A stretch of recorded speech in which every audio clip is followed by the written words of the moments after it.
Hello guys, welcome back to my channel. As you can see in the picture today, let's start the story of what if Naruto got a harem with every kunoichi harem? Part 1, let's begin. For the first time in a long time, for the first time ever, Naruto woke up feeling genuinely good.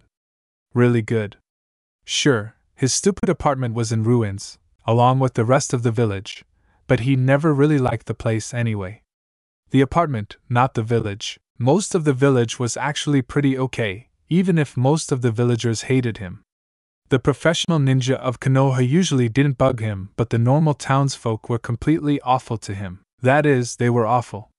Until earlier this week, he was sitting up on his thin military cot in a tiny tent that smelled like his old socks, both of which he had to share with 3 other genin. The cot and tent, not his old socks. His thoughts were apparently still a little fuzzy with sleep.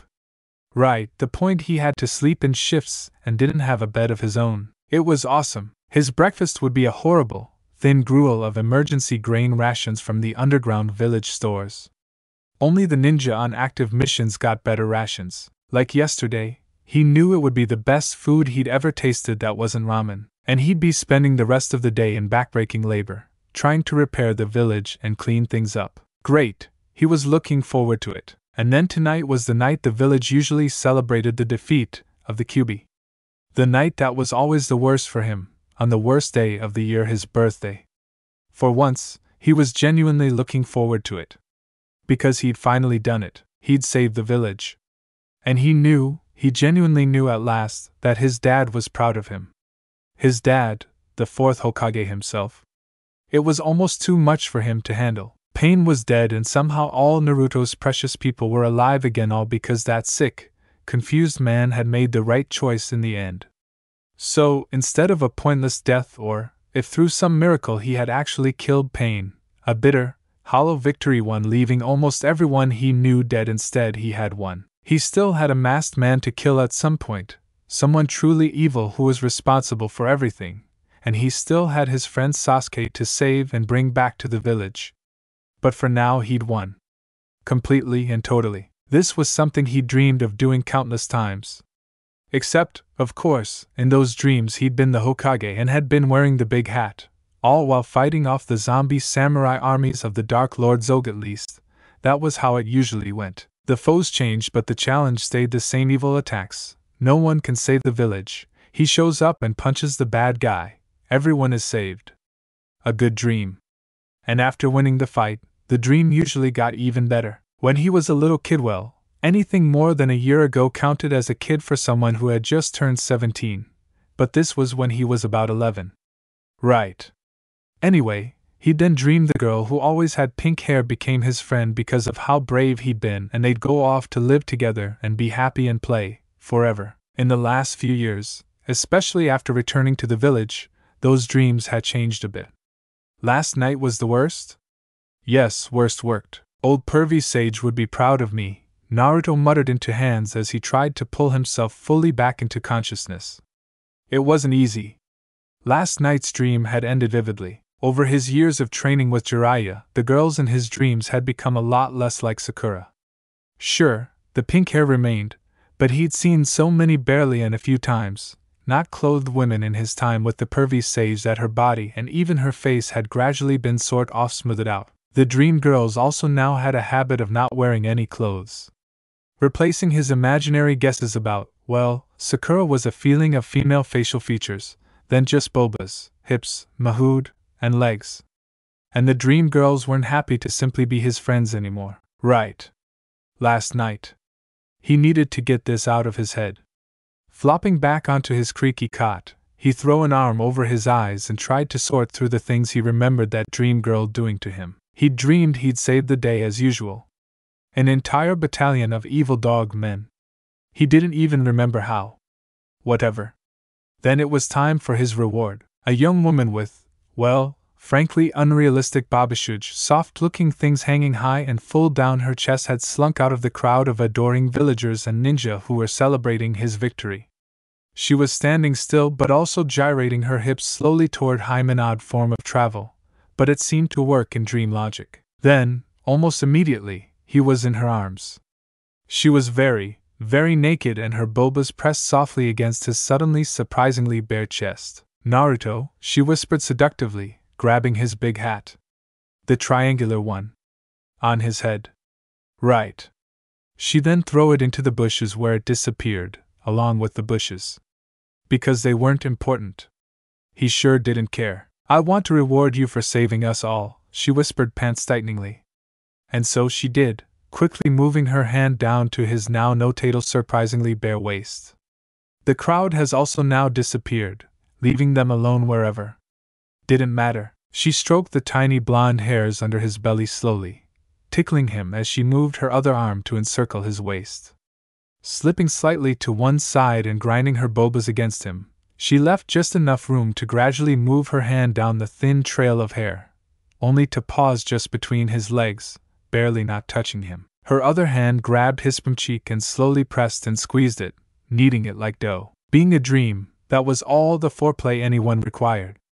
Grabbing his mahood now as if her life depended on it, she squeezed it several times, then started rubbing it with the flat of her palm, pressing it back against his belly. Getting a gentle rhythm going, she started moving her chest strongly up and down against his side and chest, in time with her stroking. Grinding one of her huge, pillow-like bulbas against his chest, she moved the hand on his bum to grab one of his hands, taking it around behind her and pressing it against her own large, shapely bum, her hand firmly trapping his against her hot, sleek skin. Using her hand to guide his, she caused him to stroke her slowly, first down from where her bum started to curve gracefully away from her back, then down the soft, silky skin to the underside of her firm bum cheek. He felt her flex over and over under his hand as she pushed her rock-hard boba points up and down his side and chest. Her hand then reversed direction and moved his to push up in time with her rubbing, as if to repeatedly weigh the perfectly formed flesh he held in his hand. Her slow, shaking breaths tickled his chest as she leaned her forehead against his shoulder. Her back bent gracefully as she hit her chest forward with every press against her bum. Her bulbas were now sliding more easily against his firm, muscular chest as his sweat and hers mingled between their hot bodies. He could feel the heavy, snowy flesh press then grind, over and over, her large, hard bulba points scraping electric trails over his skin. Doing this pressing motion again and again with one hand, she now grasped his mahood firmly in her other, pumping up and down his hard shaft, and occasionally pausing to run her thumb over the top of its fleshy head or bump firmly against the stiff edge on the way up. Her touch was fire and pure pleasure, and he was having trouble thinking clearly about anything but the small hand firmly grasping his thick, aching mahood. He groaned every time she moved and started to buck his hips against her motions. Seeing this, she smiled and moved to straddle his right thigh herself, trapping it between her legs and lifting one leg to tuck around his. As she moved to grind herself against his leg, she started to echo his voice, sobbing out loudly in time to her complicated gyrations against his body and his mahood. His free hand now went to hold her waist, helping move her even more strongly against him. In his dream and in real life he only had a fuzzy, second-hand, blurry photograph sort of idea of how a girl's parts fit together, but his beloved but varied sensei had made sure he knew the advanced lessons and topics from at least a technical standpoint. Thoroughly. Inside and out. So the woman in his dream was slickly wet as she slid herself against his thigh, pressing something vaguely soft and womanly against him idly. It was then that he blearily realized this woman was significantly shorter than his normal dream girls, who were usually very leggy, merely moderately well endowed, and just a little taller than he was, like he remembered Sakura had been. That is, until he'd returned from his long training trip with his sensei and realized how much he'd grown, relative to all the girls he'd known. He was still short, but not as short as he had been before. Few of the girls from his class were still taller than him. The point was, this was different. This girl's hair wasn't even pink. It was a dark, midnight color that light didn't seem to escape from. Cascading to about halfway down her back in a straight, neat sheet, it framed her face with cute little square-cut bangs. There was also a small patch of light-absorbing hair on her mahood, somehow an even darker color, now slightly madder-looking and soaking wet from her excitement. He felt it tickle his leg as she continued to move strongly against him, rocking both of them slightly back and forth. Lifting his free hand, the one on her hip and not involved in important ass-related duties, he stroked her hair gently, running his fingers over her head and then down her shoulders and back, reveling in its smooth, glossy texture. She sighed softly in response and redoubled her efforts on his hotly engorged mahood, panting with the effort and stimulation on her own vague girl parts. Moving that same hand to her front, he brushed the edges of one of her enormous bobas, feeling along its soft curve, then moving his hand inward until he encountered one of her boba points. Crinkled tightly erect, it stood out proudly on her large areola, useful vocabulary words Sensei had made him memorize during a marathon female anatomy lesson porn session. Naruto briefly thought it felt like a hard little flowering bud of some kind as he cupped and rolled it between his fingers thoughtfully. He then grasped her boba more firmly, stroking out to gather her soft flesh in his hand, then squeezing slowly back to the tip, rubbing his palm against its hard, nubby shape. This caused her to gasp loudly and start panting even more, each breath now a shaking sob into his shoulder. Reaching around to her other boba, he used an upside-down version of the same stroking movement, hefting her heavy boba from underneath and petting it with his fingers, then pulling out to her boba point and rolling it gently between his fingers. Falling against him fully now, she abandoned her perch halfway up his leg to sag bonelessly, the hand she had over his on her bum shakily moving to hold him by his shoulder as she continued to pant and shiver. Her strokes on his solid, smoldering member were growing erratic and she seemed to be losing her balance, so he shifted the hand on her bum lower, moving between her legs to cup her mahood from behind, holding her up against his body. He continued to rub his thumbs slowly over her darkened, firmly erect buds, switching occasionally from one boba to the other. He was now supporting her fully, a hand on her mahood and another on her boba, but was somehow able to stay on his feet without dropping her. Unrealistically staying perfectly balanced while awkwardly shifting his hand lower, he cupped her unclearly defined but definitely female genitalia and started stroking it back and forth. In the dream he really wasn't sure what he should be feeling, so it turned out sort of vague, but it was decidedly soft, feminine, and damp. Finding her hand unable to easily grip him, pressed between her body and his mahood, she started a sort of sliding motion, using her hand and soft belly to rub against his mahood as she hung off his shoulder. His hand on her mahood pressed her tighter against him as she rode up and down in time with his own motions. The pressure of her taut but softly rounded stomach rubbing against his sensitively swollen mahood was all-consuming, filling him with maddeningly velvety sensations. The heat coming from her body was incredible. He loved this but also wanted something more, to be buried in that feeling forever. This was too much for his dream self, and he was quickly reaching his limit. She was obviously enjoying his attention but didn't appear to be anywhere near her own release. With sudden, dream-inspired understanding, he moved the hand on her boba down, reaching between their close, slickly sliding bodies to find the wet gap in the fleshy mound between her legs from the front. Labia. That was the correct term for that area. Thanks, pervy sage. Use the dirty words when required, Jiraiya had said, but know the correct terms for everything she had. Dream frantically tried to remember the endless rants and terrifying diagrams from his sensei about this topic as he arranged his fingers just so. Then, using his free hand to gently part the increasingly detailed and complicated folds of the girl in his dream's most secret place, his other hand moved around from behind to between her legs, searching for her damp, hidden entrance. He was now bent down slightly, half cradling the girl in his arms, one hand around behind her and the other cupping her from the front. She had moved back to slowly stroking his mahood with her right hand, her other still hanging off his shoulder.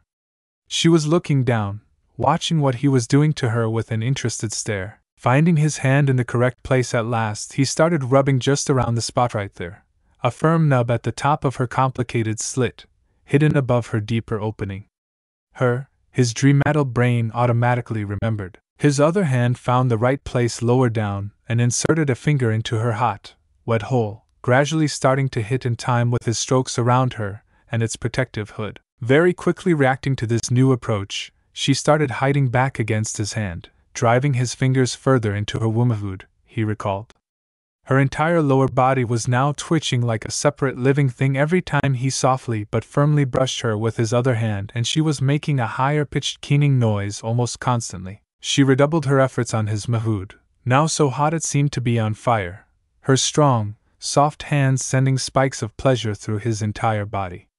Leaning back in his arms, she brought her bulbas closer to his face again, arching her back as she reveled in her pleasure. He quickly took the opportunity to kiss and lick the soft, round skin, running his tongue wetly up and down each gigantic mound, eventually clamping down on one hot, quivering bulba point. This again changed the sounds she was making, which now were a series of groaning, grunting pants building to something more, something larger. The hand on his shoulder gripped him painfully hard and her eyes started to roll back in her head. Seeing this, he made his own motion stronger, his finger reaching deeper and deeper into her, rubbing firmly against the soft, indistinctly defined walls of her tight womanhood. His hand near her started rubbing it directly and relentlessly, which seemed to break some unseen dam inside her, as she momentarily stopped breathing and her entire body tensed up, all of her muscles seeming to contract at once. She shook as she started folding forward, her spasming abdominals trying to bend her in half. He felt her pulsing around his finger wetly but didn't stop moving in and out of her now violently twitching channel. He ate on her boba point aggressively, and watched as her back arched in the opposite direction, now hiding her bobas upward into his face as an offering and leaving her in a twisted, almost agonized pose. Her womanhood was now milking his finger more irregularly as she rode directly into the crushing peak of her intense pleasure. Taking an impossibly deep, shuddering breath, her head flew back, her eyes snapped shut, and she shouted out her perfect moment of pleasure. He vaguely noticed it was his name she screamed to the heavens, but he was very busy with his own shattering feelings as her hand continued moving convulsively on his mahood. He rapidly felt himself grow very hot and flushed as the heat and a pressure that had built up seemed so close to spilling over. Seconds later, he exploded with pleasure all over her hand, his release seemingly endless as he pulled her tighter to himself. He moved his stickily wet hands from her hot center to hold her closer, trying to press every inch of her body to his. His hips kept bucking his hardness into her soft belly as he continued to spurt milky strings onto her shaking stomach. Realization dawning on him at last, Naruto took closer stock of his lower parts, which he could now feel were sticky and sort of damply cold. It had been a wet dream, at least that was what his sensei had called it. That had been a fun pre-breakfast conversation for 14-year-old Naruto, one best forgotten. Well, I'll just have to clean up first, maybe take a shower, Naruto thought, climbing quickly out of bed. A long, cold shower, at least, that's what he tried to do. His legs didn't seem to work right, and instead of holding him up, they collapsed and folded like wet noodles. His head hit the edge of the metal cot frame, and he knew no more. "Hey," said a voice. Naruto ignored it. His head hurt too much. "Hey, monkey!" roared an impossibly loud voice inside his soul. He shot straight upright with a start. Oh, right. He was inside his mindscape, next to the cage. The QB was yelling at him, his furry face pressed against the bars.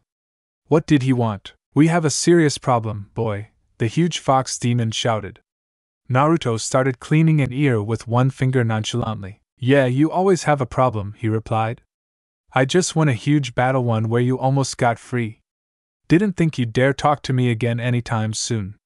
Still feeling sore about that, Naruto smirked up at the gigantic fox. "Just shut up and listen, you little," the QB barked weakly. Well, that was new. The QB wasn't looking so good. Naruto could see the fox's ribs, and his pointed face was drawn and paler, at least a pale red. "Okay, what's wrong?" Naruto asked simply. "I'm sick. We both are. We are dying." "That is why you just collapsed?" "What?" "Your overuse of the sage technique, combined with an entire 8 tails of my chakra being released, have unbalanced both of our chakra systems." That sounds. Naruto searched for appropriate words and failed. "Bad," he said anyway. "Yes, it is. If you do not find a cure, then we both die. And before you get any ideas about bravely taking me with you, know this: if you die first from this illness, the seal, based on your own chakra and mine, breaks and I get free. Given my enormous powers, it is very, very likely I will survive longer than you." Dawning horror appeared on Naruto's face. "Yes, and the first, and likely last thing I'll do after I get free and before I die myself, is use my remaining chakra to destroy your entire village and everyone you ever cared for. I promise you that." Naruto was quietly panicking now. "Is there anything we can do?" he asked frantically. Yes. But you won't like it. What is it? I'll do anything, I doubt that. But you will do this if you want to live past the next 7 days. Fine, fine, what is it? Just tell me. Naruto demanded. You have to mate as many times as you can, with as many willing young he's as you are able, the QB growled. Naruto looked blankly at him. This will bring your body and mind back into balance with the extreme infusion of combined female and male energy generated by your actions. Mating forms large amounts of fresh, free-flowing natural energy in your body.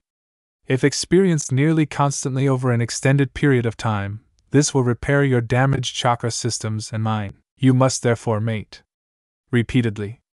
Until you can't anymore.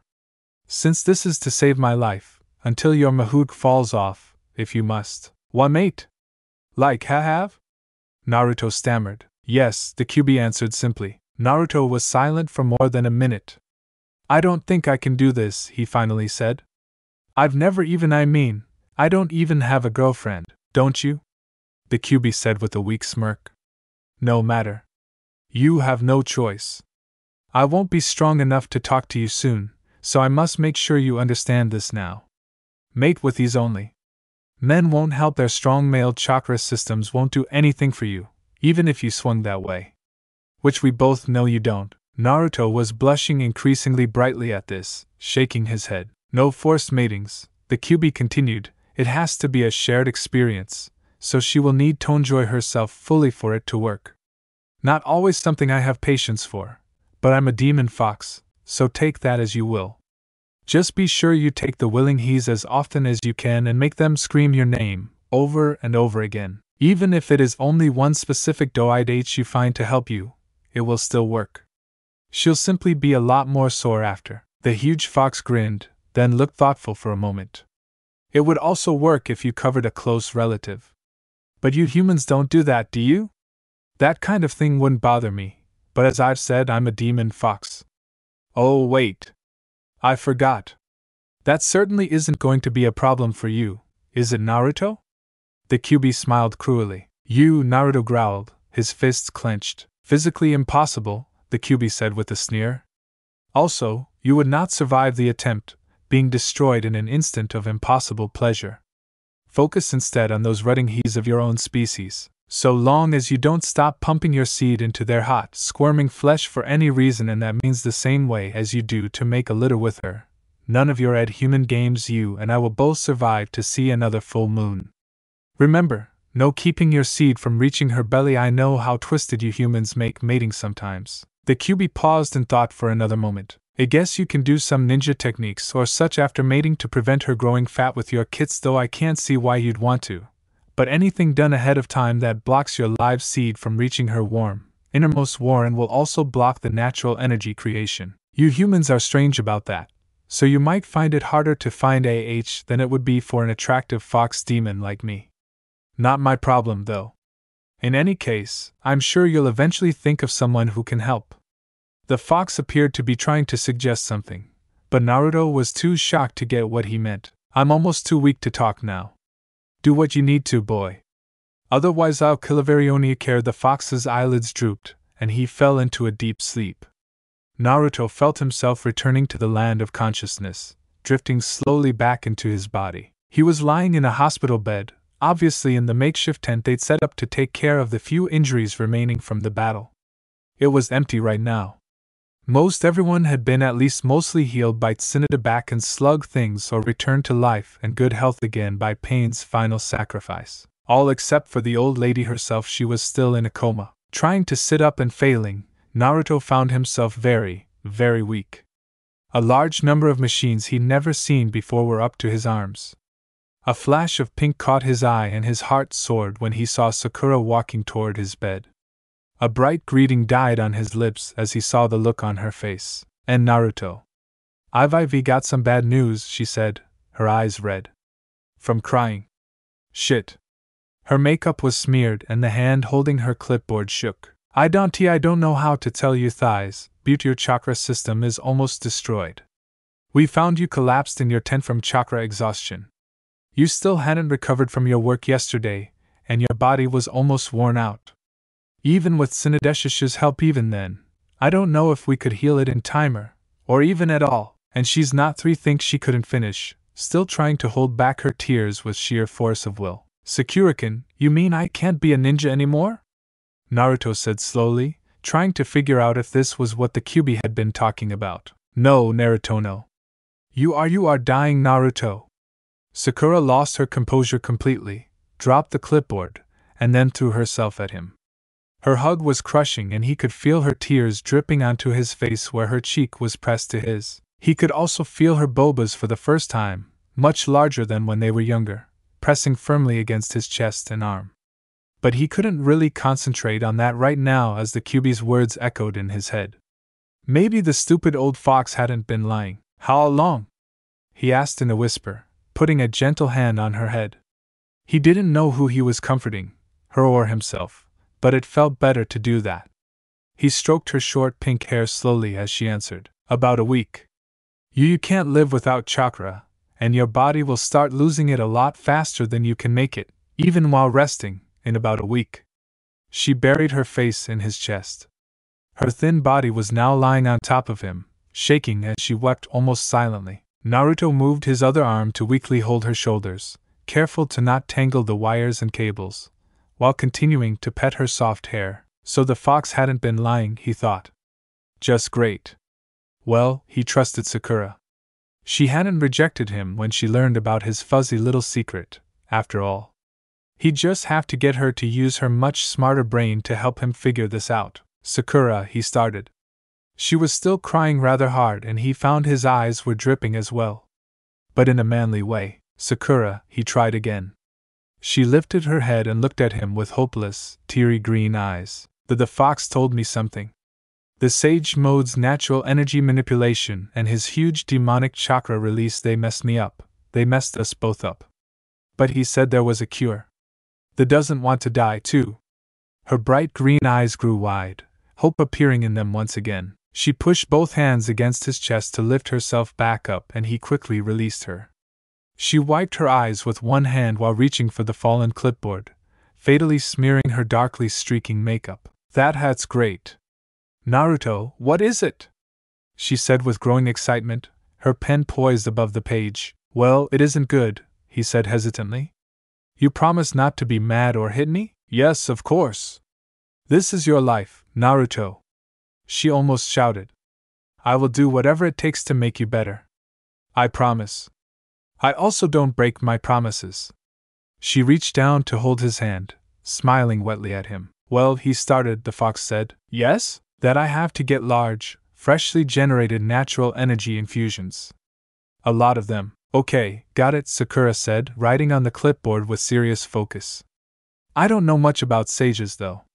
How does that work? Bye. Yes? Spit it out already, Naruto. She yelled at him, glaring just like old times. She didn't hit him, though. Yet. And mad was arguable here. By having mutter, he said unclearly. Speak up, Naruto. She yelled, gripping the clipboard in both hands until it started to bend. By having lots of unprotected with girls, he said in a whisper, eyes squeezed shut, already bracing for the incoming cranial damage. He heard the clipboard snap in half with a sharp, clear sound, then the tent was silent for almost a minute. Naruto, said a cold, calm voice. Yes? He said with a squeak, still not unclenching his everything. If you are lying about this. If this turns out to be some kind of prank. And you don't tell me. Right. Now. Her tone was slow, measured. They will never find your body. Not Anbiyu. Not the Hokage. No. 1. I have techniques to ensure this, taught to me by one of the Sannin. Do you understand me? Yes, he said, as seriously as he ever had in his life. It is true. That is what the Kyuubi said. Silence. Naruto, why did you say unprotected? Why does that matter? Do you know what that means? Her voice was slow and thoughtful, but he didn't trust this and stayed tensely ready for fisty vengeance. He said it was the seed, so Mahood liquid I guessu, reaching Thea I think he meant the uterus. That was the trigger for the natural energy release I need. More silence, then a scratchy writing noise again. Good use of terminology, Naruto. It almost makes sense, Based on what little I know from Tsunedeshishu about Jiryazama's sage mode and how it relates to chakra biology. Sakurakin sounded distant and emotionless now. Must there be a successful fertilization? She asked robotically, still apparently writing something, her pen scratching. No, the QB was very specific about that.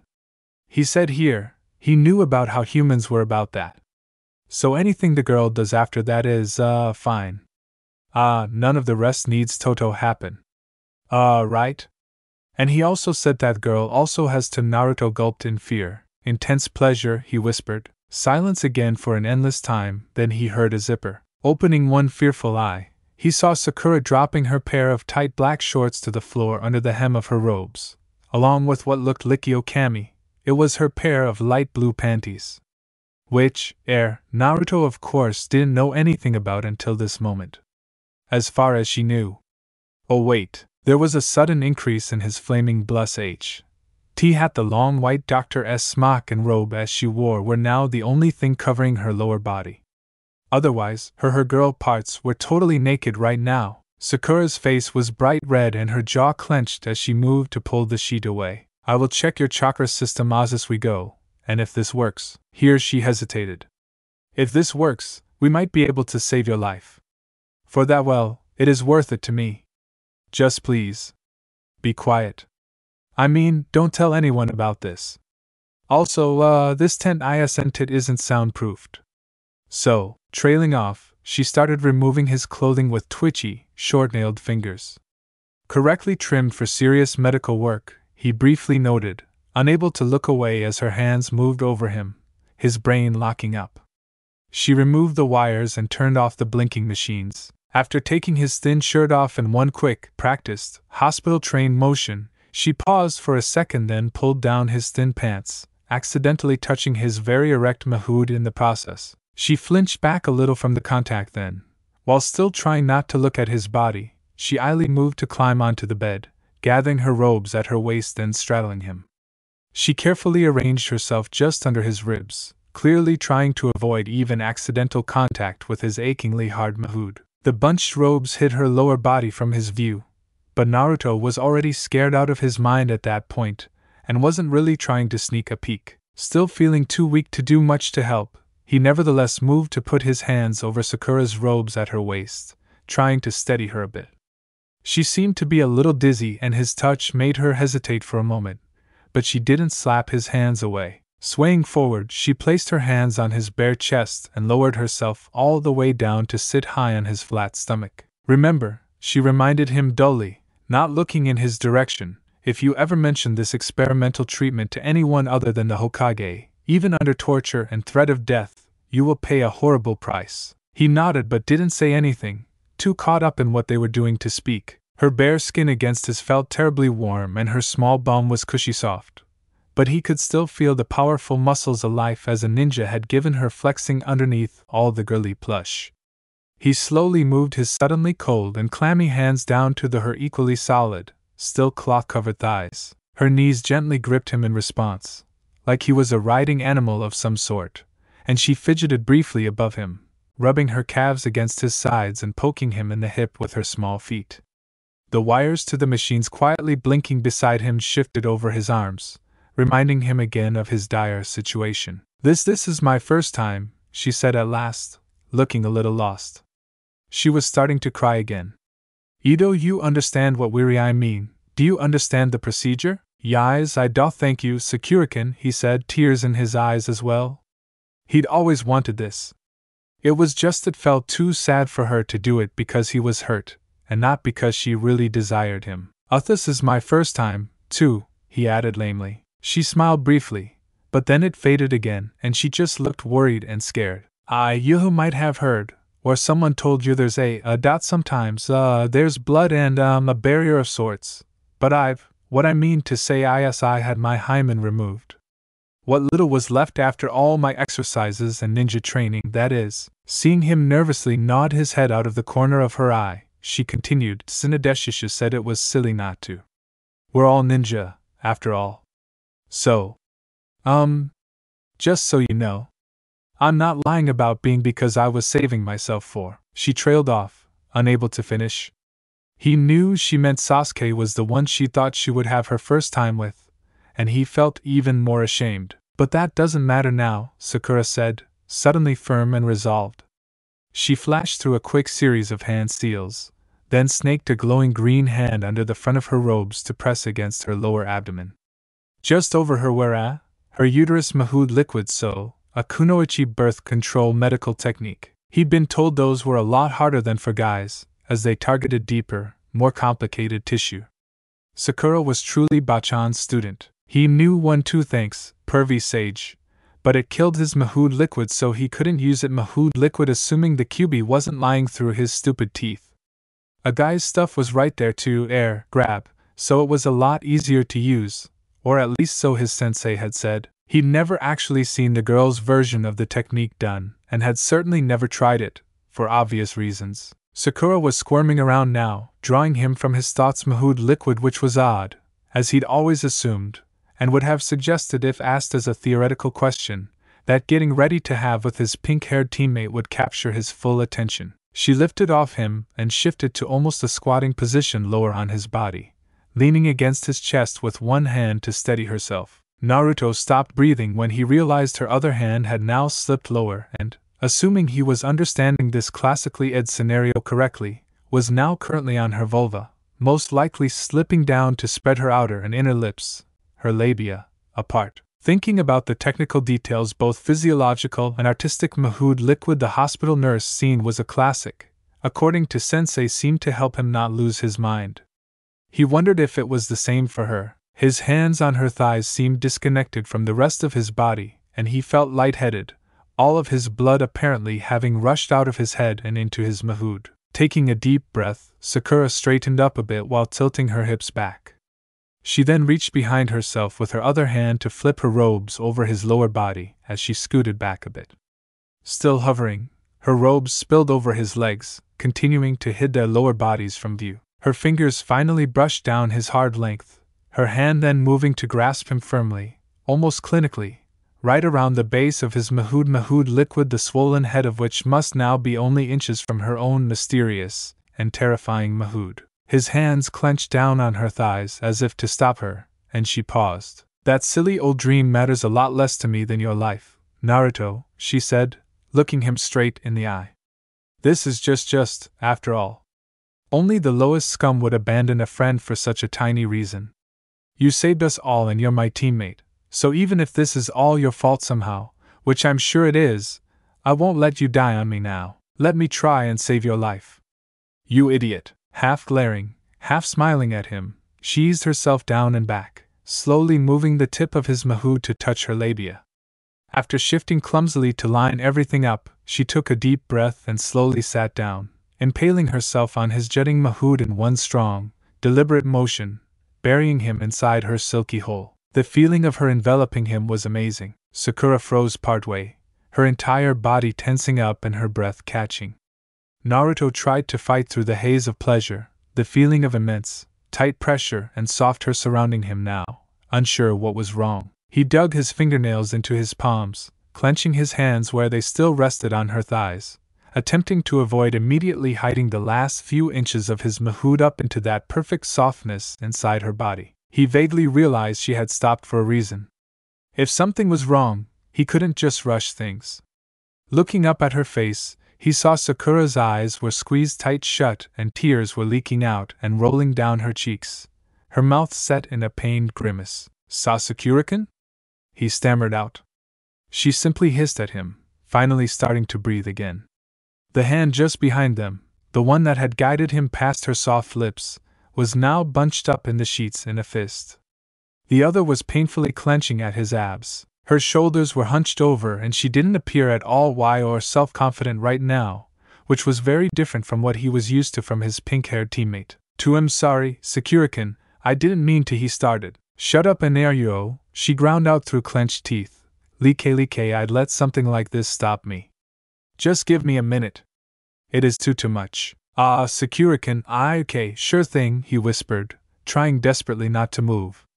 Unable to keep his mouth shut though as usual, he foolishly kept yammering. "That was sort of why, Sakura-kun. I mean, if you weren't obviously hurting, I'd say that kind of thing would be straight out of old pervy sage's books. Oh Kami, Sakura muttered, starting to slowly relax, ceasing her attempts to disembowel him with her bare hand. Just shut up. Oh Naruto-sama, he said in a horrible falsetto voice, throwing caution to the wind for a good joke. Your huge throbbing man-meat is just too much for my tight young body. I'll kill you. Naruto, she whispered in a snarl, finally opening her dangerously flashing green eyes. I'll save your stupid life by ing you senseless, then I'll kill you. Slowly. As soon as it stops feeling like someone jabbed me in the mahood with a rusty kunai. Just shut up. She was clearly mad at him, but a lopsided smile and a twitching eyebrow had replaced her pained grimace. Are you sure, Sakura-kan? He sang out mockingly. I mean, I might just be too much man for you after all. His shuddering groan of pleasure replaced his mocking tones as she dropped, plunging the rest of him all the way into her burning depths. Then she clenched down on his mahood, crushing him inside her body with soft, rippling muscles he'd never have believed existed. When his eyeballs stopped exploring the back of his own skull and he came back to the present, he looked up at Sakura in surprise and shock, only to see her smirking grin as she slowly ran both her hands over his toned, muscular abs and chest. Tsunadeshishu taught me all kinds of interesting exercises, Naruto, she said teasingly, once again attempting to crush him with an unseen, unstoppable, unimaginably soft force. Escape right now was clearly impossible. He only hoped he could distract her with sensual pleasures long enough for him and his mahood to escape together. Well, eventually escape. She thinks all kunoichi should be in perfect command of their bodies, trained for both agility and strength, mahood liquid strength everywhere. Sakura purred, running infinite rows of tiny fingers over his mahood from tip to base and back. Oh, and did I mention that I'm not even using any chakra on those muscles right now? I wonder. Okay, you win, Sakura-kan. He gasped out, sweat covering his face. That hat was amazing. You're amazing. I know I am, she said, smirking. Then her smile disappeared and she tried shifting a little around him, a pained look on her face. But this I am not sure about moving like this. Sakura-kan? He said, I don't think you're really, that was awful fast. We didn't even kiss. There wasn't any foreplay at all. Old pervy sage said that was very important to you having a good time. Both of Sakura's dark pink eyebrows rose in surprise. Well, that's true, she said slowly. I didn't expect it to be this well. I don't think I'm, quite ready. I really rushed things, but I was afraid anyway. That hurt quite a bit, and I guess I'm not as so relaxed or, lubricated as I should be. I've got some ideas if that is okay with you. Naruto said nervously, his hands now sort of hovering above her robe-covered thighs. Sakura licked her suddenly dry lips, staring at his chest and not looking him in the eye. Sure. You're apparently the expert here. And I apparently need to both be able to move and enjoy it for this to work. Yeah, that's right, Naruto said with a grin. I trained under a super. Just let me know if you want to slow down, otherwise I'll show you my special jutsu until you scream my name. Sakura covered her mouth to smother a sudden, very unladylike snort. Rolling her eyes at him, she said, that was very cheesy, Naruto-kun. Sorry, Sakura-kun, I wait. What did you call me? Naruto stuttered out, eyes wide. Swallowing nervously, then licking her now softly glistening lips, Sakura said, well, we are working closely on this. So. I'd like to be more familiar. Raising her gaze, she looked deeply into his eyes, eyelids drooping a little and lips soft and puffy. If that is okay with you, Naruto-kun? She said with a soft, whimpering whine. Clearly more relaxed than before, she was now trying to use some of her seduction techniques on him. That was both embarrassing and incredibly and tempting at the same time, and he felt his briefly flagging ardor starting to return to full strength inside her. He nodded vigorously, brain rapidly turning to mush. Running almost on automatic, he moved his hands up, barely brushing her sides and sliding over her robes. Her light green eyes grew amazingly wide, watching his every move. Reaching her shoulders, he wrapped his hands into the cloth of her robes, then pulled her down toward him, leaning up from the mattress at the same time. She had stopped breathing entirely but didn't resist as he half supported, half pulled her down against him. Her hands seemed to find their own way across his body, running slowly up his washboard abs, over his hard, well-defined chest, and around his wide shoulders, stopping their travels just as her face got within inches of his. Hesitating for a few moments as he looked deeply into her soft, wide green eyes, he tried to make sure Sakura was still okay with this while also reviewing everything he'd ever heard from his detailed ed teachings. She was frozen above him now, leaning slightly against his hands, which were still wrapped into the robes. Her hands were slowly moving again, running from his muscular shoulders, down his arms, and back around to his chest, as if she were trying to memorize his muscles and every inch of his skin. Small hands shaking a little, her eyes darted around his face, searching for something, her seduction moves all forgotten. Reaching up, he ran his palm along her soft cheek, then stroked back along her chin with his fingers. "Thank you so much, Sakura-kun," he whispered. "I'll make this special." "That's a promise. I diet." "Just kiss me already," she stammered, trying to smile and immediately failing. He wrapped his hand around her cheek, fingers running over her pink hair, then he closed the last few inches, lowering her the rest of the way. Closing his eyes just as her eyelids started fluttering shut, he pulled his head up a little more, remembering at the last moment to tip a little to one side just as her nose brushed against his and their lips clumsily met, pressing softly together for the first time. It wasn't amazing he didn't feel a bolt of lightning run through him and her lips didn't light him on fire, but it was soft and warm and so very, very much Sakura. She didn't taste like cherry blossoms or strawberries or exotic perfumes, but she did taste like that medicinal lip balm she used. Even though part of him was already enclosed deeply inside her body, this was somehow more intimidate right now. Something about the wet, inviting groan she made and how she crushed herself to his chest and wrapped her hands around his arms made his mind go blank and his body feel hot all over. His breath caught in his throat and he forgot every word about pressure, friction, suction, how to breathe, and absolutely everything involving tongues. Which, it turned out, was probably a good thing, or he might have misinterpreted things when Sakura suddenly took a sudden breath through her nose and broke away. Opening his eyes, he saw her sultry green ones staring into his again. She had started breathing faster, her nostrils moving with every heaving breath. There was a crazed look in her eyes and he feared he'd made some horrible, fatal mistake and she was about to take it out on his skull. Then, without warning, she attacked him in a sudden fury, her lips crushing against his, surrounding his, pulling at him and requiring all his attention to avoid losing some obscure, figurative ambush battle over the rapidly evolving kiss. Eyes closed again to give him full concentration, he realized he would need a lot of hard work and every technique he knew to survive the next few minutes. He didn't know what failure in this erotic battle meant, but he would fight to the end. The fight changed and shifted rapidly as they wetly explored each other's lips. The struggle now seemed to involve whose lips caressed whose more deeply, and who had the most and longest moments of uncontested access to the superior, more dominating parts of the kiss. There was also some vague extra consideration for submission holds involving teeth and lip suction. He tried to gain an advantage by moving his hands into her soft, short pink hair, but that only spurred Sakura on to more aggressive moves as his fingers dug in. Just when it seemed she had the upper hand, Naruto suddenly broke the kiss and left her gasping, a cute little whine escaping as she scrabbled after him. But her lips only met his cheek, which she unskillfully drooled down as she tried to find his lips again.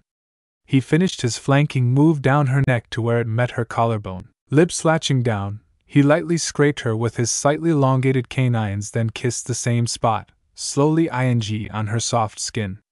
Her complaining exhalations turned suddenly into a low-pitched groan that shook her entire body. Small hands snaked around his head to grab at his hair, holding him against her firmly as she bent her neck back, baring more pale skin to his harsh kisses. Repeating the motion several times, he then returned, licking up every inch of her neck foxily, then kissing and nipping softly back along her jawline. Resting his head against hers for a moment, he grinned, nuzzling against her cheek. One of his hands still teased her scalp, stroking her short pink hair. The other was running fingertips back down her neck and shoulders, gently rubbing the place where he'd abused her pale skin. "How was that, Sakura-kun?" he growled into her ear breathily. "Keep going. Or die," she snarled back, biting his earlobe and clutching at his hips with her knees, squeezing him again briefly with her inscrutable internal muscles. Groaning as he returned to light, probing kisses on her lips, he ran one hand down her sides, then along her robe-covered legs, pausing to see her reaction but only being met by more and fiercer kisses in return. He moved his hands under the robes at her knees and then back up her bare legs. She arched her back slightly and dug her hands into his hair again, breaking off the kiss they had been locked in. Lowering her forehead to push gently against his chest, she lay panting, pink hair just under his chin and hands clasped above her head on his, as if in supplication. As his hands reached between them to where they were joined, he felt an incredible heat coming off their bodies. He found her inner thighs slick with sweat as he moved his fingers upward, teasing her shaking legs with tiny strokes until he reached his goal. She twitched above him once, touching lightly around where they were joined. He felt a trimmed strip of very short, damply matted hair leading downward. He followed it, lightly touching a slightly stiff, complicatedly jetting nub that caused her entire body to Mahood liquid her oris. He noted Mahood liquid, then two of his fingers briefly explored her extremely wet labia where her puffy inner lips had engulfed him. Yes, she was very, very ready now. I'm going to start moving now, Sakurakin, he said huskily into her hair, his voice not seeming to work correctly. He felt her shudder briefly, then her forehead pressed against his chest again, and he felt her nod into him. Moving his hand back up her hips, he gripped her securely, his fingers wrapping around her firm yet yielding rear. Pulling her upward and shifting his hips down, he slowly moved her back up his shaft, every inch causing him to shake with pleasure as he pulled slowly out of her heated tightness. She was making a hiccupy groaning noise and her hands tore at his shoulders. Then, when he was about halfway out again, he shifted his grip slightly and pushed her hips back down, his own slowly, hesitantly rising up to meet her. Soft groans then changed to pain noises and he almost stopped again, but she suddenly moved, folding her legs and feet under his back, then pressing on him with her heels as she slowly curled him up off the bed, balancing forward on her knees and pulling him deeper and deeper inside in the process. Able to reach further forward now, she stretched out and bit down firmly on his shoulder, her hands grabbing his arms in an iron grip as she balanced almost all her weight against his shoulders and arms, holding herself in an odd forward press up on knees and hands. Her entire body was now contorted above his lower back held above the mattress, her strong leg and abdominal muscles locking them together inches above the bed. He tried to support them some, but his feet didn't have much purchase on the bed, downgang from where she was clenched against him. Still, he tried to give her a little more leverage, or at least hold some of their weight. After a long moment she started moving again on her own, flexing her entire body, sliding him slowly out by relaxing her legs where they wrapped around him, then bending him forward several inches above the bed to bury his Mahood once more inside her burning tunnel. After several intense, slow strokes, each of her pained cries silenced into his flesh, she finally relaxed her toothy grip on him. She then moved to kiss him again, softly and sweetly now, and he felt the tears she had been quietly crying drip against his face. Working steadily, she ground her hips against his, rubbing and pressing herself against him, searching and probing the feeling of him inside her. The position was very awkward though, and seemed to require all the strength in her body to keep them both moving. Sakura seemed more at ease now but appeared to be tiring of the position, which, while incredibly athletic, wasn't actually very efficient or pleasurable for either of them. Slowly relaxing her grip on him and stretching her legs out, Sakura lowered them both back to lie flat again on the mattress. As she pressed herself against him again, kissing a trail down his neck and chest, Naruto cursed the clothing that still separated her small, firm bobas from his bare skin. Starting to move back and forth hesitantly, she slid her entire body against him, arching her back and making small motions to move lazily forward and back. His hand under her robes shifted low on her bum, kneading her pleasantly rounded rear and assisting her in her current motions. Then she surprised him again as she started gripping and flexing around his Mahood once more. He squirmed against her as she pulled him inside her velvety muscles, then slowly released him, her furrowed brow suggesting she was intentionally trying to work out how best to squeeze him as she slid back and forth with agonizing deliberation. Naruto smiled at her looks of concentration as she idly moved him in and out of her softness a couple of inches at a time, her yielding grip moving slowly against his Mahood. He put his other hand up under her robe on her hips, helping keep up their slow rhythm while enjoying ever more skin-on-skin contact. This gave her free rein in the long-standing fight for his lips, though. She grinned toothily as she wrapped her fingers in his hair once again, pulling him back up to her latest attack, a final attempt to annex his mouth under her rule as the Kage. Before he could ready himself to respond, and distracted by her somewhat uncoordinated but still effective motions with her hips and the forbidden Wumahujutsu, she met him in a victorious, crushing kiss. Finally pushing her tongue roughly past his lips, rubbing against his teeth, she claimed him completely, her green eyes now open and staring defiantly back into his. Though he had reacted slowly, he was now starting to fight back with insurgent actions, poking against her tongue with his, darting against her lips only to fade again from her unstoppable strength. Then she made a mistake, reaching too far in trying to capture his last stronghold, her lips grabbing his and against his tongue, attempting to wrap her own around it.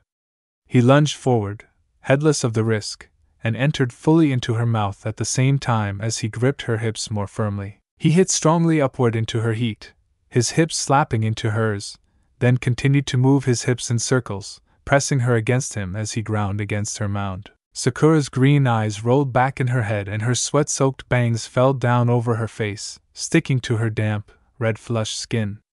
Her back arched as she pulled away from the kiss with the smacking noise. Continuing to bend away from him, her hands moved to push against his chest, causing him to pause in his motions against her, thinking once again that he'd done something wrong.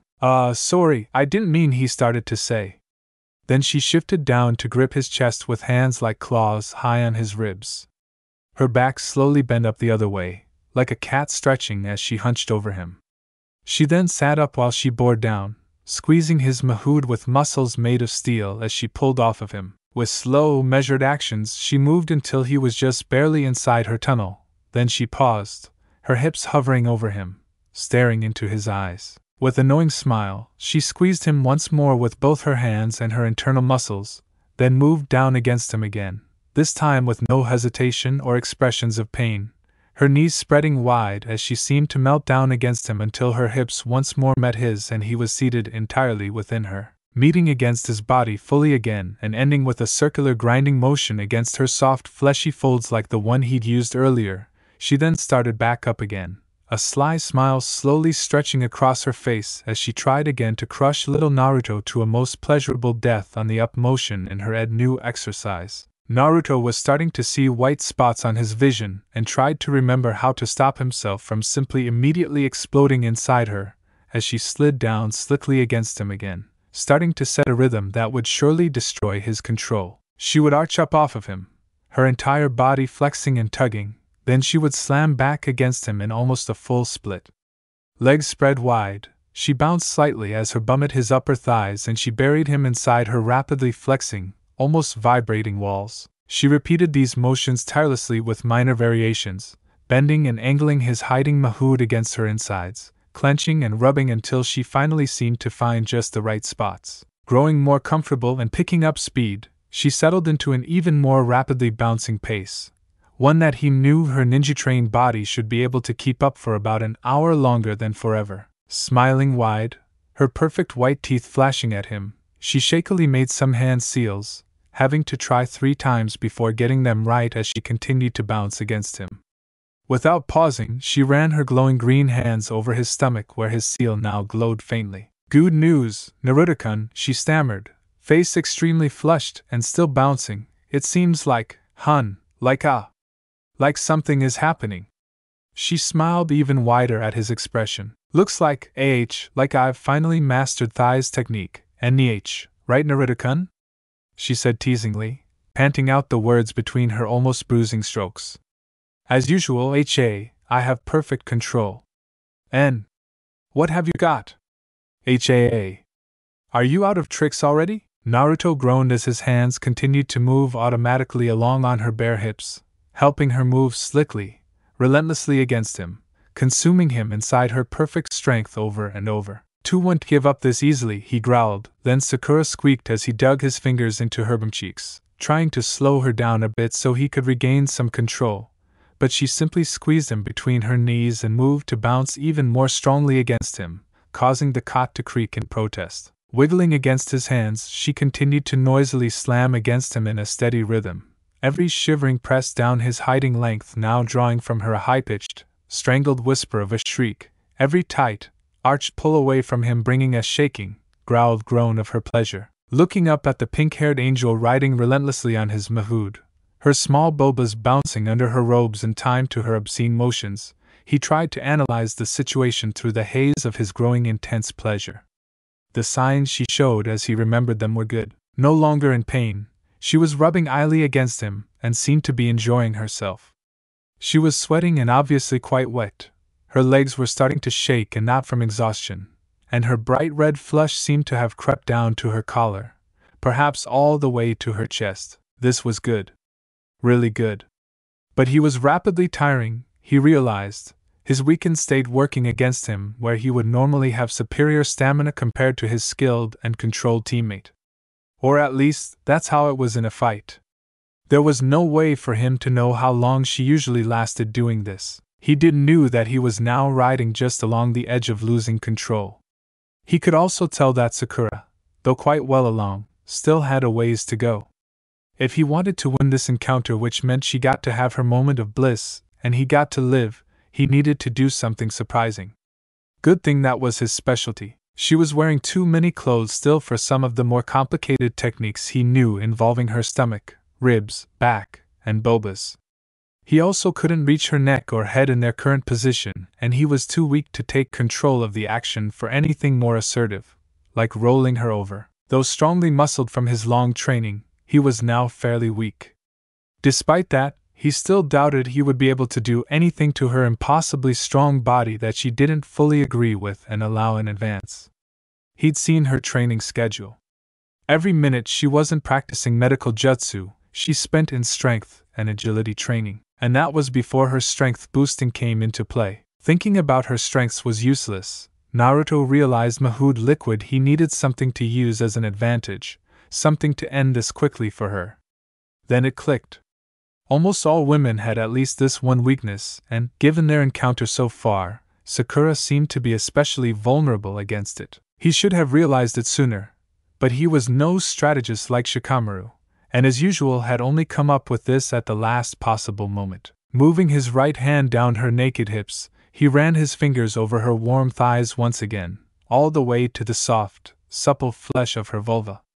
The entire area was already soaked in her juices, so his fingers quickly were as well. Splaying his training calloused hand low on her mound, he moved the pad of his now sticky thumb over the edges of her labial lips where they were wrapped around him. He pressed against where they were joined, feeling her folds in his rock-hard hiding mahood, flexing and enveloping him until they kissed against his hips as hers came all the way down, burying him to the hilt with every hit. Looking down suddenly, Sakura seemed to realize what his plan was and her eyes grew wide, flicking back to look at his face. Locking eyes with her, he smiled his famous Mahoodki grin, then started stroking her just next to her sensitive, swollen in time with her own hits. Her mouth dropped open and her hands slipped from where she had been gripping his chest to clench against the bed sheets. A low keening noise was now accompanying every panted breath as she slowly curled back down to his chest, tilting her hips to keep where he rubbed inside with his deep hits the same. She gripped his shoulders with shaking hands once more and moved low and hard against him, sliding forward and back again now with her chest pressed against his as she tried to rub her bobas more firmly against him. All through this he kept his thumb rubbing against her, even as she tried to crush his hand between their bodies to increase his contact with her sensitive nub. With his other hand, he moved to help her continue her shaky hits as her keening rose in volume. Her motions grew more wild until she finally stretched out and dragged him up into another kiss, opening her mouth fully to him and muffling her continuing cries of pleasure into his lips and tongue. Her internal muscular control was now starting to slip as she lost the battle with her own approaching intense pleasure, but at this last moment he concluded he simply couldn't keep up. There was a building pressure in his balls, a heat and demanding feeling of inevitability that he couldn't fight against. His breathing was growing ragged and his grip on her was weakening. Seeming to sense this, Sakura broke their kiss reluctantly and pressed her cheek to his, unevenly whispering in his ear, "Naruto-kun, a hit, it is okay. Ha, it is time to save you." Neapliplies, Naruto Kuun. Let go! Come inside me, that is so why Sakurakin. He gasped, unable to hold out any longer. He felt his entire body clench, and he hit up even more strongly, trying to bury himself deeper inside her. Squeaking in surprise, she moved her arms around his back to hold him close as he exploded within her. Sakura continued to move herself around his mahood, rocking against him as poured himself into her welcoming body with ing hits. He twitched and spasmed for what seemed like forever, the repeated gushing continuing as he lost feeling in his arms and legs and his vision seemed to narrow to a gray tunnel. His intense pleasure drained him in a way he never felt before. Mahood liquid well. It was nothing like when he'd ed off, at least. It was like he was moving everything he was into his mahood, then shooting it into her waiting warmth. With one last weak hit into her welcoming softness, he felt himself run dry, her body having willingly taken everything he offered up and left him with nothing. He felt numb, useless, pathetic. But he still had a mission to complete.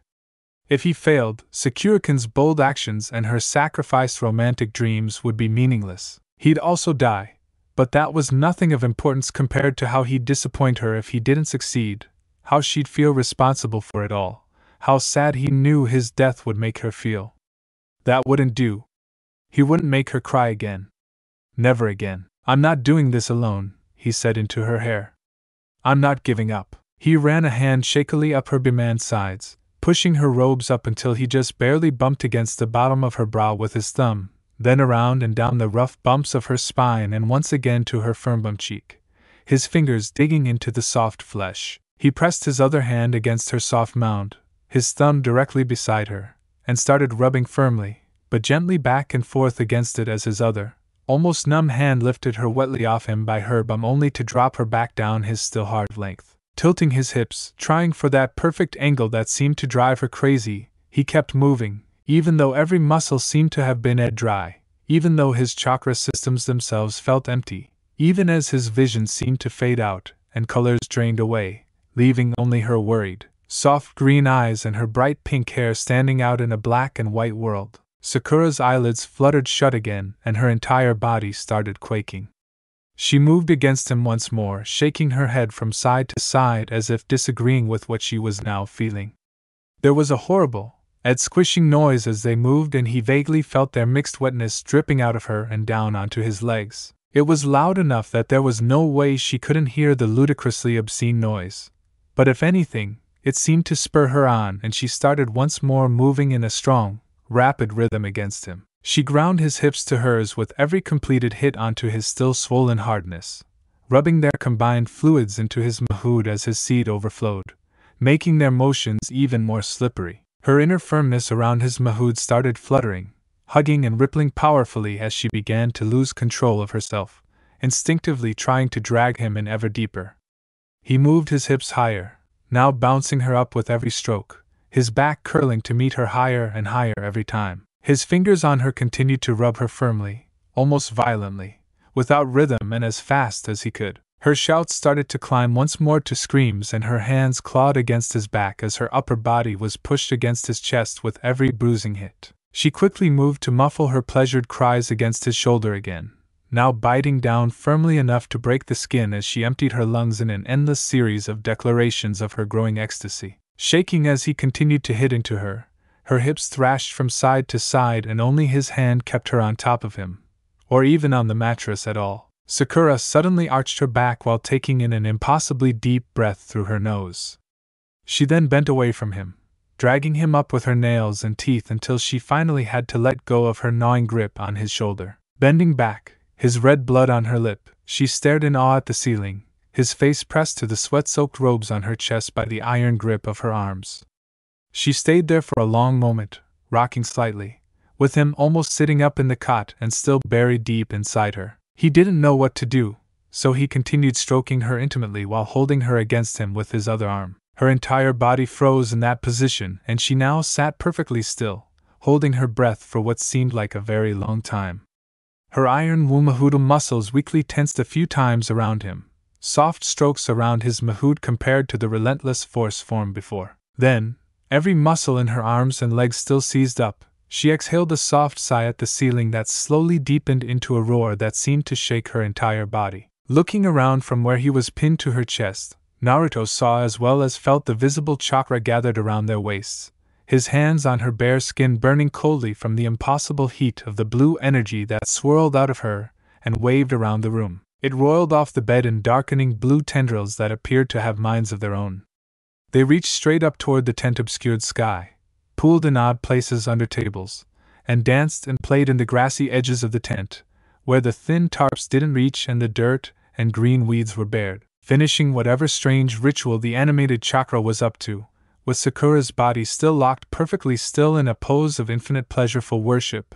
The dark, blue-green glowing tendrils slowly flowed back toward them, gaining speed as they ran up the cot, moving against gravity to circle them, floating in midair. Then, with loud sizzling sound, they flew back into Sakura, plunging into several points along her back and lower body, burning and ripping her clothes as they pierced her to disappear under her skin.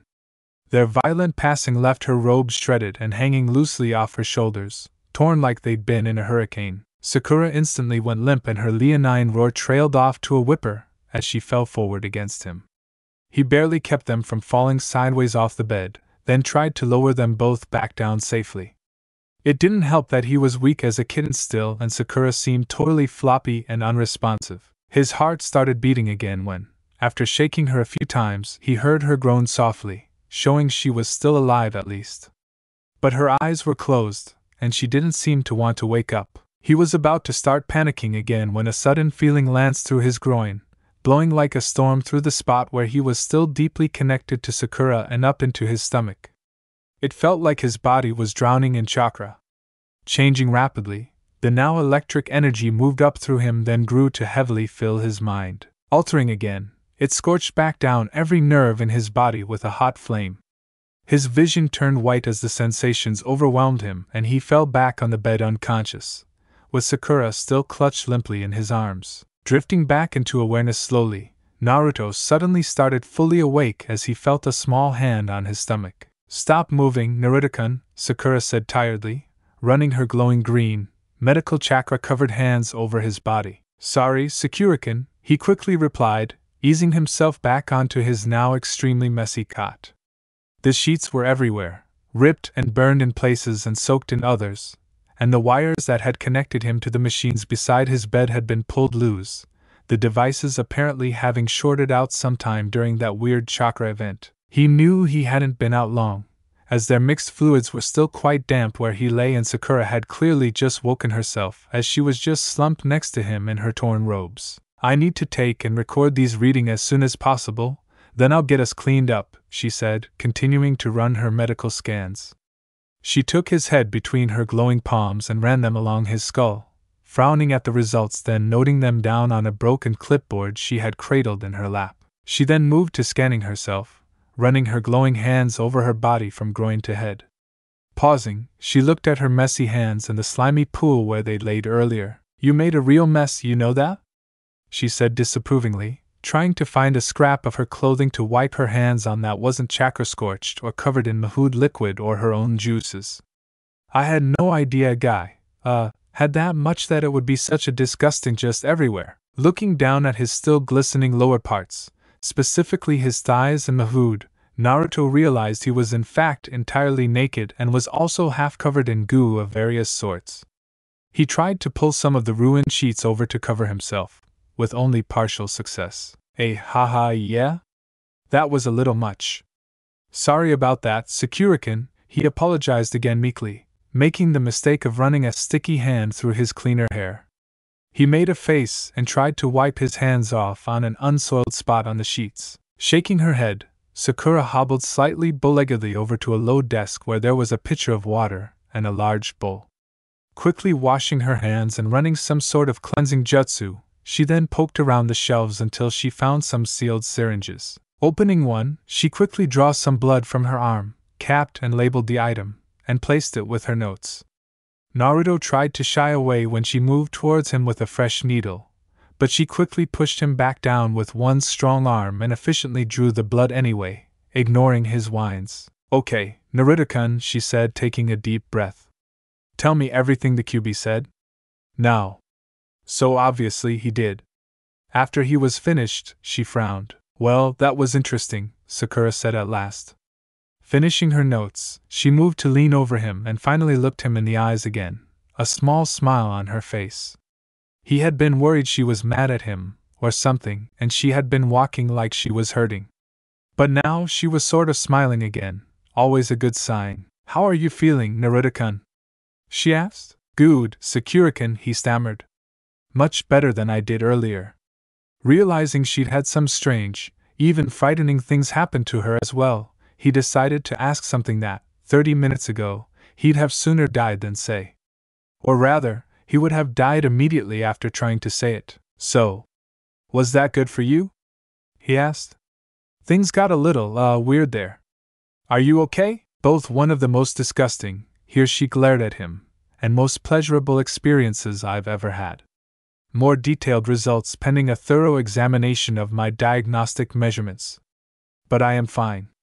I did enjoy myself very much, thanks to you. Leaning down, she kissed Naruto lightly on the nose, shocking him speechless. Thank you, she whispered, her face inches from his own. Leaving the stunned blonde on the bed, she said, the good news is, the QB at least wasn't entirely lying. She moved to hunt through a drawer.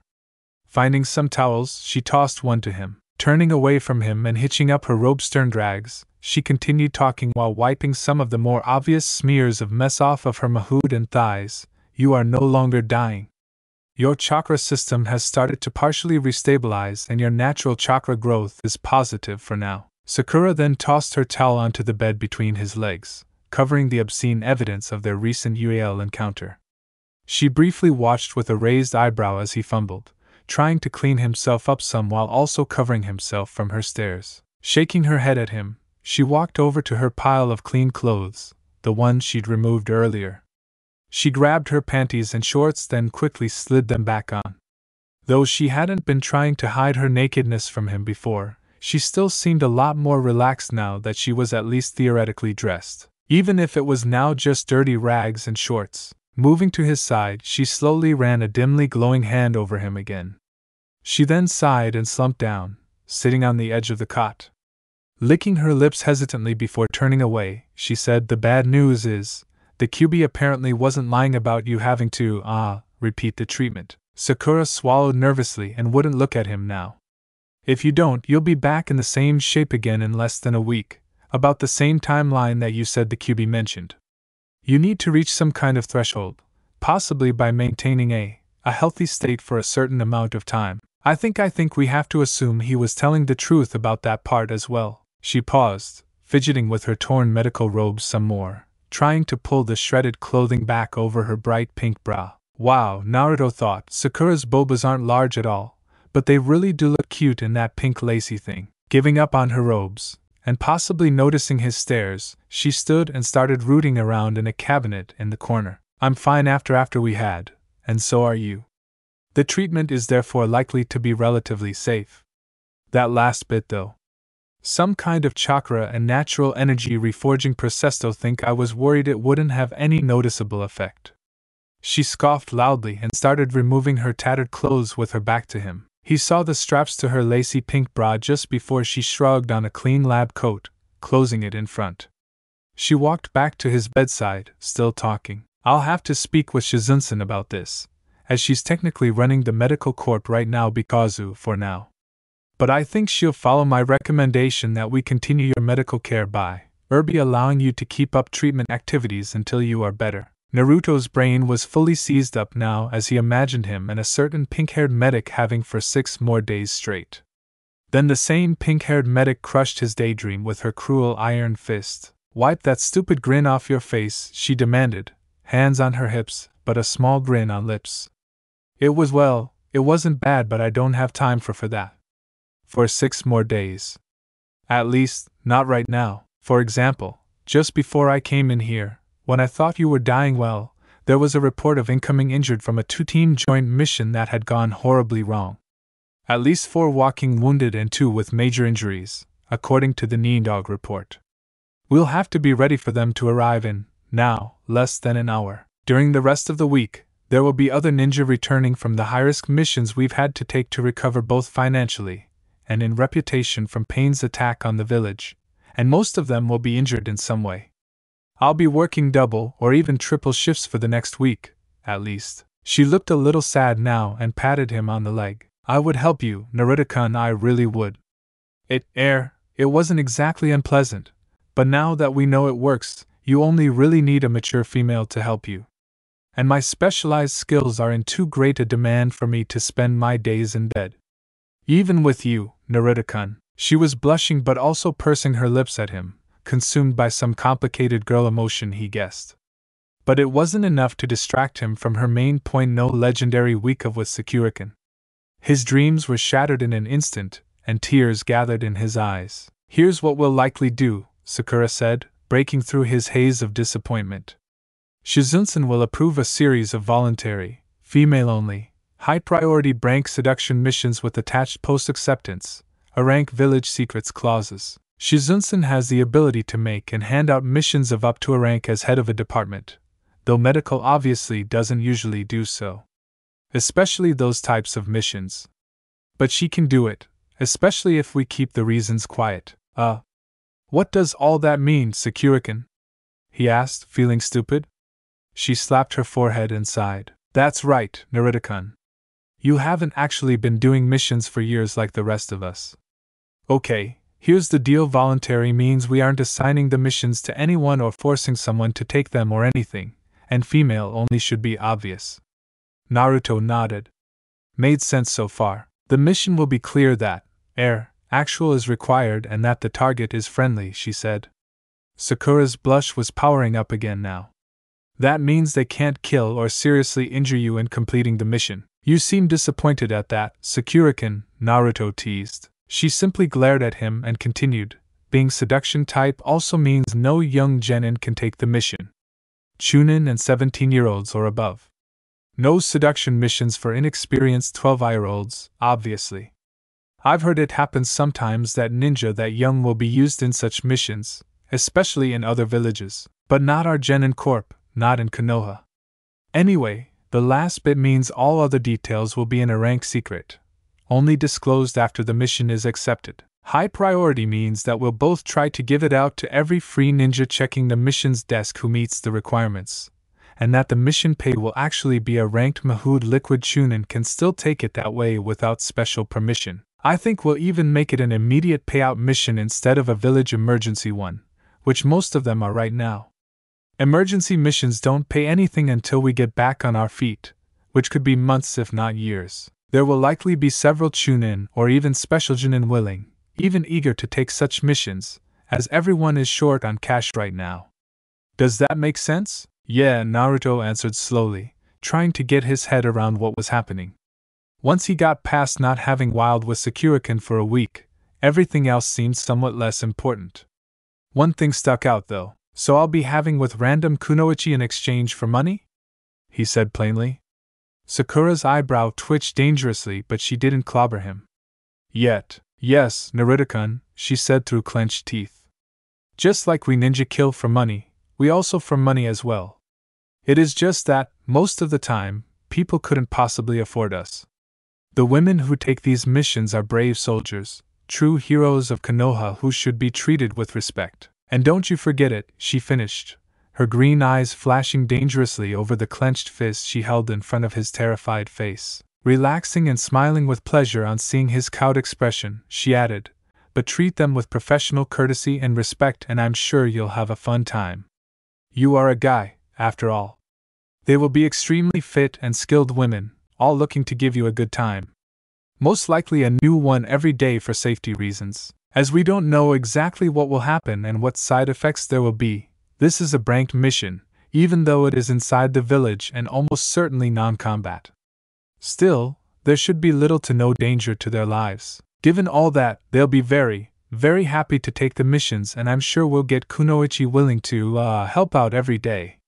Seeing his still pouting face, she cuffed him lightly on the back of his head, knocking him forward to almost hit his face in the middle of the messiest part of the sheets. Just relax and have fun, doctor's orders, she said with a darkly sadistic smile, and remember all those women need to have just as good a time as I did, or it won't work and your chakra will eventually drain out of you completely. You die if that happens, idiot. But no pressure, right? I'll get the first mission request in today, and you should have someone assigned to you later this afternoon. We'll shoot for at least 2 treatments a day, making it an 8-hour mission just to be safe. Watching as Sakura happily marched out of the tent, ruined clothes clutched in her hands, he looked around for some clothing of his own. Finding them on a side table and dragging his shirt and pants on with a pained groan, he tried to sit up and take stock of his situation. He was feeling a lot better, but he still wasn't anywhere near 100%. His arms and legs ached, and his mahood was a little sore. His head felt like it was full of kunai, all trying to poke their way back out. Given what Sakura was saying, he needed his wits about him and all the strength he could muster for this afternoon, when some ancient, scar-faced, battle-hardened, career Chunin manslayer who was Tsunodabakan's age found out that the best and safest way to get paid a rank money was through his mahood. Repeatedly, so long as he survived, images of someone who looked like Iruka Sensei but with huge, sagaboba, and a giant waistline swam horribly through his head. He almost passed out again at the thought. This was going to be a long week. Leaving the poor scar-nosed Chunin who'd been working the mission desk a useless pile of panting mail just because she could, she now stalked slowly along the branches of the trees at the edge of the ruined village center. Her new mission scroll slipped into an inner pocket in her long brown coat. There really wasn't anywhere else to keep it, given her absurdly tight pants and armored fishnet top, which was all she wore under it except for weapons, lots and lots of weapons. Slipping the scroll out to take another look while scratching at that spot on her neck, she double-checked the first stop, some medic chick over in the tent city who had the secret details for her mission. Whatever. A quick and she'd have enough dango money to last all week. Good thing she beat all those young Chunin-his to this mission. The best part was, she didn't even have to make excuses for stabbing any of those useless s who always got in her way, since she'd heard about the missions first, fair and square. And they said hanging around ogling the cute desk clerks at the mission center wasn't a good use of her time. She usually used as an excuse something about better intelligence and trading favors. But the truth was that those quiet, library-type boys and, quite frankly, the girls as well were the freakiest in the sack. But she was willing to let that be her little secret. This time, as a bonus, she'd even been able to snatch up this total cakewalk of a mission as soon as the cute scar-faced academy teacher that was where she knew him from had seen it, his eyes widening and his face blushing at its naughty contents. Sakut, ahem. Anyway, since she wasn't allowed to do missions outside the village right now, still being a minor security risk or something, she needed the cash bad. And after the 30th time she'd had a complaint filed against her for scaring civilians into comas, some of the mission complaints had misspelled it scarring mahood liquid at least. She thought that was a misspelling or contributing to the criminality of a minor or some such. During miscellaneous cranked guard and escort missions inside the village, they'd banned her from those for life. So it was this or Genin-class drank trash missions that wouldn't even pay out immediately, at least until they had enough people free to babysit her on more important missions outside the village. Bah, get the mission specs, the guy into unconsciousness, eat the sweets. All in a day's work, she thought, disappearing from the treetops with a terrifying cackle and a puff of smoke. What a great start to the week. Regaining consciousness after being knocked out wasn't new for Naruto. It happened more often than he really cared to admit. While training, in the middle of a fight, just because the QB was ing with his brain and decided dragging him into an inner space to talk about stuff was a great idea. Mahood liquid, there were lots of flavors of there. But whenever and however it happened though, 2 things were always true. 1, it hurt like hell to wake up. And 2, he was in for a lot of trouble, immediately. This time, his eyes snapped open and he immediately groaned. His mouth felt like someone had dragged it across the floor of a hospital. His head was pounding. His legs and arms were tied behind his back, and someone was taking off his pants. Well, that was new. You're more trouble than you're worth, you know that? Said the woman taking off his pants. Naruto looked around in a panic, trying to figure out what was happening. Then he did, and panicked harder. Yuyuri, that crazy proctor lady from the Chunin exams. He screamed, trying to wiggle his pants and other important parts away from the insane woman, all while deprived of the use of his arms and legs. It didn't work. Gah! Get the hell away from me, you insane bye! In one lightning-fast move, he was being held up in the air by some coils of rope looped around his chest from the psychotically complete job someone had done tying him up. "I'm not insane," she whispered with an insane look on her face from half an inch away. One of her light brown, almost gray eyes spasmed repeatedly, slightly closed, and then open again. I have the paperwork to prove it, signed by the third Hokage himself. So don't call me insane," she continued in an intense tone of voice. Right. Sorry, he stammered nervously, a drop of sweat rolling down his face as she held him up in the air. She was wearing nothing more than a long, thrown-open tan coat, a very, very short leather skirt, and an incredibly tight mesh body stocking made of armored metal kunoichi fishnet. There was also a thong hanging down between her bobas from a thick cord, which drew his attention to that area. She didn't wear anything underneath it, at least not a bra, and certainly not the usual male underpadding, and was quite literally poking through right now, two tiny pink nubby bits clearly outlined by surrounding metal links. He still hung above the bed from one of her hands with her intense strength. "Who are you again?" Dropping him back onto the bed and throwing her coat into a corner in one smooth set of motions, the dark-haired madwoman posed with ponytailed head thrown back, legs spread wide, and a thumb pointed at one large boba. "I am the great Anko Mitarashi, and you are my target for this mission." She glared hungrily at him. "That couldn't be good." Wait, he shouted. "What mission?" Anko smirked at him, terrifyingly starting to undo the belt holding up her skirt. His pants were still riding dangerously low, and he tried to worm his way down the bed to inch them back up his thighs. "Why, your mission, Naruto-kun. The one that cute Pinky Medic conned the acting head of the Konoha Medical Corp into approving. The one where someone is hired to you for 8 hours straight." "Oh shit," Naruto whispered, recognizing a mission Mahood Cup when he heard it. He immediately sprang into action. Well, he flopped around a lot more on the bed, but she tied him up using some kind of, he didn't know, rope jutsu or something. If he pulled too hard, he just yanked on his own arms or pulled his legs back even harder, so he had nothing to work against. Escape jutsu were never his strong point. Most of the time, he could just overpower them with a burst of energy. But with the QB out of commission and him still weakened, that might not be possible. He just didn't know. What he did know was that he couldn't allow this blood-crazed special jonin anywhere near little Naruto. Then what she'd said sunk in. "Wait, no. No, I don't think that's right." "What?" "No, it's quite clear. Here, look." She snatched a mission scroll off a nearby table and stalked towards him, her undone belt bouncing against her honestly brutally toned upper thighs. They looked like she could use them to squeeze you to death like a boa constrictor. Which wasn't a comforting realization at all. Sliding into bed beside him, she pushed him back and leaned on his shoulder, looking at the scroll side by side with him, her cheek next to his. "See, look here, brat, mission objective seduction, class 3, she turned and licked the side of his face with a suspiciously long tongue and smiled at him with a fake, sarcastic, tight-eyed smile he knew all too well. "That means, Naruto-kun." Her false smirk was starting to really get on his nerves. She continued reading, rubbing her cheek against his slowly. "Blah blah blah, standard bonus structure Mahood liquid, here we go, mission length 8 hours from initial contact. That would be from the time I gassed you in that alley and dragged you over here." She turned and smiled wide and truthfully at him from really, really close range. Was it his imagination, or were her canines significantly longer than was normal? "You woke up much faster than I expected. Guess you're more resistant than I thought. I didn't even have time to get your pants off.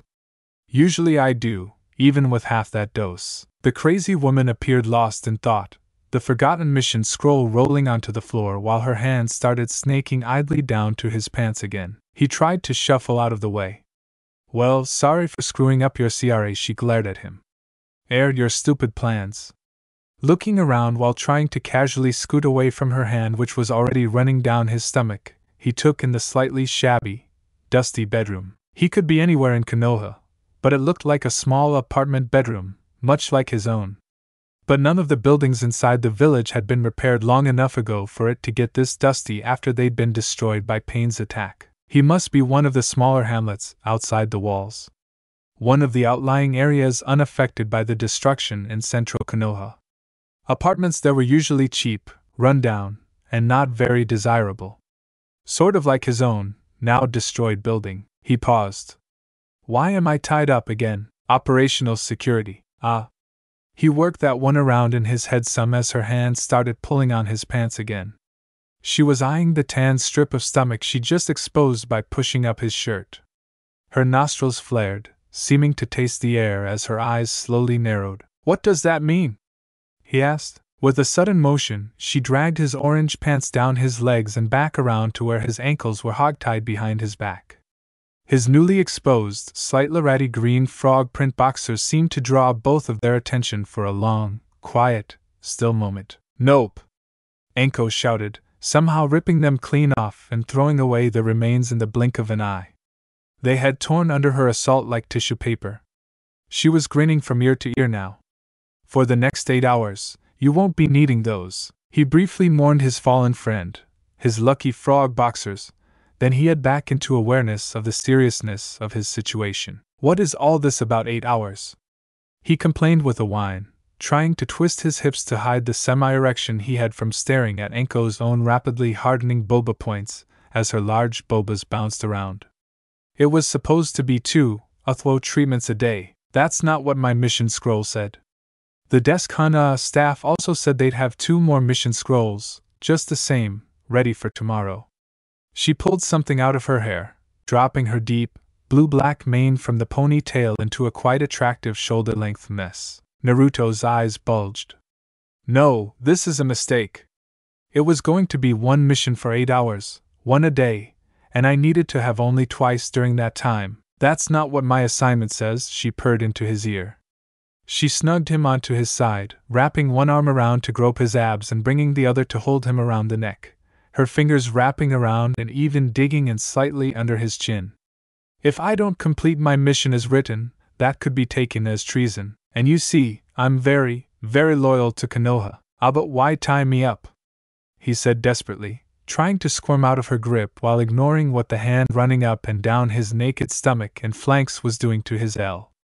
Her large, metallic mesh-covered bobas were now pressed into his back, just above where his arms were tied. She was rubbing one muscular thigh over his leg, slowly wrapping it around his, almost brushing his mahood. I got a full debrief from that pinky girl you played doctor with. You like her a lot, huh? Some kind of crush? Naruto nervously chuckled. What am I, 12? No, Sakurakin's great, but she's just not that into me. She helped me out as a friend. Nothing else. She ed you but as a friend? No. Well, yes. It's complicated. Heard about some crazy stuff from her. Talking to the QB. Chakra energy explosions shredding underwear. 1 minute 45-second long female intense pleasure S. Needed to make sure you wouldn't do something crazy, like go full insane crazed Jinchuriki on me, or release the Ninetales or something. I'd never do that. Naruto protested. I care about my comrades in the village, and I'll never let that evil out. He could feel her take a deep breath behind him. So, you consider me a comrade? She asked quietly, her hands and leg motionless but still hugging him tightly to her exquisitely strong body. What? Of course, and you don't think I'm... I don't know. Some sort of monster? You're no monster, he said in confusion. I've got a real monster trapped inside me. You're just a little CRAR, intense. He could feel her let out her breath while tightening her grip on both his abs and his neck. She wrapped her hand around the side of his neck even tighter, squeezing just a little. Do you mean that? She asked in a dangerous whisper. Yeah, sure. Why would I say it if I didn't mean it? You know that I was Orochimaru's apprentice? She said without inflection, her hissing breath tickling his ear in a creepily intimate way. I saw recognition when I said my name. You've heard of me, but didn't immediately connect that name with my face. Yeah. Old perv, I mean, Jiraiya-sama told me about you. I was concerned about Sasaki, like if we could ever get him back from that snake guy. This was before stuff happened. I needed to know it was possible after he got that cursed mark. Like, that there was still him inside, Ness and all. And then what did Yuriyazama say? He told me you were marked with something like that seal, an early version. He checked it out personally just after you got it, okayed you for duty. He said that it hurts you all the time, but it doesn't control you, that you were tricked by Orochimaru, that you never did anything intentionally to hurt anyone in Konoha, and that you're loyal to the village. And that it can be the same way for Sasuke. She relaxed her grip on his neck finally, and he realized then that she'd had her index finger pressed firmly against his carotid artery. He'd heard from the old about monitoring someone's pulse as part of some lie detection techniques. Naruto's eyes went wide when he realized she'd also had her other hand just below his diaphragm looking for involuntary muscle movements, and her leg wrapped tight against his inner thigh's pulse point. That one was deep and hard to feel, so she'd likely did it with chakra-enhanced senses. Wow. She was even more scary than he'd originally thought. Your friend Sasuke Uchiha is said to have killed Orochimaru, she whispered. He heard the sound of a short blade being drawn behind him. He froze. I'm not sure I believe that, she continued. But I believe you, Naruto-kun. Suddenly, the ropes holding him were loosened with a single whispering slice. You saved the entire village, Naruto. You don't look at me with that suspicion and hate in your eyes, like all the older ninja do. And you look like you've spent the last 3 years doing nothing but working out. Yum, Ahokai. What now? He said, rolling over to face her as she loomed above, his arms and legs now free. She rested her arms on his shoulders, hunching over him, idly removing coils of rope. Now I complete my mission, she said with a huge, intense grin on her face. His eyes drifted down all on their own to stare at the rounded curve of her bobas and her tiny, perky pink boba points. Each ripe mound looked like they'd weigh more than fill a hand, and his imagination started running wild. This was a lot better than some broken-down old chunin, like he'd imagined before. She couldn't have been much more than her mid-20s, and her large bobas were firm enough not to need even the minimal support given by her kunoichi armor, though they did hang down above him, just barely not brushing his chest. I thought you'd keep me tied up and do kinky stuff to me, he said, his mouth on autopilot, the same as his eyes. He looked up when he heard a snort, and saw that she was thankfully laughing at that. Her bobas shook back and forth, drawing his eyes once again. Yeah, everyone expects the snake mistress to be a crazy, domineering, violent H in bed. Most of the time, I just want a good, relaxing, normal lay, you know? Something to scratch that itch. If I'm not getting paid to beat someone, why do it? Anyway, I don't want to scare all the nice librarian boys away by leaving them in bloody shreds the next day. Don't get much in the way of, repeat mission requests, so to speak, if they can't walk and their junk ends up covered in snake bites. He grinned back, then sat up, pushing her into a sitting position as well. He fumbled verbally, looking for his next move. So, how do we do this? She slapped herself on the forehead, which did interesting, jiggly things to her bobas again. I forgot. You're basically a virgin, aren't you? Reaching over, she helped him drag his shirt off and then tossed it away.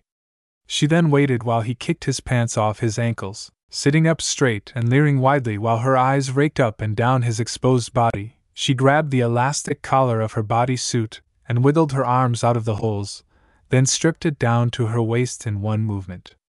Her large bobas were pulled slightly down with the fabric, then sprung up freely. The curves of the bouncy globes and their small, tightly erect pink nubs stunned him more efficiently than any genjutsu. Help me off with this, she said, gesturing to the leggings on the mesh suit where it ended high on her thighs. Naruto reached out with slightly shaking hands to weakly grasp at its lower cuffs. No, up higher and pull it all down. Take off my skirt first. She dropped the bunched armor around her hips and fell back onto the bed with grunt and a smile. She kept staring at him, her eyes hooded and amused. He reached up and pulled on her skirt, and she lifted her hips. His hands briefly ran over her taut and muscular flanks. With trembling fingers he pulled her leather skirt all the way off, then stared at the underarmor that was the stuff of dreams. Wet dreams, specifically. His eyes were glued to her mahood, outlined suggestively by the elastic properties of the expensive, skin-tight chakramidal mesh suit. Having fun down there, loverba? She said with a smirk. Face glowing deep red with embarrassment, he started working the bunched-up suit down her stomach to her wide hips. She lifted up again and he quickly pushed it down past her mahood. He'd been right, she wasn't wearing anything under there either. And she was glistening a little. He then made the mistake of looking up, past Enko's completely shaved mahood, to see her laughing eyes and wide grin at his antics. Dragging his mind back to his remaining task, he started pushing the material down her thick, toned thighs. Slower, she barked in command, startling him into almost falling off the bed. If you're not going to simply give me a rough and be done with it, then I'll make you make love to me. And I'll be it if I'll let you do that wrong. So take your time. And touch me. Gulping, he wiped his damp palms on the top of his thighs, then knelt beside her, right next to her knees. He moved both his hands to her bare middle, hesitated at her hips, winced away from her bare, slightly puffy-lipped vulva, and finally settled on her upper legs. Squeezing both her muscular thighs, he ran an experimental thumb over the inside of her leg, dragging the pad along a tight cord of steely muscle under her soft skin. The muscle jumped a little and Enko gave an exasperated sigh, growing bolder, and fearing for his safety if he didn't get a move on, he started rubbing his hands up and down her upper thighs, wrapping his fingers around to just barely bump the lower curve of her naked bump, though carefully avoiding her mahood, then down to the tops of the bunched suit. Squeezing a little, he pushed the mesh fabric lower with every downward stroke. Trying to turn it into a light massage, he continued to work down to her knees, carefully avoiding tickling her there as he had no idea how she'd react to that. Then over her well-developed calves, he pulled the suit all the way off, dropping it off the end of the bed, then paused before returning his hands to her feet. In one of those strokes of genius that would have made his old mentor proud and teary-eyed, if only he could have witnessed it, Naruto started giving Enko an amateurish but enthusiastic foot rub. She gasped, then started groaning like a character in one of the pervy sage's books, pushing her feet harder into his hands and writhing slightly under his touch. Ah! Na Naruto, I swear on! I have been on my feet all thing. Oh Kami! Weak. So. Ah! If you stop, I will kill you! Mission be dead. Her toes were flexing wildly as he worked on the pads of her feet, then stroked up and down her arches with firm fingers. Her hands made fists in the sheets above her head as he started growing bolder, really working his fingers into the pads of her feet. He focused first on one then the other foot, making sure to work out all the tension evenly and giving each the same attention. It was something he'd only done for himself before Mahood Liquid, walking from one side of the elemental countries to the other for almost 3 years, had given him experience with sore feet and how to treat them before problems developed. He hadn't known, however, what a powerful seduction technique it was. Well, at least Enko certainly seemed to be enjoying herself.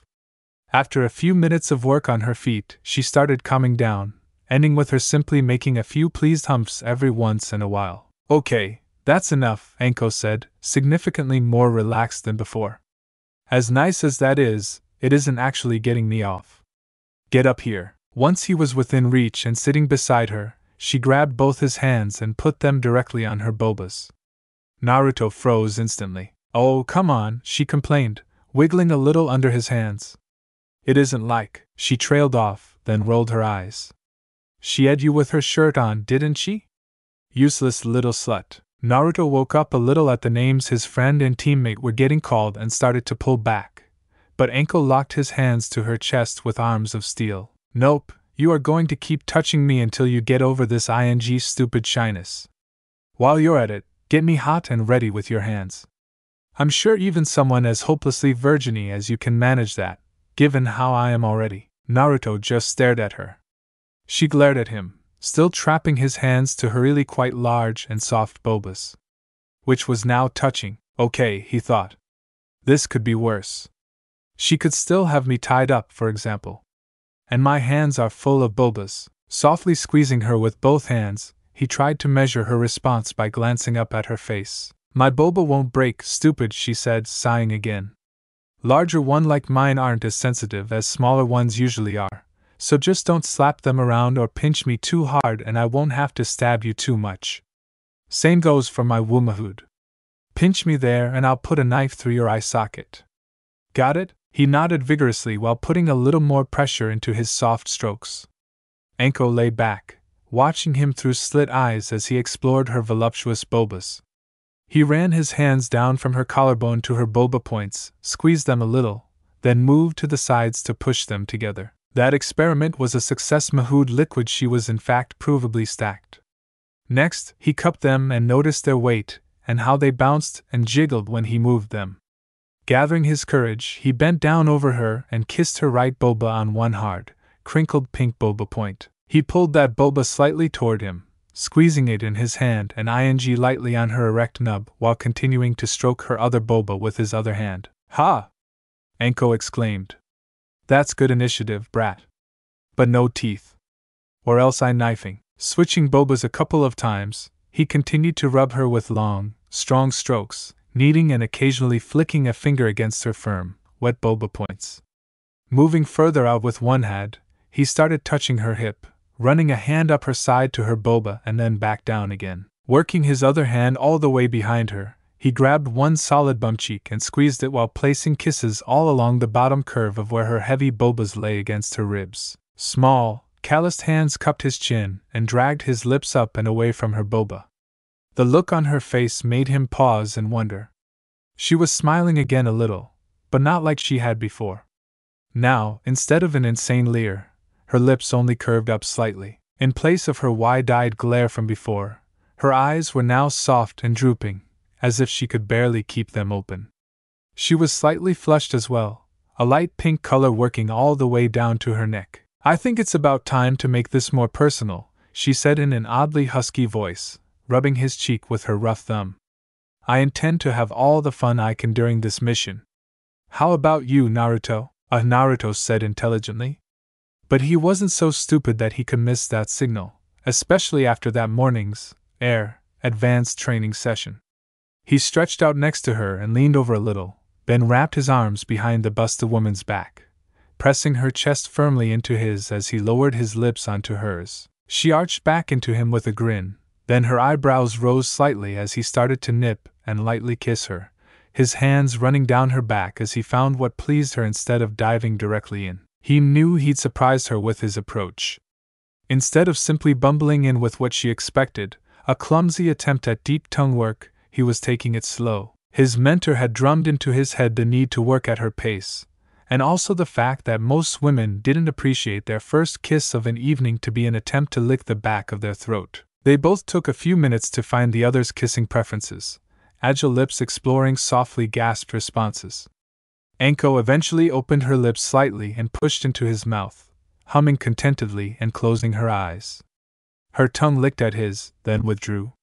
He followed and she allowed him to explore her mouth as well. She tasted a little like tea, but also some kind of sweet treat.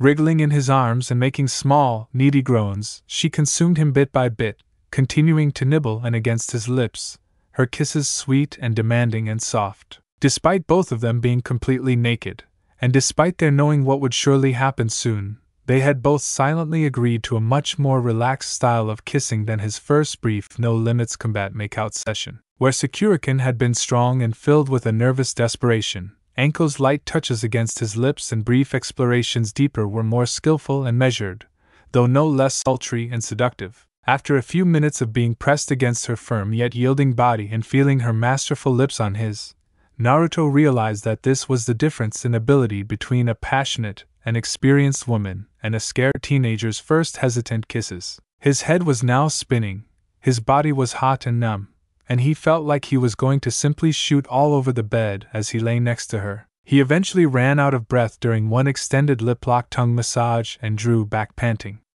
Anko grumbled, "Breathe through your nose," before capturing his lips again, pulling his face back against hers with her hands. She then used her tongue to force her way into his mouth, and captured his tongue by wrapping her own impossibly long one around his. She then dragged him back into her mouth, where she squeezed her lips around and ate on his tongue gently, her eyes open again and smiling at him playfully. Anko's hands left Naruto's face, drifting lower and rubbing against his chest, feeling his firm pectorals and running her fingers across his stiff bulba points. She then easily pulled him over by his hips so he was laying fully on top of her, her legs between his and his arms around her back, still pressing her upper body tightly to his. With a start, he realized he was actually almost exactly the same height as her. Something about the way she had carried herself had made her seem very imposing despite her stature. He knew he wasn't very tall, but the third had been short as well and certainly wasn't someone you would think of as weak. Mahmoud Liquid neither was Anko. Most obviously, the special Jonin's body was strong, immensely so, and in a much more obvious way than Sakurakin's subtly toned and chakra-reinforced way. Anko's arms bulged with hard, cut lines, and her legs were small tree trunks. The dark-haired woman's body was compact and writhed underneath and against him like a snake, her dense but relaxed coils of muscles padded with soft feminine curves. But it was her presence in the room, similar to an experienced ninja's killing intent but ever so different in result, that really impressed him. Before, she'd been a terrifying force threatening instant violence, always ready to strike and making him think he was helpless, like a trapped animal, hypnotized by her room-filling power. Now, her small body pressed to the bed under him, flushed and rubbing against him idly, she still seemed powerful and in control, but in a more self-assured way. She had an aura of immense sensuality now, and he seemed unable to turn away from her softly curved body, her generous bobas, or her mesmerizing gray-brown eyes. Though having with him was her mission, she clearly allowed him to lay hands on her, and seemed to take pleasure in it, but he knew she'd twist in his grasp and sink her deadly fangs into him the second he did something she didn't like or permit. It was obvious that if she wasn't enjoying the feeling of his body pressing down against hers, his hands touching her intimately, he would very quickly be exiting the apartment through a brand new hole in the wall. Instead, she made him feel like he was a god, and that she genuinely wanted him personally to both pleasure her and also take his own release from her eager body. As he felt hands that could crush his bones like dried noodles move lower and lower, stroking his arms, then his back, then his and outer thighs, he considered why Anko would welcome his attentions. It wasn't easy while she was kissing him like this. He groaned into her lips and pulled back again, but quickly returned to lay small kisses on the corner of her mouth, and then in a trail down her jaw. As she chuckled, leaning her head back so he could kiss down her neck, he said, "Thanks, Anko-san." "Chan," she growled back. He pushed himself up on his elbows to look her in the eyes. "Ah, right. Thanks, Anko-kan, for making this so special." Anko must have felt him jutting against her thigh when he'd shifted, because she suddenly laughed. Mahmoud Liquid actually laughed, with a light, pleased little sound. Mahmoud Liquid and arched up against him, rubbing her bobas into his chest and pressing her leg back against his hardness. Kissing him briefly again before pulling back a little, she then smiled up at him and said, "Lover boy, you're doing great. I could have made this a quick then get my pay kind of thing, but you're a real pleasure to be in bed with. Not trying to run away. Paying attention to what I want, and not getting stabbed for doing something stupid and rude. Kissing like that. You're a keeper all right." I can see now why Pinky was stammering so much when I interrogated her about the mission. So sweet and delicious, just like all my favorite treats. And you've been well trained, and by a master. She wiggled down a little and moved her hips, pushing his hardness against the soft mound just below her muscular belly, making his brain freeze for a moment. Yes, she hissed seductively. I can see his training in your technique. Smart boys who like reading Juriyazama's porn are always the most considerate lovers, which is why I love them and take the time to hunt them down for myself. But as fun as this is, we do actually need to at some point. You know, you're big, hard Mahood and my sopping Wumahood, hiding over and over again until you shoot your hot seed into my deepest places while I scream out my own mind-breakingly intense release. He simply stared at her. Oh, and it saves your life, too. And if you can manage to keep your body kanai-free in the process, we'll more than once. Many more times than once. She moved under him again, shifting her hips and legs around to leave him lying between her thighs, with her legs pulled up and back a little. She knocked away his arms, so Naruto was left leaning on Anko, half crouched between her legs. She didn't seem to mind his weight on her, and he certainly liked the feeling of her softness crushed and rubbing against his chest. His was no longer pressed against her legs, a situation she quickly took advantage of. Naruto groaned when she reached between them to rub him with her strong hand. She then grinned again, less sweetness and more mischief in her eyes now, still moving her hand up and down his hardness relentlessly. The village did pay for me to have with you, you know, she said. I mean, hey, at this point I think I'd do it for free, but they don't need to know that. Point is, that means you are allowed to touch my womanhood, lover boy. You know, that juicy slit you've been avoiding all this time, my throbbing cavern of need that you can't seem to look directly at. This? Right here? She reached down and grabbed his right hand with her left, then hid it between them, pushing his long, combatroughened fingers into her labia. She rubbed his hand up and down a little, spreading her wetness over his fingers and bumping lightly against a firm nub at the top of her folds. Naruto's breath caught, but he kept stroking her between her legs as she pressed her hips back against his hand. Yes, that's good, she gasped. Very good. Sorry, Anka-kan, I don't really know what I'm. Shut up and keep doing what you're doing. You've got the basics down. Just don't screw up and make me hurt you. That's not really helpful. Don't care. Not your sensei.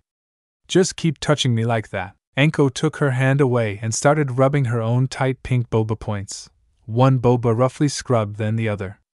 Her eyes were now closing almost completely, opening briefly when he touched a new, even better spot, then closing tighter when he brushed her hard little. He kept focused on the spot she'd moved his hand to, but also spent some time comparing the feel of her to his only other experience of this kind. She didn't seem to mind his wandering fingers and simply lay back on the bed as he slowly stroked her, occasionally nuzzling his shoulder, while idly jacking her hand up and down, just slow enough that he didn't think he'd immediately explode all over her hand. Finally, apparently growing tired of his awkwardly craning his head down to try and see better, she slapped him sharply on the top of his head to get his attention.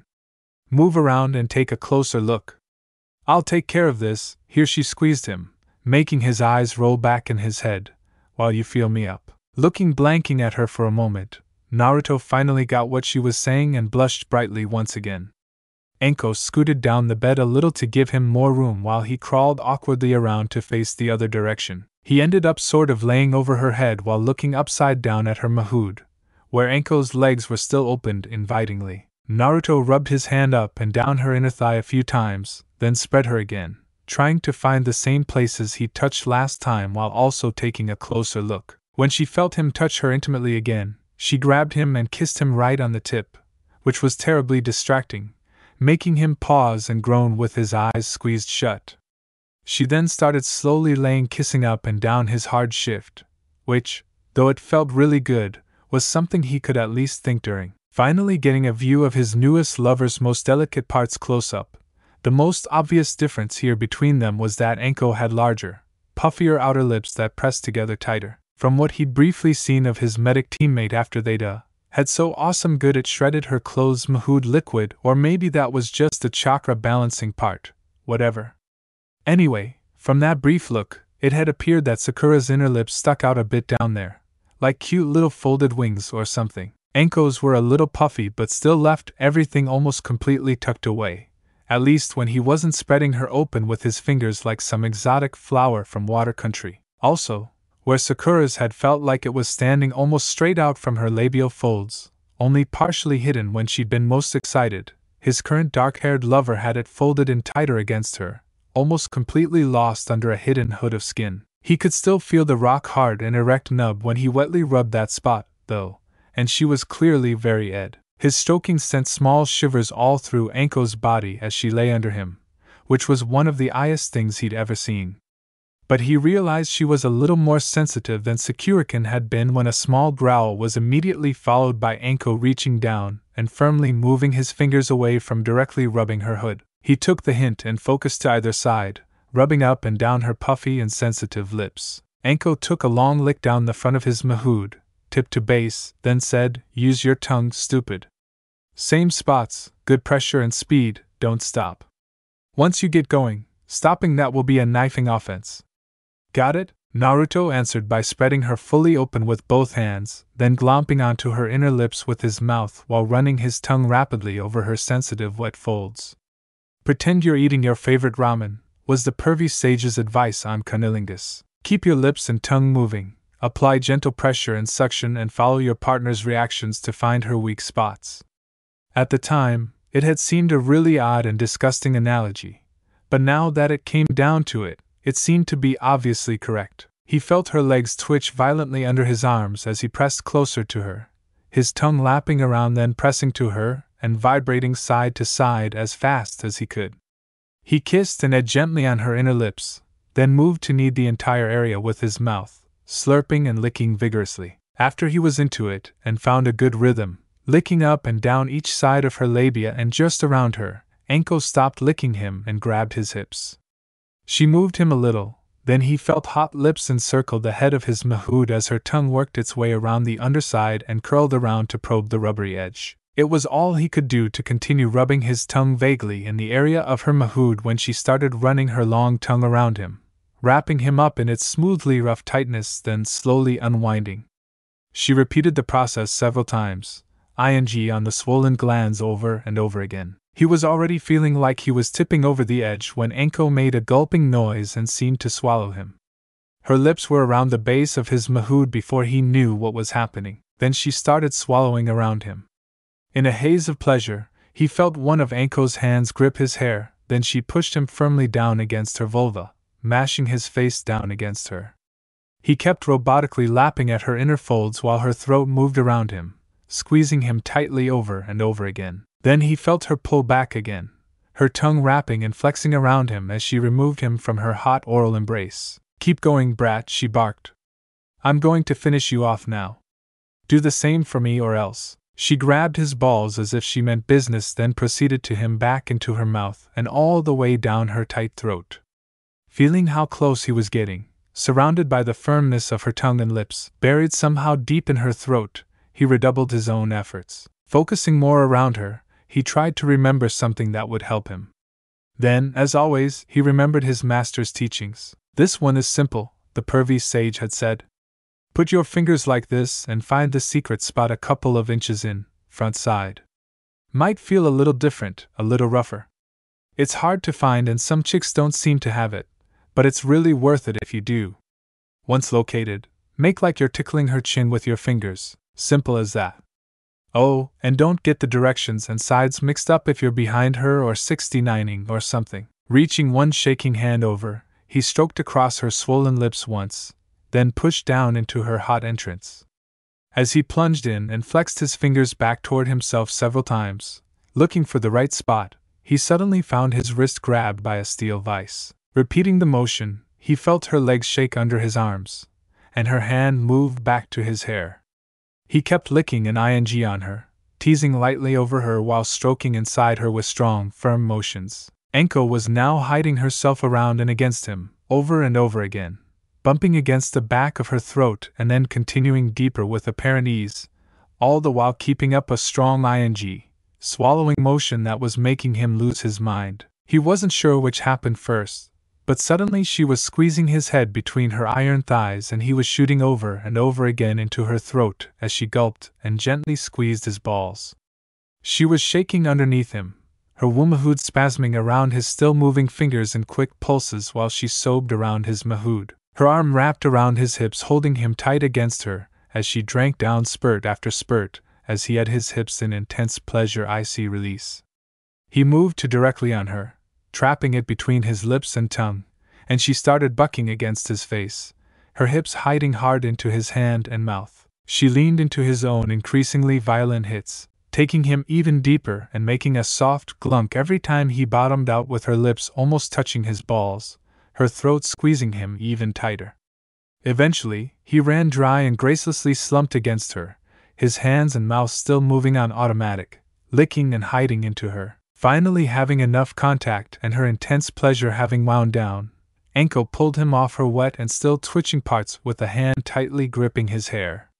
He carefully removed his fingers from her hot, wet womahood, pushing himself up onto his elbows and licking his fingers thoughtfully, his eyes unfocused and distant. Her other hand was pulling hard, back and forth, as she dragged him slowly out of her throat, extracting every last drop from his softening length along the way. She licked and ate around his glands once it was back in her mouth, then pulled all the way off with a pop sound, followed by one last kiss right on the tip. She took 3 deep, heaving breaths, then whistled low and long. That was quite good for a virginy brat. "Get back up here. I want to cuddle some before our first reel. Turning around by rolling off her and onto his back, then sitting up and sort of flopping back next to her, Naruto dizzily looked over to a flushed and sweaty but satisfied Anko. Making a lightning-quick grab, she pulled him back onto her and wrapped her arms around him tightly, using him like a large teddy bear. He ended up on his elbows, face inches from hers, laying between her legs, which had also tangled around his. She grinned and winked at him. Hope I didn't freak you out with the snake mouth technique. I've heard good things from previous Vic Air partners about how good it feels. No, it was a while, he stammered out. Wow, right back at you, Naruto-kun.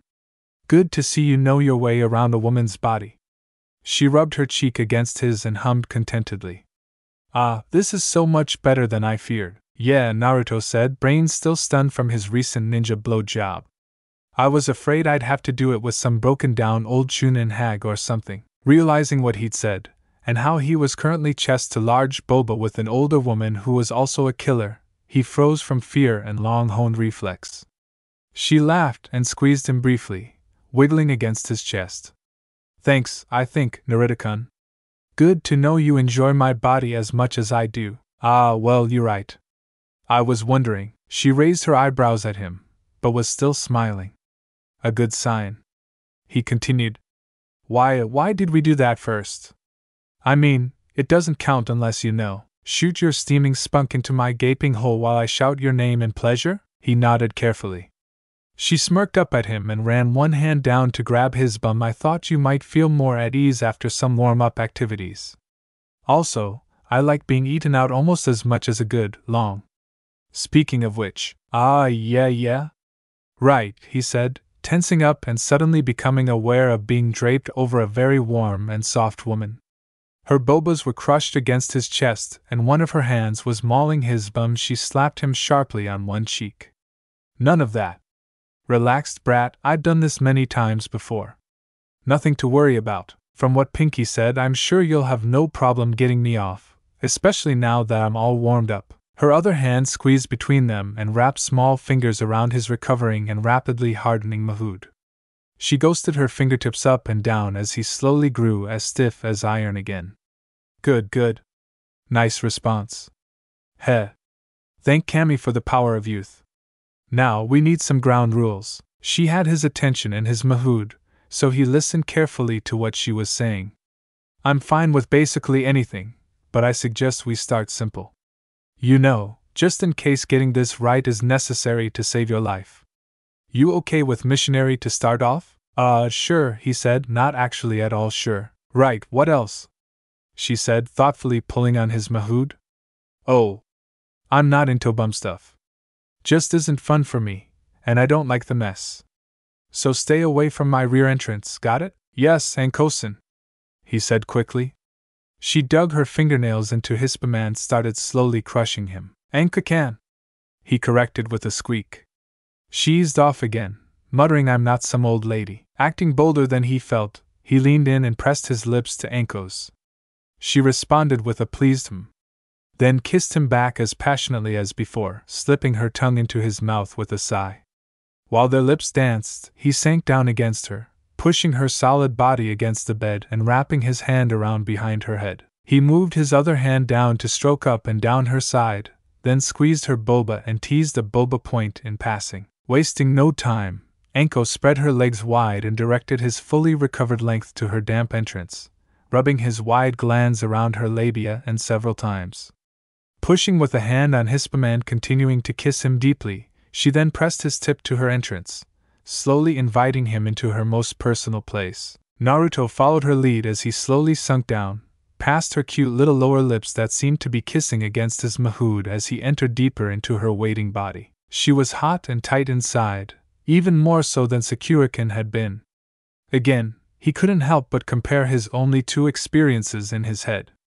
Sakura-kin had used her incredible skill to squeeze and stroke him with her strong inner muscles, but Anko's body just seemed naturally smaller here. Struggling briefly when he was only part way in, she placed a hand on his chest and stopped pushing on his bum. Then she took a deep breath, drew her knees up almost to her armpits, relaxed around him, and pushed him deeper inside until his pelvis was pressed to her widely spread hips. Anko gasped as she pulled away from his lips. NGH, ha? INGG, oh Pinky, an apology. You're just as large as she said. Thought the slutty little bookworm virgin was exaggerating. Grinning a silly grin at her, Naruto said, I'm that awesome, huh? And that big? She rolled her eyes. I've had larger, Naruto-kun. You're just about average in length, but you're thick and you get quite hard. It's like a bar of hot steel stuck inside me. Very nice. Made me work for that mahout, but I do feel quite full now. That's not the most important thing though, so get moving, loverba, and show me how awesome you really are. Taking the hint, he pushed himself up and into a crouch, still buried deep in the beautiful, dark-haired woman who was looking up at him with filled eyes. Her shoulder-length hair was spread out in a fan against her pillow, and her hands were clutched into small, tight fists next to her head with her elbows thrown wide. She was now almost folded in half, with them pressed against her wide hips, sitting almost upright while her legs were held curled against her chest. Me, she commanded with a smile. Bracing himself by grabbing her wide hips, he eagerly stared, moving, pulling out of her clutching passage, then hiding back again. Anko groaned as he came flush against her again, crushing her puffy labia against him. He ground on her, leaning in and pushing her down into the mattress. Then he pulled back again and watched as her small inner lips followed his retreating length. He hit back again harder, drawing out a gasped exhalation from his partner that turned into a rising groan. After several minutes of hard, rhythmic slaps echoing through the bedroom, Anko was panting along with his hits, a high-pitched and surprisingly girlish sobbing accompanying every jarring meeting of their bodies. Proof of how weak he still was, sweat was already collecting on his brow, and his arms were starting to grow sore. He wasn't sure how much longer he could last, and he needed to make sure Anko came at the same time. She looked really good, and was now flushed to the tops of her collarbone, but he needed to be sure. Pausing, he took a half-stride forward with one leg, planting his foot on the bed and beside her, and pushing her own leg back almost into her shoulder with his inner thigh. He then lifted her other leg by hooking his hand under her knee, rotated her hips slightly, and gave himself a little more control and better access for the spot he was looking for. She saw what he was doing immediately and grabbed his forward leg, while her other hand slipped down to rub around her puffy lips and sensitive. From the new angle, he started making short, quick hits, pulling her to him with one hand still on her hip and trying to rub against the same spot he'd hit with his fingers earlier with such success. The effect was immediate. Yes, she screamed at the top of her lungs. Right, right there. Don't mahood liquid UGH mahood liquid, don't stop, HH, for the love of Cammy. Ah. Yes. Keep giving meth that wonderful mahood. Don't ing stop. From then on, the only thing coming from Anko's mouth was a disjointed series of expletives mixed with demands that didn't seem entirely coherent. Naruto kept up the motions, but he had gained a small measure of confidence by now. After less than a minute, he switched back to deeper hits, but from this new angle. Anko growled until he moved his hand from her hip to her boba, and ground hard into her again, then switched to a series of shorter hits. She caught on to the pattern and started to meet his deeper, harder hits by dancing her hips against his. Her whole body moved with his, waves traveling down from her shoulders to her back, pushing her boba up into his hand, then snapping her hips to his. When he moved to make shorter hits against that spot she loved, she simply held onto his leg, rubbing her quickly. He couldn't have lasted so long if it hadn't been for that initial release they'd given each other. Anko certainly seemed to have benefited as well, as after less than 10 minutes in, she was already panting and her legs were shaking. He was almost there as well, so he curled down over her quaking form and kissed her hard on the lips, seeking her boba point with his hand and rolling it under his palm. She responded hungry to his kiss as he started hiding shallowly into her hot, twitching passage with short, quick motions. Hiding over and over again, sweat dripping off his chest, he finally drove her over the edge. A pleasured cry ripped her lips from his as she fell into her intense pleasure. Clutching around him with softly strong inner muscles, trying to drag him deeper with every hit, she pressed and rubbed against herself as he switched to hard, deep hits again. Every one brought a low grunt from Anko, and seemed to extend her own crashing waves of joyful completion, though her tight walls were now only irregularly pulsing around his member, as it hit deep inside her. Once, twice, and then the third time, buried deep inside her greedy furnace, he finally found his own release. Looking into Anko's wide gray-brown eyes, he pumped into her, over and over again, each one drawing a soft gasp from her kiss-bruised lips. His hips ing slightly, though he remained pressed against her fully, his body covering hers and his arms clutching her to him. He spurted deeply, endlessly inside the shivering woman's still intense pleasure ing body. When he had finally finished, he saw an odd look in her eyes, and he realized she was still coming in slow, rolling waves, one after another. Her body rocked back and forth under his, pressing up against him as if for stability, her mouth open in one long, contented sigh of pleasure. She breathed in as a gasp, then whined out a high-pitched sob that made the hair on the back of his neck stand up. Grinding against his pelvis with her hips, she also flexed her inner muscles around him, where he was still lodged deep inside her. Naruto noticed he didn't seem to be growing soft, and was still as hard as rock. She'd lost control of her arms now and legs, which dragged aimlessly across the bed or randomly clutched at his arms and back, and her head was lolling back and forth slightly, though her eyes still tracked him and stared right into his. Her face held a look of open rapture and complete satisfaction, or else he would have been afraid she was in pain or distress. Then suddenly, as before, a bright light grew around her lower body, just above her hips. Different from before, it circled and twisted, a writhing shape wrapping around them both. It was changing color rapidly, like a rainbow, and again glowing tendrils, both heavy and flowing across the floor and as light as air and waving around freely filled the room. Again, they seemed to be searching for something, but he didn't understand what. Anko continued to rock slowly under him, the coils of light pulsing in time with her shaking movements. Then she reached up and wrapped her arms around him and pulled him down into a crushing hug, her lips striking out at his, pulling and demanding. Out of the corner of his eye, he saw the tendrils turn around again and start flying back at them, this time spinning around them faster and faster, passing through his body as they drew towards Anko. Then as one, they all spiraled into her, at several points along her lower and upper body, with one hitting her right in the forehead. In one lightning-fast shoving motion, she pushed him up and out of her and threw him across the room. He hit a small armchair, turning it to kindling as he continued through, then skipped and tumbled wildly across the floor, not stopping until he hit the far wall in a cloud of broken plaster. He lay still for several moments, his head spinning and his arm aching where he'd hit the chair. And the floor. And the wall. Not broken, so he'd be fine in a few minutes, but that still didn't explain what the hell had happened. A groan came from the direction of the bed. What the hell happened? Anko snarled from across the room. Naruto climbed to his feet and stumbled back towards the bed. Anko was sitting up with her legs akimbo and her hands clutching the bedding, which he noticed was now becoming stained from his seeds slowly leaking out of Anko's womanhood. He then noticed that, as he had better, less why things to worry about. Remembering his last time, which was only that morning, he briefly looked for then found a hopefully clean tea towel and brought it over to the bed. Handing it to Anko, he said, "I've got no idea." That wasn't the same as the first time, with Sakurakin. Flicking her head upward in recognition, she took the small towel and started cleaning herself off. There sure was a lot of that, he thought quietly. She sat there, slumped a little and still holding the now definitely soiled towel, her other hand reached around to hold her neck. There was a pained, drawn look on her face that he hadn't seen before. "I don't think that worked," she said, still rubbing her neck. "What? It didn't work," she said. "Sure you came, I glowed. But did you feel that rushing sensation you reported this morning? With Nurse Prissy no pants?" He said, thinking back to his most recent mind-blowing intense pleasure. "No, yeah, I didn't think so.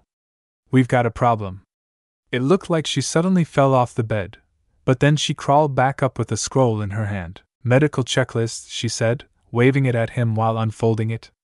She was still really naked, and though bending over a scroll with her legs crossed in front of her wasn't the most intentionally wide position possible, Naruto still found himself reacting yet again. There was something about her dark hair hanging down as she read quietly that turned him on. Yours was a high-risk mission, so there were detailed instructions for post-mystic incident medical care. Pinky wrote a checklist. And yep, your experience of energy flux is one of them. What's that mean? He asked, sitting carefully on the other side of the bed, trying to pull the disheveled sheets to cover his extremely tumescent mahood. She tossed the scroll aside. It rolled off the bed and back under a side table. It means, my noble young buddy, that you need to screw me again. And at least 20% better than last time. Therein lies the problem, my pal. Looking up, she noticed his pathetic job covering himself up, smirked, but continued. You need to tie me up first. He blinked slowly. What? Pulling a coil of something from, well, apparently nowhere, she grinned even wider. I've got this problem. You know about it. Come here. He didn't move even a fraction of an inch closer to the woman with the crazy eyes and the just dead look, either of which should have surprised him given the last half hour. What? Come here, she said, dropping what she was holding and reaching out a hand to him.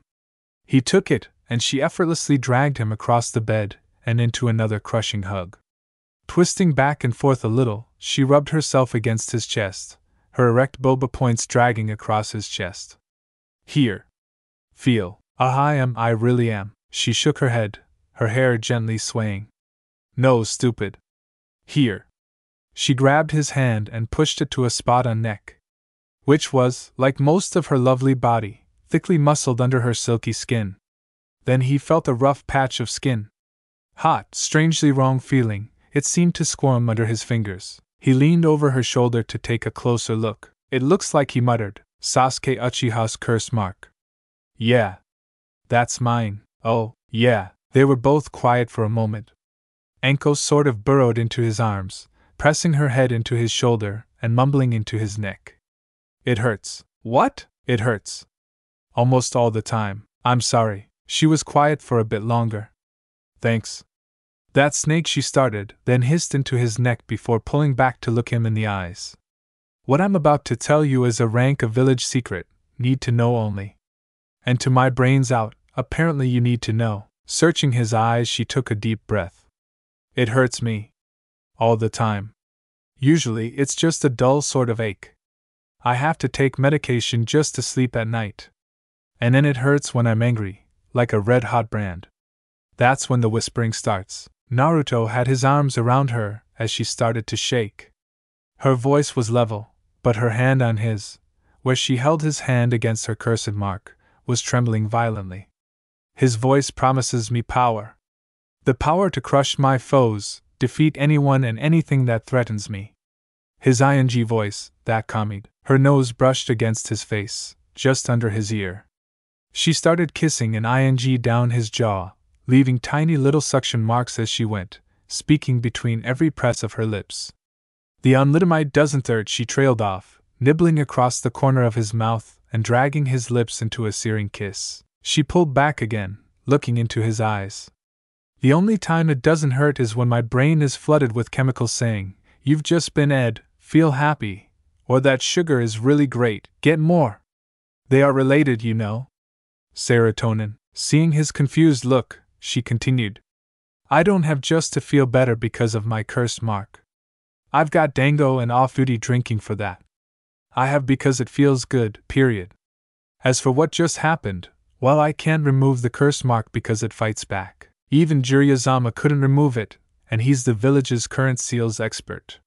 He said trying to remove it without fully understanding how it worked would just result in it trying to kill me. It needed to be undone in one go, defense protocols and all. And he couldn't do that. It was too complicated. So wait, Naruto said with growing concern, you're saying that's what just happened? It tried to kill you? No. It tried to stop you from messing with it, physically. The same thing happened when Jiraiya tried to look at it the first time.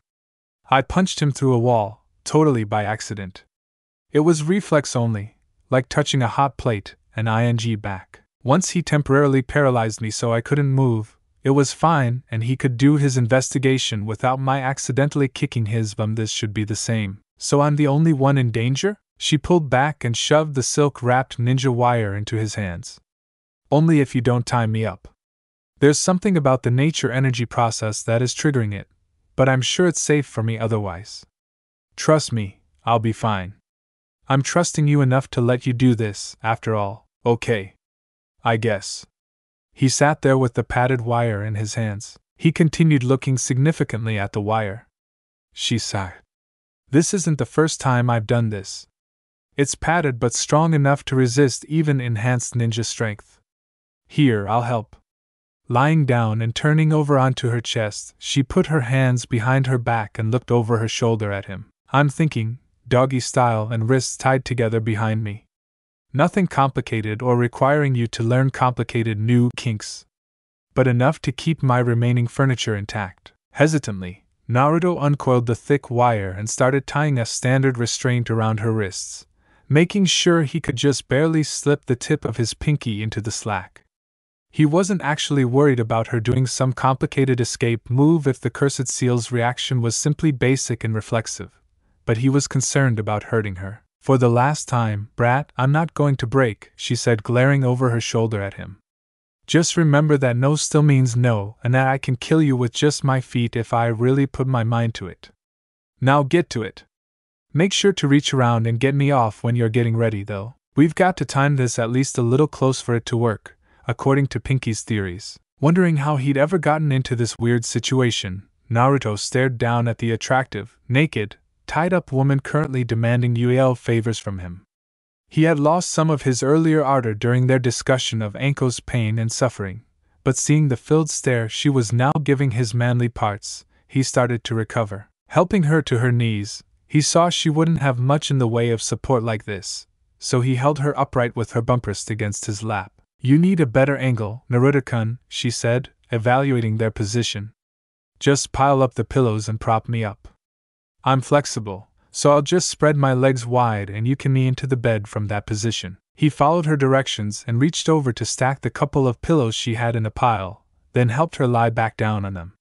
Better, she said, now make sure to use the correct hole, or I'll kill you. Spreading her knees into a wide kneeling split on the bed, she then turned her face into the pillows and wiggled her bum back at him invitingly. He took her up on the offer and grabbed her hips with one hand, aligned himself with the other, then pushed into her waiting heat. As before, she was firm and yet very, very soft. Pushing in slowly, he heard Anko make a pleased little noise into the pillows before shoving herself back towards him, burying him once more all the way into her depths. She then let out a long, contented sigh and wiggled her hips back and forth. Deciding on a more direct approach than last time, Naruto put both hands on her hips, pulled out a little, and then pushed back into her with a strong motion. She grunted softly and wiggled around him again. He pulled out and slid into her, pulled out, back in, feeling out this new position and her reactions as best he could. Hitting deep into her again, he then pulled out further and tried to strike that spot on the way back. She grunted and gasped when he finally found his mark, and that was when he settled into a long series of full, deep hits. He worked his hands on her shapely rear, squeezing her with every long stroke, and she sobbed and gasped into the mattress in response. Feeling his hard length plunging into her was incredible, and her reactions only made it better. She pushed back at him with every push forward he made. When he entered her blazing, wet passage, she spread herself even wider, and when he tried to pull back again, she grasped at him with smooth, tightly squeezing internal pressure. As he started to feel himself tense, he held back as best he could, leaning over to hold Anko closer while he continued knocking against her most responsive places. I can't thank you enough, Anko-kan, he said as she turned to look over her shoulder at him. For everything. She smiled back at him, then her drooping, desire-darkened eyes opened wide as he reached under her, running his hand down her chest. He brushed against her boba points and squeezed one boba, then finally pressed against the spot just above where they were joined and rubbed firmly. Yes. Yes, she shouted. Right there, lover. Yes. More, more. He planted himself firmly and held her against his chest.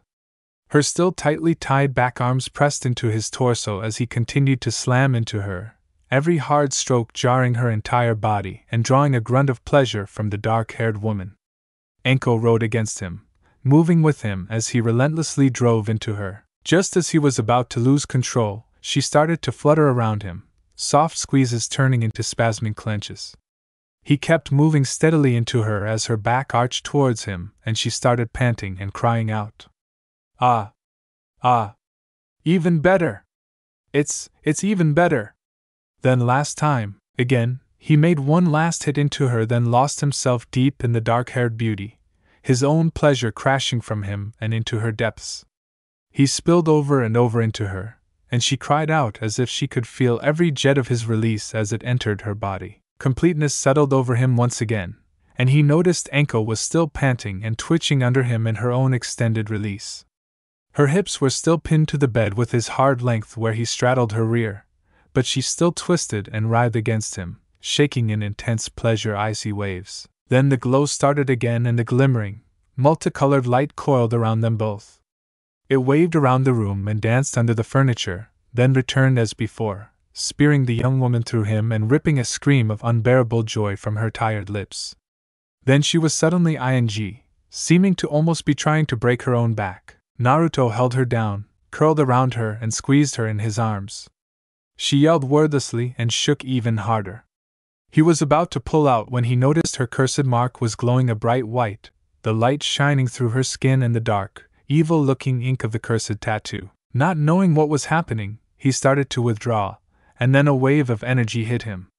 It was like a tree fell on him, one made of fire and lightning, a rushing river of weight, a tree he fell off with the wind in his hair while it somehow also crushed him. Then he was lost once more to the world and his body slumped against his suddenly limp partner. "Wake up, brat. Go away, Anko-tan," he mumbled into the arm he was using as a pillow. His bed was oddly damp for some reason. "You useless scum! Listen to me, do I sound like one of your rutting sluts? Why?" he said, not even trying to wake up, squeezing his eyes shut against an annoying bright red light. "It's working, you useless, shit-eating monkey. Remember your objective and maybe we'll get out of this alive, with your pathetic monkey flesh intact and your sad little village unburnt. Now get up and keep those he's like your life depends on it. Because it does, why?" he said again, waking with a start. He was face down on a bed, arms and legs aching like he'd done one of Lee's crazy exercise routines all day. And his chest was resting in something damp and sticky. In fact, he was mostly sticky from the waist down. "You," he said, trying to push himself upright. "Serves you right for falling asleep on top of me," Anko said from across the room. Naruto pushed himself up and looked around. Anko was sitting on the floor at a low table.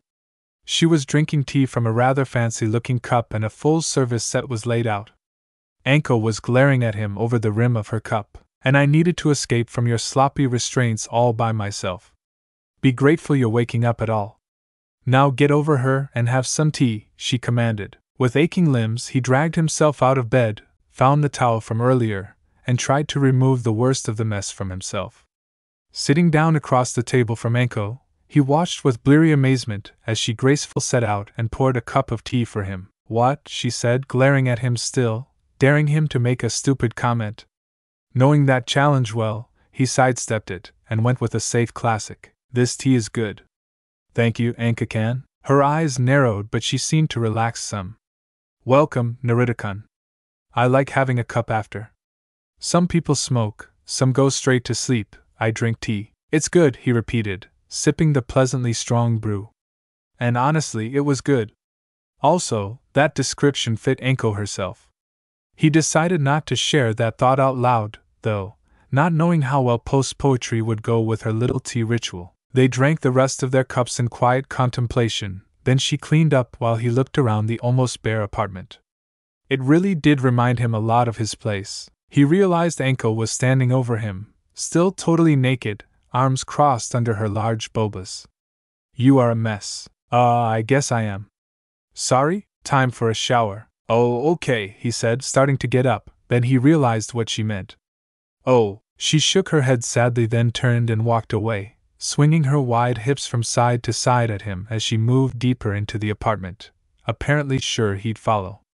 Which of course he did. Anko had hung up some towels and was already in the shower, which was just a drain and a shower head in a corner of the bathroom. Following her under the surprisingly hot spray, he was instantly spun around and pinned to the wall. Anko had him pushed against the cold tiles and was rubbing her bobas against him, crushing their heavy shapes to his own well-muscled chest. Her hands were on his and she was kissing up and down his neck, stopping occasionally to gently at his skin before moving on. I'm horny, she said with a menacing whine. Anka-can, I'm not sure how this will work in the shower. A frustrated growl was her only reply. Then she released him, pushed away from the wall with both hands and grabbed a wash rag and the soap. She started scrubbing him thoroughly, starting just under his ears and running down both legs before returning to his mahood, where his jutting, rock-hard mahood was once more at attention. She stared at it for a moment, her soapy hands idly stroking him and running back around between his cheeks. Then she looked up again, determination in her eyes. Even if we can't do another, what did Pinky call it? Treatment? Even if we don't do that, I still want your hands on my body and your mahood inside me. You're the best lay I've had in a long time, and I'm greedy for more. Naruto now felt more like Shikamaru presented with a complicated problem than his honored and very ed-sensei's last student. Looking around the room, he noted the dangerously slippery shower tiles, the soapy rag, the towels, the door to the room with the toilet. Nothing was clicking, nothing but a lot of empty, wet. No, he was in fact Jiraiya Sensei's student. Everything before led up to this moment. A wet woman wanting his attentions but not knowing what to do, a setting with minimal props, and his knowledge of how to pleasure her mahood liquid. This was the challenge he had been trained for. Taking the soapy rag from Anko's hands, he sat down in the center of the shower, his legs stretched out in front of him. He looked up at her. Sit on my lap, she leered. I've heard that one before. But she turned and sat down on top of his thighs, her legs out in front, outside his own. Capturing the bar from where it had fallen on the shower floor, he started soaping her up, not lingering anywhere yet but running his hands lightly across her bobas and down her thighs, cupping around her legs and under her rear to get everywhere, then quickly rubbing between her labial lips in the most clinical possible way. Naruto could see Anko frowning, so he kissed her shoulder, the one that wasn't near her cursed mark, and said, "We do need to get clean. This is sort of relaxing, isn't it? Taking things slow?" She snorted back, but did relax a little more, sinking back against his chest. The water falling from the shower head washed the soap clean as he dropped the cloth and wrapped his arms around her. I'm rather perceptive when I need to be, Anka-can. You like being held. You like friendly skin against yours and being acknowledged by my reaction to your beautiful body. He saw her cheeks blush dark red and she shivered in his arms. His hands crept both up and down, one covering a large boba, grabbing a boba point between two fingers, and slowly rolling it back and forth, and the other running down to her lap. Spreading his legs slightly, he caused hers to part as well, then he cupped her vulva, pressing her back against him, and where his hard erection was pressing into her lower back. Kissing the outside of her ear, he whispered, "You like my fingers inside you." Then he pushed his middle finger slowly, ever so slowly, into her hot passage. Anko took a sharp breath in and twitched around his finger, which was now slightly sticky with both of their recent releases. Moving inside her gently, he pressed deeper, seating his palm against her vulva again. Pushing firmly, he ran his entire hand up and down. His finger curled into her, his palm rubbed around her slowly, leisurely. His other hand was still resting on her boba, fingers stroking along her curves, measuring the heft of her round shape, then moving to simply touch her boba point casually. Mahood liquid, a brief and familiar motion. Then he ran his hand down to her firm belly and back up to her other boba and repeated the process. At first, Anko tensed up, clenching around his finger with her strong internal muscles and setting her shoulders against some expected effort. Then, after a couple of minutes of soft, slow, almost petting strokes against and inside her, she relaxed again. Her head fell back against his shoulder, and her hands moved to cover his own, not stopping him but connecting closer to what he was doing. This is nice," she whispered, nuzzling under his chin with her nose. He hummed an affirmative in reply, keeping up his steady motions on her sensitive body. "I can't remember the last time I had all day just to have," she pondered out loud. "Never, I think. That makes this even more special, Naruto-kun." "Thank you." He brushed against her lips with his, and then she followed and dragged him back into a firmer kiss. Feeling her open her kiss to him, he danced his tongue briefly against hers before drawing back. "No problem, Anka-can. You're a very nice person. I'm having a great time with you." Anko snorted softly at that. "I bet you are." She then closed her eyes and leaned back again, putting both her hands over his on her mahood and pressing him even more firmly against her. Stroking tirelessly for endless minutes, he continued to hold Anko close. When she finally started breathing faster, tiny mews of pleasure sneaking out of her mouth as it hung open, she seemed half asleep, only her internal muscles moving against him. Finding that perfect spot again, he rubbed his finger against it with every stroke, grinding his palm against her at the same time. Oh! Oh! Yes! Anko sobbed out, her hands ing to the wet tiled floor beside them, as if to keep herself from falling. Her eyes were fogged and distant, staring at something only she could see. Stars, she gasped, then she curled forward, ing away from his chest and against the arm that was now wrapped around her middle. Yes. Yes. Yes, she chanted over and over as she came back down from her intense pleasure. When she was finally still again, he pulled his finger out of her damp womahood and ran it up her body, over her abs, her ribs, between her bulbas, and then into her mouth, where she had on it with her eyes still slightly crossed. When he started soaping her up again and running the cloth across her body, she finally said, "That was nice. Time for round 2, lover boy." She stood up and reached down a hand, dragging him to his feet. With a quick spin of a knob, she shut off the water, then she grabbed a towel in one hand and his mahood in the other, and started towards the door, giving him little option but to follow. She tossed back over her shoulder, "Your mahood, my womahood," lots of loud grunting. Maybe a medical light show after, I'm thinking, a sideways leg lift with my wrists tied behind me? Whatever you say, Ankakan, Naruto said with a stupid grin, literally being led out of the room by his mahood. The next morning found Konoha quiet. Well, mostly quiet. On the outskirts, a slummy apartment building was a scene of chaos. "Naruto, you idiot, where are my pants? I've got to report to the temporary command post in 3 minutes. I don't know." "Oh. Stop hitting me. Where did you leave my headband?" "Behind the couch. This is your fault, you know. I need at least 30 minutes of sleep per intense pleasure.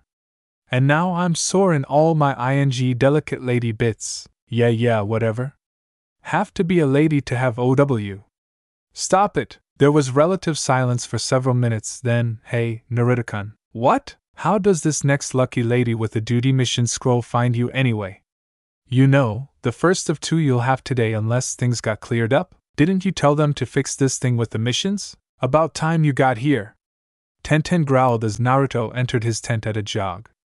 Grabbing the surprised young man by the front of his black and orange jacket, she dragged him halfway across the camp and up to the medical tent. She had a very sharp battle sickle in her other hand and a persistent facial tic in one eyebrow, so he didn't argue. "Hey, Sakura," Tenten called out as they entered, "I brought your medical patient back, just like you asked. Looks like he's still alive, but he smells like girls' shampoo, girls' soap, girls, and basically a wind country house in general." Briefly poking her pink-haired head out from behind a privacy screen, Sakura waved a hand in greeting. "Okay, thanks.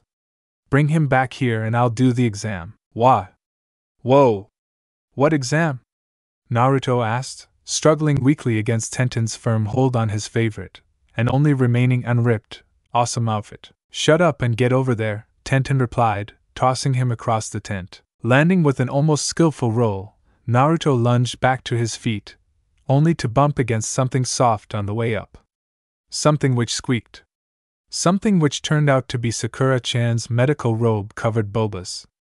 Her face said, "Justifiable homicide," a look he remembered from even before she could smash boulders with her bare hands. He closed his eyes with a sigh, awaiting his impending final judgment with a sudden sense of peace. Trying to remember a fitting poem from his master's brief teachings, all he could recall was something about a pond and a frog. Sakura grabbed him by the front of his jacket and pulled him into a nearly literally rib-crushing hug. "I'm so glad you're okay," she said. "I thought I'd made a terrible mistake." He tried to pat his teammate on the back reassuringly, while ignoring how her bulbas were pressed against him. Something he'd become increasingly aware of recently. Not surprising, given certain activities. Sakura-chan, it's okay. I'm fine.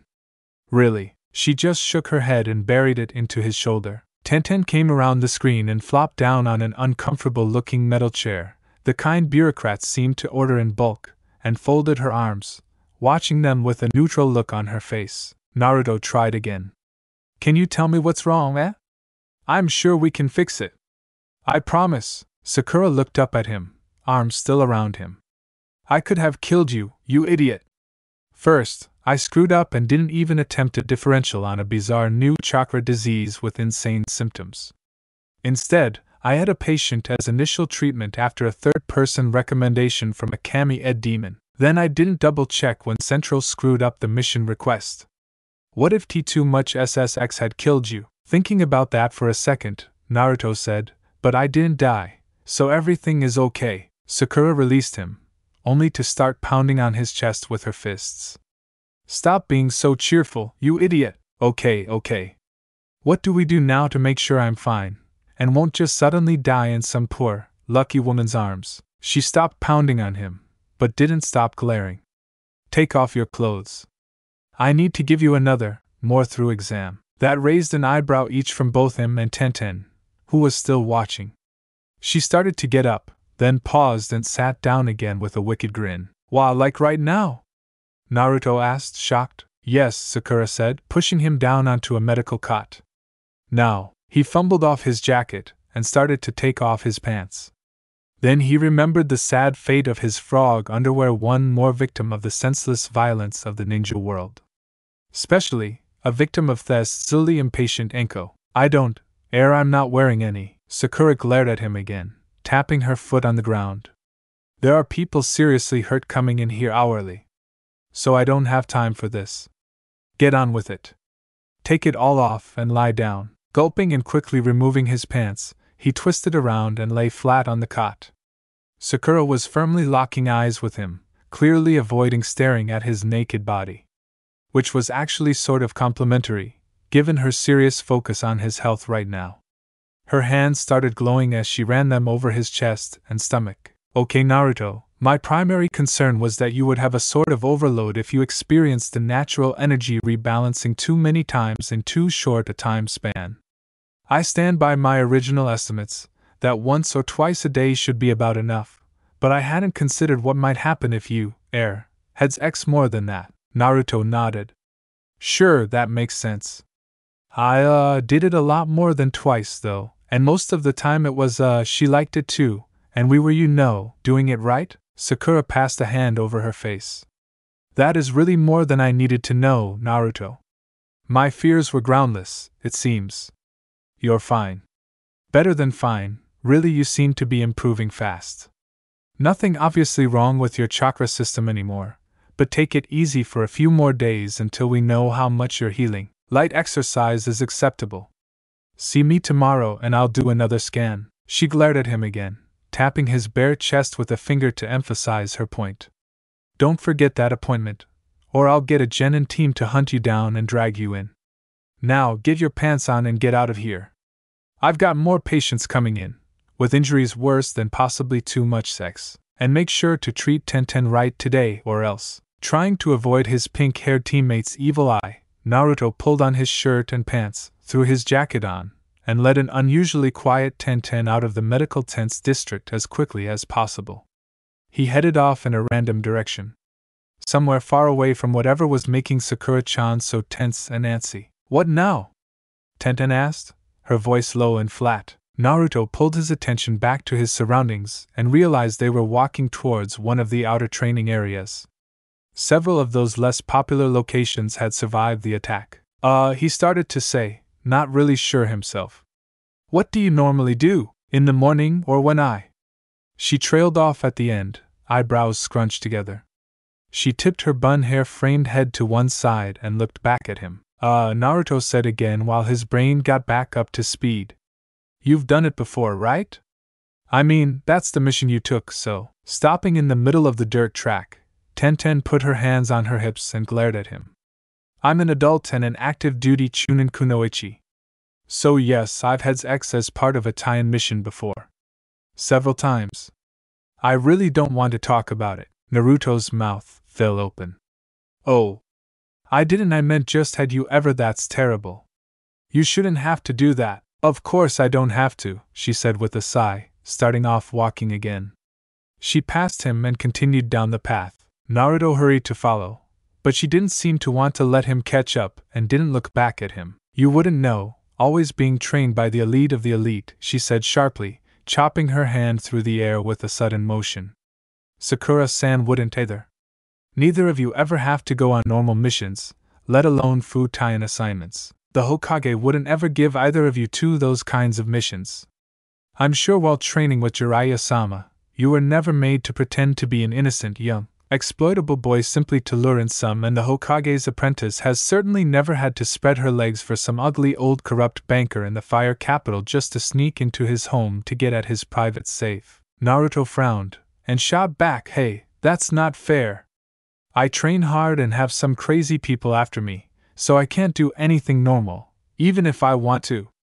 And Sakura-chan isn't stuck up or anything. She works hard to be her best, and deserves to be recognized for her skill. I'm sorry you had some awful missions, but that doesn't have anything to do with the rest of it. And you're one of the elite yourself, with freaking guy as your sensei. And you've already passed the Chunin exam. I'm still a freaking genin here. He was now practically hopping up and down, pointing an indignant finger at Tenten, who'd stopped again at the side of the path, leaning with her back against a tree. Watching his finger with narrowed eyes, she said, I know, Naruto. And I'm very thankful for both of you, and your hard work as is the rest of the village. I don't blame you or anything, it's just. Naruto stood with folded arms, glaring at her. With a frustrated growl, she slammed her fist against the tree, shaking it. I feel like I haven't done much compared to everyone else, so I'm jealous, I guess. Sakura-san has done what I always dreamed of, becoming Tsunade-sama's apprentice. And you've saved the entire village and done all sorts of heroic things. But for me, everything started falling apart after my team all became Chunin. Looking down at her feet, she kicked the dirt.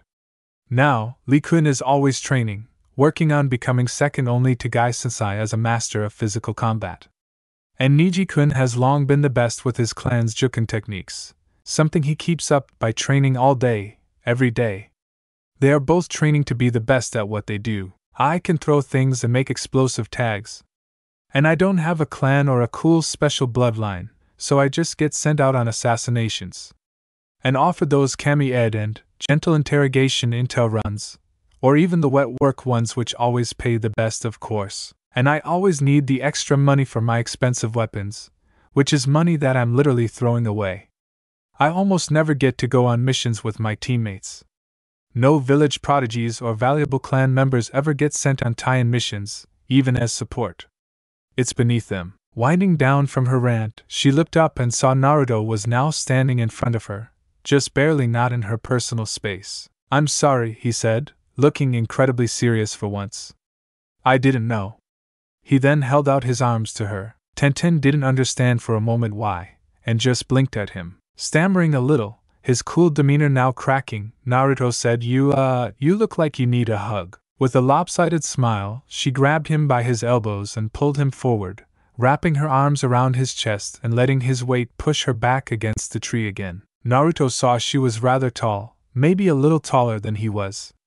Her long, strong arms pulled him in even tighter as she rested her forehead against his shoulder. Thanks, Naruto, she said, rubbing his back slowly. I needed that. Sorry for dumping on you, but this whole thing with the attack on the village, and thinking people I loved were dead, and then they were alive again, and now this weird mission with you that I've got to somehow work up my courage to. Hey, I've got an idea! Naruto interrupted, drawing back a bit and looking at Tenten. How about you forget about the stupid mission, and we just have some fun? Then maybe later I'll you. Tenten sagged in his arms and shook her head.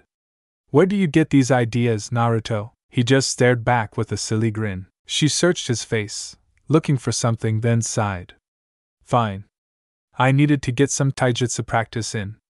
Let's go to that training area up ahead and loosen up some. A sly look appeared on her face as she pushed him back and started off down the trail again, her long legs dancing along and muscular arms folded behind her head. That is, if you aren't too tired from plowing that wrinkled old special Jonin lady Sakura-san told me you were with all last night, eh? Naruto shouted back in shock. No, Anko-chan is young and smooth all over, with these huge knockers. Here Naruto made the universal sign in front of his own chest while Tenten snorted. And anyway, I wore her out. Believe it! Bouncing after her, he added foxily, yeah, and I'll do the same for you if you want, eh? I trained under a super, after all. How about it, Ten-chan?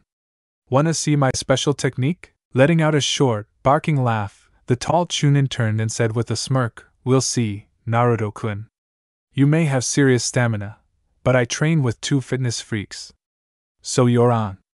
Let the best woman win. Naruto-kun, Tenten whispered into his ear. He mumbled back, barely conscious. Her deep brown eyes looked into his. I can't feel my legs, she said.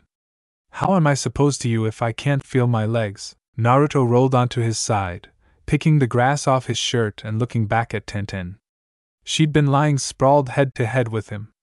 They'd fallen like that, stretched out in opposite directions, exhausted, and flat on the ground. He was down to his plain white undershirt and pants, his jacket long discarded in the increasing heat, and lying by a tree in a pile with some of Tenten's scrolls and other equipment. Tenten had gotten rid of all those heavy equipment pouches and was currently sweating through her thin shirt in a delightful way. Tenten had nice, shapely bobas. The bruise on his upper chest showed what happened when he let that distract him. It was 4 hours after they'd started, and they were both seriously tired.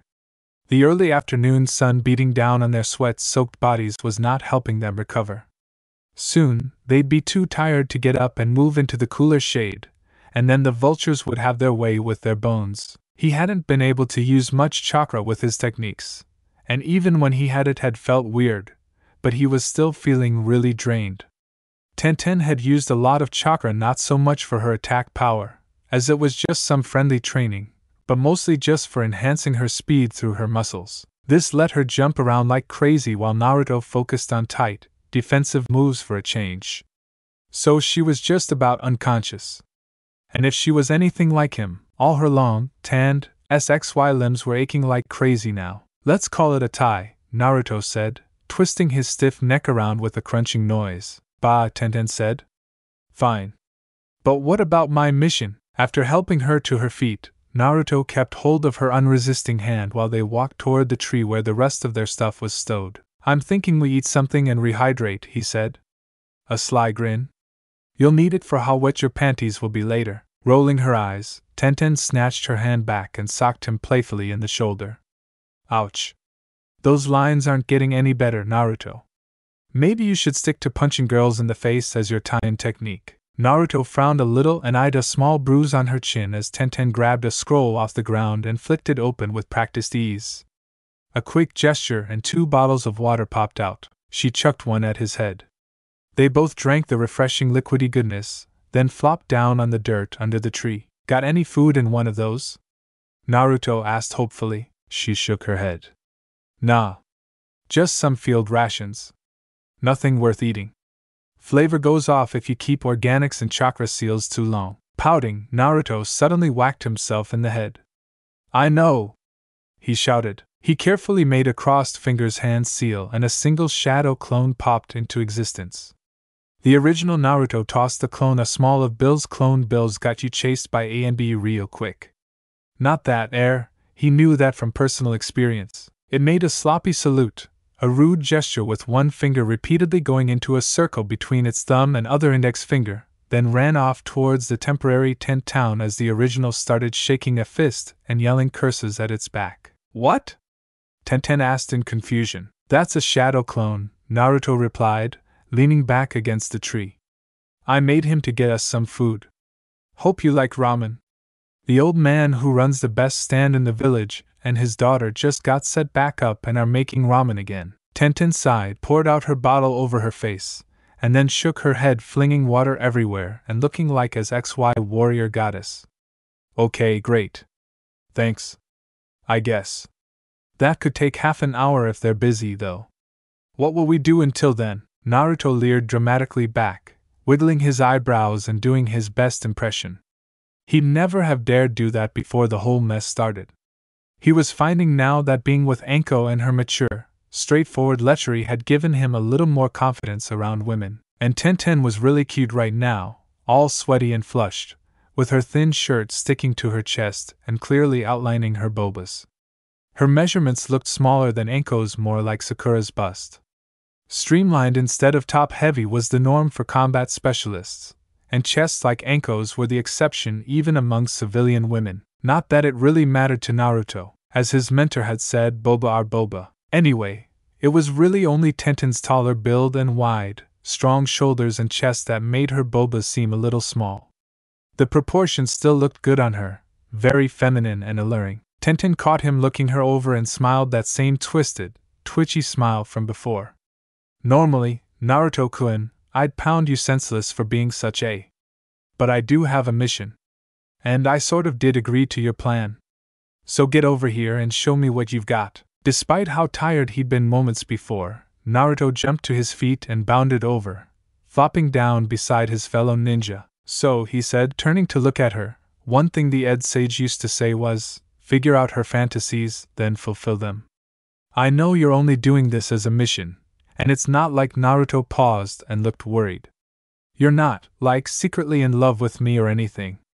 Right? She shook her head with a sad frown, slightly disheveled hair buns bouncing along.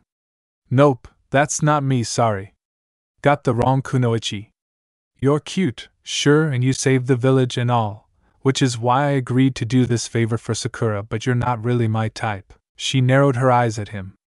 And I suspect I'm not really yours either. He nodded, not really understanding what she was trying to hint at but getting the basic idea. That was good enough. This was dangerously close to talking about feelings, after all. Yeah, I understand, Naruto said. Well, what do you like to do? Her frown deepened. I don't, despite what I said, I'm not really very experienced, Naruto. Most of the time, I pretend to be into whatever the mission target is. Then I talk him into giving up secrets. Or I kill him and sneak away quietly. Or whatever. Other than that, I haven't really dated a lot or anything. He looked at her in shock. You mean you haven't had sex just because you wanted to? No, I have, she said, not looking at him. Sort of. It wasn't until long after the academy, though. My first time was with a nice local guy I met in a bar, just outside of Konoha in one of the smaller villages.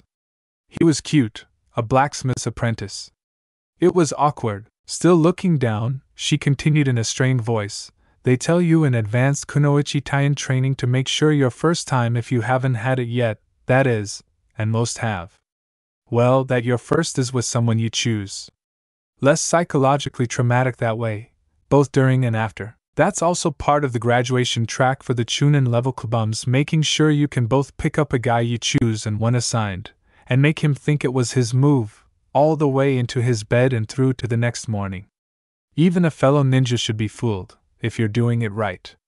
I'm pretty good at it. She caught his odd look. No, I'm not using that stuff now. Didn't seem right to use it on you, with you being one of our comrades. And such a nice guy. He grinned back and she socked him in the shoulder again. Hard. Or maybe I am you, she yelled, though she was also laughing. Like a man would ever notice such things. Might even be doing it unconsciously. It has been a long time since I've even tried something that was simply, friendly? Wow, that's sort of sad, Naruto said. She glared back. Naruto said in a hurry, it's cool you're well trained and good at, stuff, but you deserve a nice, normal boyfriend. Or girlfriend.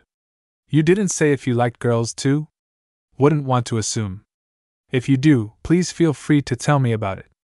In detail. She swung lazily again at his leering face, missing as he leaned to one side. Scooting down next to her feet, and out of range of her fists, he leaned over and started to massage her calves through her thin, red hakama-style pants. His fingers dug into tight, ample girl muscles and Tenten made an intensely erotic noise. Yeah. Oh. That's nice, she said, blinking slowly and leaning back again. Yeah, I like men. Women don't do anything for me. Mourn your ruined and burning dreams later, you. But anyway, the only guy I'm interested in right now is too busy training for that sort of thing. Maybe after we're both jonin and this thing with Akatsuki calms down. Naruto took her ninja sandals and cloth foot and ankle wraps off, then started in on her feet. On. She grunted in surprise as his fingers dug into her sore arches. Her toes curled and flexed so hard they made cracking noises. Ah. So, guess you're not all talk after all. Tenten took a moment to control her squirming and added in a deep breath. Why are you doing this anyway? It's my mission to have sex with you. You don't have to be so nice about it. Continuing to rub his hands up and down her long SXY legs, squeezing and pushing back the wide cuffs of her long hakama pants, he said, It's like this, Ten-chan, you need to get off, too. And even if not, I couldn't just use you for Fur's X and forget about your needs. I mean, you can't get into this as easily if you're all tied up in knots inside about stuff. Or think I'm some hostile target you need to pretend to be hot for as part of a mission. Naruto wrapped both his hands around her legs, one then the other, and dug his fingers into the sensitive flesh of her lower thigh just above the ticklish area around behind the knee. He found a tense knot there on one leg, and worked it out to the sounds of Tenten clenching her teeth and giving him a sneak peek of Mewing's X noises. So I thought, he continued, ignoring Tenten's erotic whines, hey, why not have X as friends? Like I did with Sakura-chan and Anko-chan. Sure, Anko-chan was scary at first, but we worked it out, and we were new friends by the end. So, we don't have to be friends, but I don't see why we shouldn't. Blinking through the pleasurable haze of Naruto's hands rubbing the ache out of her legs, Tenten started to say something, stopped, then started again. You want to be my friend, because that will make having sex with me more fun for me? And that's why we're talking so much, and why you're giving me this very relaxing and slightly ing massage. You got it, Ten-chan. Tenten leaned back against the tree. So that's why this whole time, even while we were sparring and it was easy to excuse, you didn't try to feel me up, push me against the tree, or even tear my clothes off and just go for it. She frowned, not noticing the furious look on Naruto's face. Tenten licked her lips nervously. You could have, you know. It's my mission, so I wouldn't have would have used Universal Kunoichi Plan B? Naruto interrupted. She snorted darkly and missed the dangerous look on his face and his flat tone. Yeah, and I would have been able to get into it pretty quick, not just fake it like usual. We're in the village, I'm not actually in any danger here, and I trust you well enough, even better now, so that would be pretty easy. Good thing, as that's what the mission requires, no quickies with a poisoned womanhood for you. Her hands picked at the collar of her shirt. Sure, at first I thought, but then you didn't try anything, and so I started to think you didn't. I mean, I'm not all dressed up and now I'm all sweaty, and you're not drunk, so I thought that I'd need to maybe offer to get you into her look. I know I'm not that attractive, especially compared to. Her fumbled words caught in her throat when Naruto practically teleported into her lap, straddling her thighs on his knees. He held his body a fraction of an inch away from hers, hips to chest. His hands were pressed into the trunk of the large tree behind her, on either side of her head, and he was leaning in, his lips almost touching hers. Tenten leaned back into the tree reflexively. Also, she almost stabbed him with one of her 3 easily grabbed hidden weapons. This was something he didn't know, but as Naruto's sensei had always warned, that was the kind of danger RSOFSXY Kunoichi faced. You're beautiful, Ten-chan, he said, his honest, bright blue eyes staring into her wide brown ones, a big smile on his face. Don't lie to yourself. I hate people who lie to their friends. And even if you're not my friend yet, you should always be your own best friend. But I'm sure you didn't mean that anyway. You're too beautiful to be a liar. She made a sort of gasping noise, then her thankfully still weaponless hands moved to the blond boy's hips, drawing him down and against her. Tenten stretched out her neck, tilted her head slightly, and slowly reached towards his lips. Naruto moved his hands to cup her face. When her lips touched his, she seemed to jump under him. Her eyes squeezed shut, and her hands bunched into the shirt at his sides. She took a quick, sharp breath through her nose, then moved her lips slowly against his, barely touching, then kissing harder against his upper and lower lip in sequence. She repeated her urgent caresses, softly feeling and reacting to his mirrored response. Pulling back a little, she kissed along the edge of his mouth, then once on his cheek. That was nice, she said lazily into his ear, relaxing her hold on his shirt, and wrapping her arms fully around his back.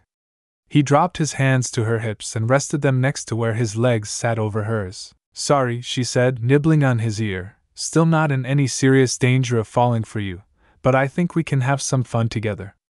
As friends. Especially if you keep saying such sweet things and kissing like that.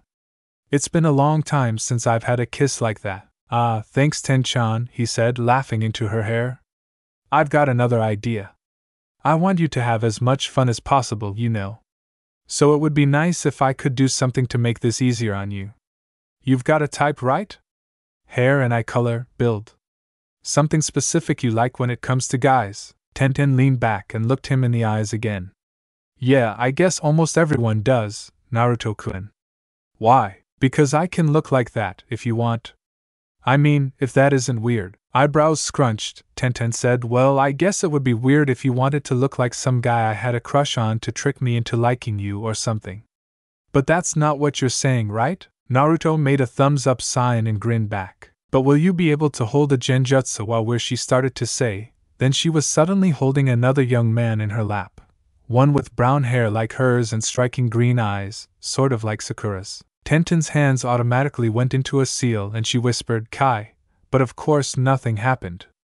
There hadn't been a replacement flicker that she'd noticed. She ran her hands along what were still Naruto's arms. His huge grin was a giveaway, after all. Then she drove a quick spike of chakra into his shoulder. Ow? Naruto's voice said. The brown-haired boy frowned at her with a very cute, very faked hurt look on his face. Naruto? She asked in shock. What is that? It isn't a henge or a genjutsu, no wait, that's a true transformation. That shouldn't be possible. He shrugged, then put her hands back on his waist and covered them with his own. Been able to do that for a long time, he said. I don't know why, most likely, that is simply my Jinchuriki power. All of the others I've met have had one, something that doesn't involve tails release. This is super important classified stuff, by the way. But, as no one else but the Hokage and the third's grandson knows, and the old lady didn't actually classify it anyway, yeah? I can straight up turn into things. I've been a kunai and a huge shuriken, and that one time Sasuke teamed through me, which was cool, and I was a bowl of ramen that one time. Having noodles is really weird, and I made sure no one tried to really eat me, because who knows what would have happened then, and I can also turn into a girl. No please, Tenten interrupted, crossing her raised arms between them. This is crazy enough without that. I like guys in mahouds, not girl-on-girl stuff. Again, my womanhood is the only one I intend to touch romantically. Sorry, I know how hot you boys all think that stuff is. But no.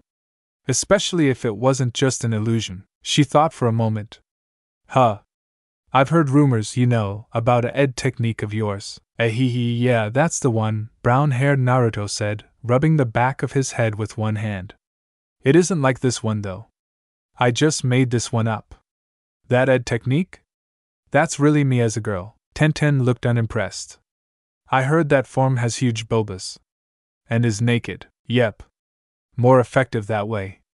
All natural, too. Good genetics, I guess. You didn't just make them huge because you're a? She asked, eyebrow twitching dangerously. Nope. That's what I'd really look like if I'd been born a girl. I used some stuff I'd happened to see to age that transformation up to 16 or so when I was just 12. No one would want to have to look at the tiny little bee sting boba I had at that age. It was strange when I finally figured out that was really me a couple of years ago. Made me want to use it less, knowing it was sorta like what a sister might have looked like. If I'd ever had one. Tenten sighed yet again. Naruto-kun, this is possibly the weirdest conversation I've ever had with someone. Possibly. Looking at him, she smirked and ran her hands down his hips and over his outer thighs. I see you doubt that, she said. Sure, it's right up there overall for most people, but you haven't spent as much time around Guy-sensei and Lee-kun as I have. So, weirdest isn't a sure thing. She ran her hands back, up and down his sides, then slowly over his chest. If you want to try this, how about a young man, about my age, tall, black hair, let's say shoulder length instead of and gray eyes, a serious face, nice muscles but nothing absurd, and large, strong hands and a great bum. Can you do that and stop talking about how good your bulbas look as a woman? Sure thing, he said with a grin. A single hand seal and a tall, serious-looking young man was sitting in Tenten's lap.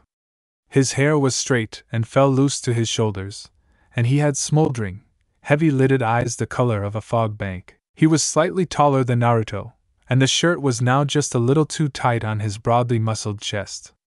Firm hands moved to rest on her hips. Tenten gulped audibly, eyes wide. "Be very nice, Naruto-kun," she said in a whisper. She bit her lip, then reached over to pick up a seemingly random pouch. Opening it, she took out a scroll and unrolled it on the ground beside them. Naruto looked over in interest as she ran a finger down a long list of words, seals, and other odd symbols. Finding what she wanted, Tenten muttered something and made a one-handed seal. A thing shaped like a butterfly popped out, and she grabbed it. She stowed the item in a small cloth pouch she grabbed from her equipment pile, then tied it to her upper arm. She nicked a finger bloody, made a hand seal, then a full hand press into a complex seal that seemed to absorb the blood greedily. A blunt, silvery metal object about the size of a rounded, bladeless kunai popped out. Tenten blew a stray strand of hair out of her eyes with a huff. "Sorry, that took a while. You know something about seals, right? That last one's high security, linked to another spatial location. Sort of like a summoning contract. That way, even if I lose the storage scroll, I don't lose the sealed object. Harder and more expensive to set up, but this last toy cost me half a year's pay." "Huh, yeah," said the dark-haired boy, who was now speaking with a deep, sultry voice from his physically changed vocal cords. "Good idea. Jiraiya-sensei showed me something like that, but I'm not super good at Fuinjutsu yet." "You're pretty amazing, Ten-chan." Holding out the precious toy in both hands, she glanced at him and blushed. "Thanks, Naruto-kun. I had some help with that one, but I'm learning. I assume you know what this is." He accepted the offered item like a sword, cradling it in both hands. Studying it, Naruto turned it over to look at a fine line of seals running down the handle. "So-called professional quality," he said. "Kunai-ish form. Lubrication seal and built-in sanitation features with a simple chakra spike activation. Easy enough for a trained ninja, but not civilian class for obvious reasons. Wide and plug hilt at the base, blade tapering to a blunt tip, and sizing indicates serious play. Looks almost new and well cared for." He looked back at her blushing face with a grin. She shrugged, still not looking him in the eye. "A girl likes what she likes, and I sometimes use this along with a wide-tip wand vibrator when I'm in need to, you know. But I thought you could use it to help things along." Yes," Naruto growled, low and slow, dropping the hand holding the silvery to his lap, almost casually pressing its hard length into her stomach. He pretended to ignore her gasp. "Sounds good," he said. "I know the general idea, but I've never done this before, so it might take a while for me to get it just." He shifted the against her belly, casually rubbing it up and down a little. "Right." Tenten gulped again. "When did you get so good at this?" "I've had a couple of good, very experienced teachers now. One for theory, one for practice. I've also been told I'm a bit of a genius of hard work." He started to speak, then broke off and hesitated. Making a quick hand seal, his face and voice changed back to the one Tenten usually associated with a blonde idiot who had a thing for saving people. "You don't mind me acting like this, right? I don't want to scare you or make this weirder, but it seemed like you'd want someone more confident and mature. I don't mind pretending while we're together like this. It is something I'm trying to work on." She wrapped her hands around his face and kissed him once, quickly. "You're doing great. Thanks for taking all this trouble. I'm just sorry if it makes it seem like I don't like you for, being yourself or something." "Nah, that's okay," he said in his other deep, almost bored-sounding voice after making a quick hand seal, gray eyes flashing and the grin back on his new face. "I know that's not it. I offered first. And it isn't like you aren't helping me. I'm sure I'll have fun, as well. Now, do you want to do this here?" Looking around, they realized they hadn't seen anyone yet all day. She nodded. "Yeah. We're still inside the primary security area. We'll be noticed by ANBU patrols, I'm sure, but they'll know not to interrupt and we'll never actually see them ourselves. Not like it isn't something they've seen before anyway. And privacy isn't much better in a tent or something." Naruto appeared briefly worried, then let out a little laugh. Yeah, I didn't think about that. But sure, if it doesn't bother you. So, do you want to take off your clothes, or should I? Tenten responded by making a few hand seals, then running her thumbs down the front of her tunic, all the way to the belt of her hakama. Her clothes then let out a soft whimper of fabric on fabric and seemed to impossibly fold into themselves in the blink of an eye. A single tightly rolled scroll landed on the ground next to them. I knew what mission I was taking today, and dressed appropriately, the grinning and now totally bare naked young woman said. Naruto gasped in shock, eyes locked to the naked body of the very naked woman on whose naked lap he was currently kneeling. He was now pressing the chakra steel to her naked, toned stomach. Her bobas were indeed like Sakura's, about a handful each for his larger hands, and the tips were a dark, rosy color. It didn't look like her bobas were fully erect yet. They were currently puffy, with coin-sized areola.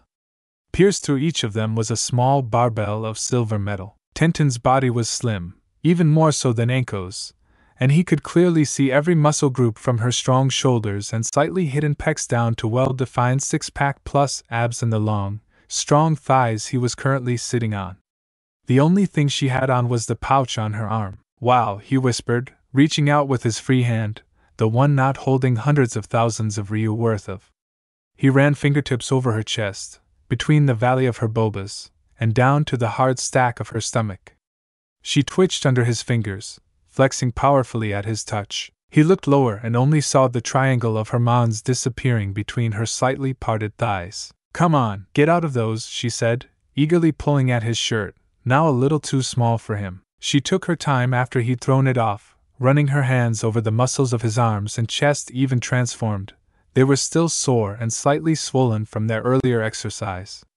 One finger briefly trailed down the thin hairs that lead over his flat, hard stomach and into his pants. Then she tugged at those, undoing the button as he sat up and pushed them down to his thighs. Then, once again, he had the problem of how to remove pants when about to have sex without looking like an idiot. Tenten solved the issue for him by simply putting her hands on his hips and lifting him up above her lap with small a grunt of effort. This allowed him to pull off one leg at a time in a sort of mid-air crouch and finally remove the troublesome garment. Since he still wasn't wearing any underwear, he was totally naked now, and was being inspected closely by Tenten as she lowered him back onto his knees, straddling her lap. He was well on his way to being at full attention, and she seemed mesmerized by the process of him slowly hardening and growing more erect, which, of course, did much to speed the process. Her eager brown eyes closely followed the tip of his mahout as it swelled and rose into the air between them to point more or less straight up. May I? She whispered, reaching slowly towards him, her other hand now clutched between her bobas. He took her hand and wrapped it around his length, and she hummed happily and smirked at him. Is this enhanced in any way, Naruto-kun? He shook his head, grinning even wider. Nope, all natural me. Thought anything else would be cheating. Also, I need a good example of what I want to copy, and I'm not really into staring at guys' erect mahouts. Sorry, just got the one model. Giggling, much to his shock, she pumped her hand up and down slowly several times. He groaned and gripped her hips tighter. I see, she said. Well, nice to meet you, Naruto-kun's mahout. Please take good care of me. He reached up and ran a rough thumb across one of her hardening bobas, flicking the barbell and drawing a gasp from her. I'm sure we will, he said. That's a promise. Leaning in, he kissed her firmly, drawing it out into a long, hot caress until she finally opened her lips to him and touched her tongue to his in invitation. They danced there slowly. Deep, increasingly intimate probing was supplemented by the sensations of their wandering hands. One of his ran over her shoulder, then down her sides, while the other pressed the hard length of the he still held to her heaving bobas. A loud click of metal on metal sounded when he brushed over her boba piercings, causing her to arch her back, pressing her hips up into him in response. Hers ran over his strong back, occasionally clutching at his firm muscles, then both locked into his jet black hair, pulling him in tighter and allowing him the freedom to continue caressing her body unimpeded. When they finally broke off with a mutual gasp, both were slightly tired, but very ed. Tenten made a soft but demanding noise, deep in her throat, and Naruto nodded, pressing himself even closer against her and holding on. She wrapped her arms around him, then rolled them over into the ground, taking the impacts on her arms and back, angling away from the tree and into the thick grass. Naruto's hand held her precious toy between them as they tumbled. When she stopped, they were in the warm sun and grass again, and she was on top, knees spread wide over his hips. She was holding his hand with the long in it by the wrist behind her, firmly against her bum. Her other hand planted itself aggressively by his head, holding her up as she stared into his eyes. Her bulbas hung down between them, their rosy bulbas fully erect now and the metal piercings glinting in the sun. They were swinging slightly from her heavy breathing. From the look in her eyes, Naruto could tell this wasn't because of exhaustion. She was pressed against him at the hip now, and he felt another surprising bit of warm metal where she intimately made contact against his "Al, I'm ready." "Activate it," she whispered, slowly rubbing her vulva against him, her hand still locking his and the silver to her shifting bum. She was currently trying to worm his hard, fleshy length between her mysteriously metal-topped and damply spreading labia with eager, squirming motions. Naruto concentrated briefly. A sage-level feat in this situation, and a bright, thick slickness instantly covered the entire blade of the blunt kunai. There was a gasp from Tenten as its cool sliminess made contact with her bum. No warming seal for body temperature on the lube, Naruto thought. Sensei would have called that sloppy, but maybe she liked it that way. Tilting her hips and pressing her chest down against his, she brought his hand back and forth, running the slick length over one cheek, then the other, and then down into the crevice between. "Slowly," she said in a husky growl. "Slowly, and it'll be fine." Feeling the hard peaks and warm metal tips of her bulbas pressing into his chest with every quick, thready breath she took, he used his other hand to assist her in lining up the thick metal probe. He maneuvered the blunt tip and rubbed its lubricated surface around some more, then pressed it stronger to her opening, working solely by feel and slight corrections from her own shaky hand. Her head was now close next to his, her forehead pressed into the warm grass and her other arm wrapped around his back, holding him to her. She took in a quick, shuddering breath as he worked the S-tip around some more, rubbing and teasing but not yet pressing into her. Knowing the more he teased her, the less it would hurt, he continued his circling motions around the edge of her bum for several minutes. Every time he pushed more firmly, stretching her entrance more, Tenten's made some horribly erotic noise. Her breath caught. She panted. Once a small, cute squeak made it past her lips. It was him doing this to her, his actions, along with her own foreknowledge of the feeling of eventually having the long, hard silver object inside her body. His mahood, pressed under her squirming hips, was still as hard as a rock for a good reason. He finally moved them more firmly, and inched it farther past her tight, grasping entrance, and into her less sensitive inner space. Tenten's teeth snapped together, then she let out the breath she'd been holding with a slow sigh. Naruto took that for a sign as he eased the hard toy's widening blade into her, feeling how strange it was to be helping to intrude into his new friend's body in a way so personal, but to her also quite familiar. She held her body carefully still and relaxed above him, her firm weight present against his hips and chest but bearable.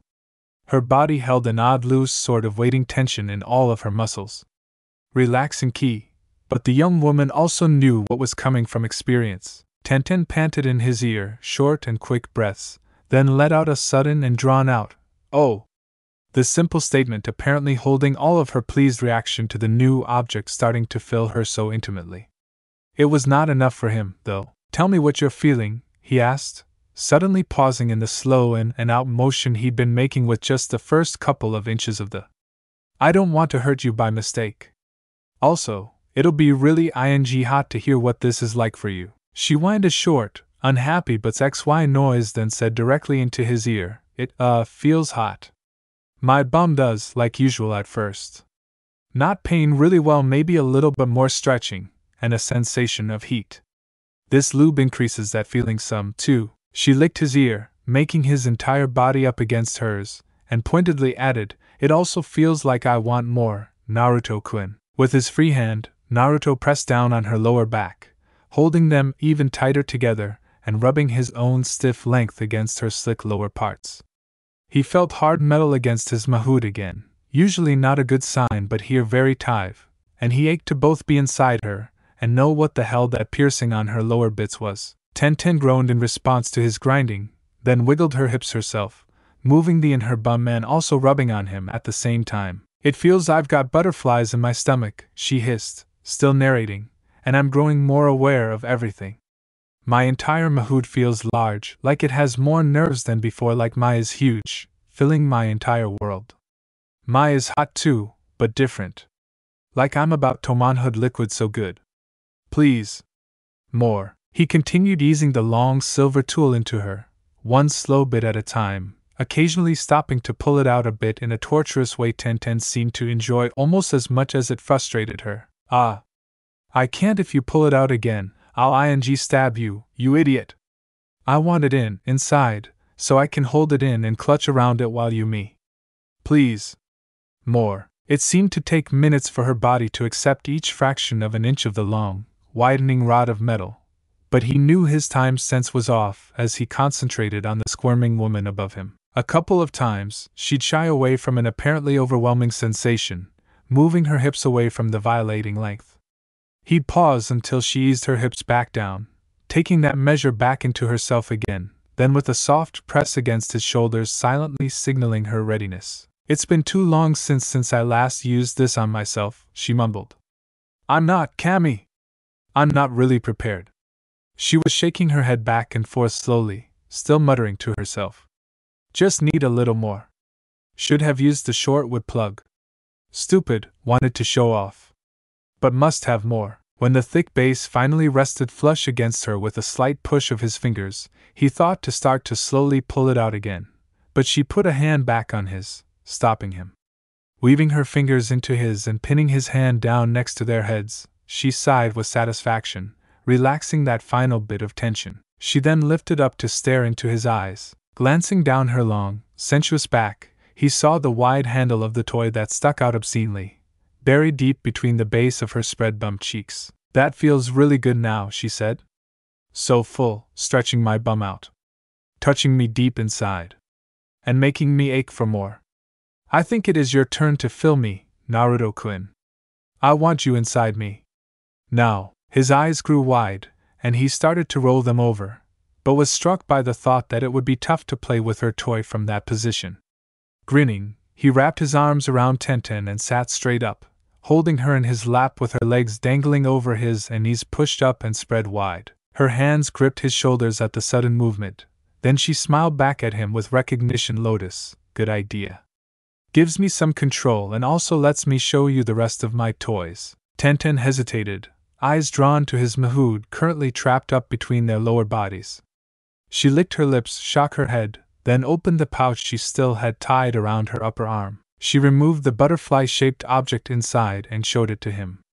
I put this on, it turns vibrations into deep tissue chakra pulses. Feels really good too, huh, he said, looking at the small, pink metal toy.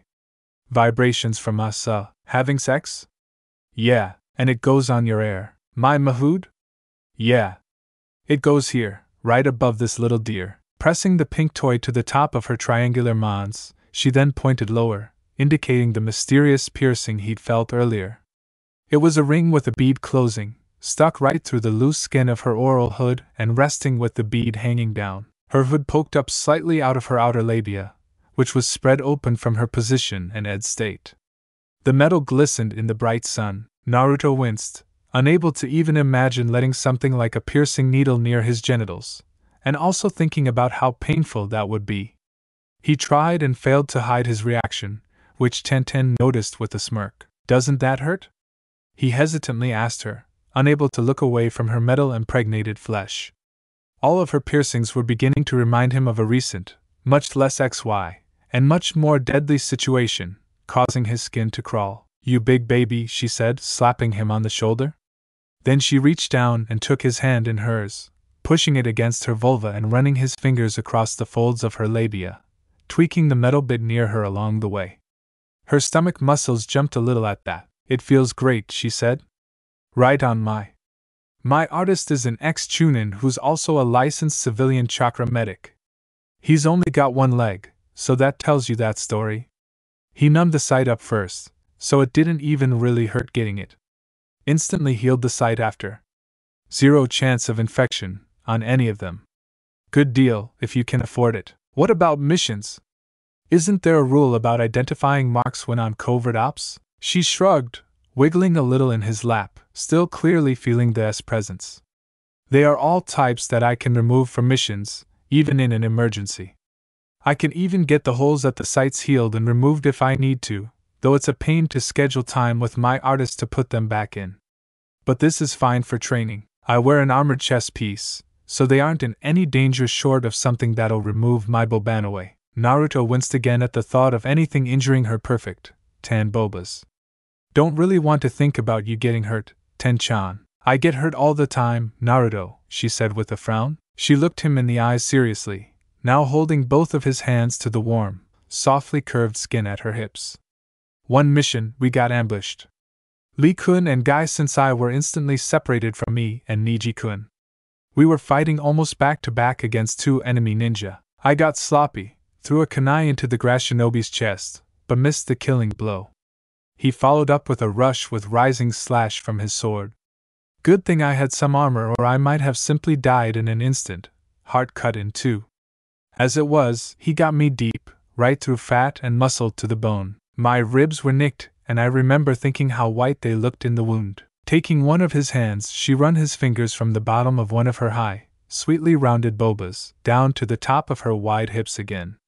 Naruto tried to focus on what she was saying, despite the fact that they were very naked and both visibly red. He didn't see a scar on her perfect skin, most likely due to the high quality of Konoha medical ninja. I wasn't good to fight after that, bleeding out slowly on the ground.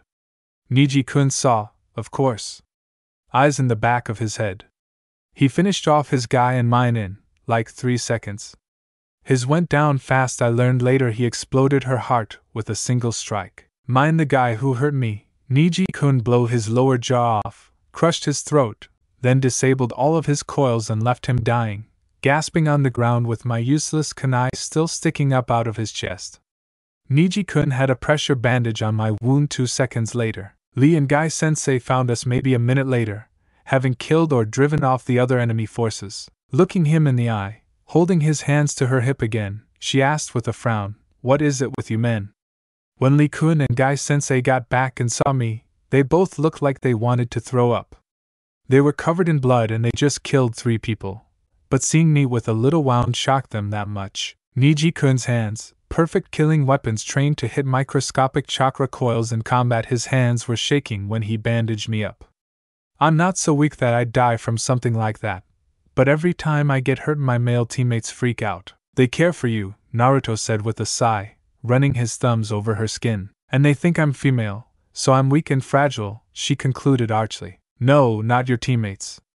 I'm sure they trust your strength, or they wouldn't let you fight with them. So what is it? It's one of my teachers, Irika-sensei, said to us guys while trying to teach us to spar with the girls. When a woman is hurt, any good man's heart aches in response. But still, you must go on. Call it instinct or zism or whatever. If a male comrade is hurt, it is terrible and you help them, obviously. But if your comrade's a woman, and she's hurt, it is like you were hurt too. Something precious to all men was injured, and that is unforgivable. And it is always all your fault. Tenten's eyes were still clouded with distaste, a frown hanging on her face. Naruto's hands drifted higher, running his thumbs over her abs and up just under, but not touching, the bottoms of her bobas. But enough about battle and pain. The opposite is true too. Huh! She said, confused by his wandering hands and the change in tone. One of my other, Mored-sensei talked about how, when a woman is crying out and shaking in her pleasure, one could see a piece of the great Kami. That such was one's accomplishment, it brought honor to all men. Rolling her eyes, Tenten grabbed his wrists, and pushed his hands up to cup her bobas. She dragged her hands back up his strong, lightly tanned arms, feeling the tight muscles and squeezing at them with her long fingers. Reaching his chest, she ran her hands over his pectorals, across his ribs, then back to rub a thumb over his own hard bobas. Naruto hissed in a short breath, then laughed brightly. Over the last couple of days, I think I finally understand what he meant. His ardor had lessened while thinking about the pain of shinobi life, but he still had a naked, willing young woman in his lap and arms. One of his hands went to her lower back, pulling her against him and trapping his once again hardening length against her firm stomach. The other hand squeezed her boba, running her metal-tipped boba between his thick fingers. Ready to have some fun and meet the kami, Ten-chan? Her reply was to firmly grip his shoulders and push herself up, looking down at him and locking her eyes to his.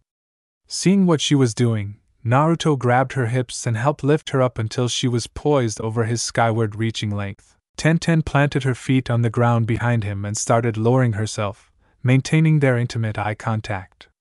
He moved his hands to her firm but gave her a quick squeeze, which brought a smile to her face, then moved one hand around to the front and to her vulva, and the other to himself. He spread her fully open with 2 fingers while he held his achingly hard mahood steady and lined up to her entrance. Ten gulped, and her mouth fell slightly open, her eyes and the rest of her focus moving to between her legs where his tall manhood and her wet, womanly mound met. When he parted her entrance, she sighed out the breath she'd been holding. She continued down, taking slow, deep breaths, her tongue sticking out slightly as she squeezed him into her hot depths. Naruto could feel the pressure of the inner bum pushing back through the thin flesh barrier between and forcing him against the front walls of her womanhood. It made her firm feminine inner space an even tighter fit. Almost too tight, really, he realized as he let out an involuntary groan. Her breath caught in her throat with a hiss when he was only halfway in, and she paused, pushing down on his shoulders again. He moved his hands to hold up her rear as she caught her breath again. Ten was frowning in concentration and maybe a little discomfort. Naruto-kun, this is too much. Sakura-san was right. You're sort of big. That's just what every man wants to hear, Ten-chan, he said, kissing away the beads on sweat on her worry-crinkled forehead. And Naruto-kun, what chakra type are you? Thinking this was a very odd question to ask mid-coitus, he blinked in surprise. Wind, Ten-chan, but what? My boba and hood piercings, Naruto-kun. They're made of a chakra metal blend. Push natured chakra into them, they react in different ways. Water, they cool rapidly. Earth, they get really heavy and have odd inertia. Fire, they heat up quickly. Lightning, they give me little shocks. Wind, kami, with wind, they vibrate. I'm right on the edge here, and I need please? Oh, he said in recognition. She lifted up some, rubbing his thick head around near her entrance, her hands digging into his shoulders.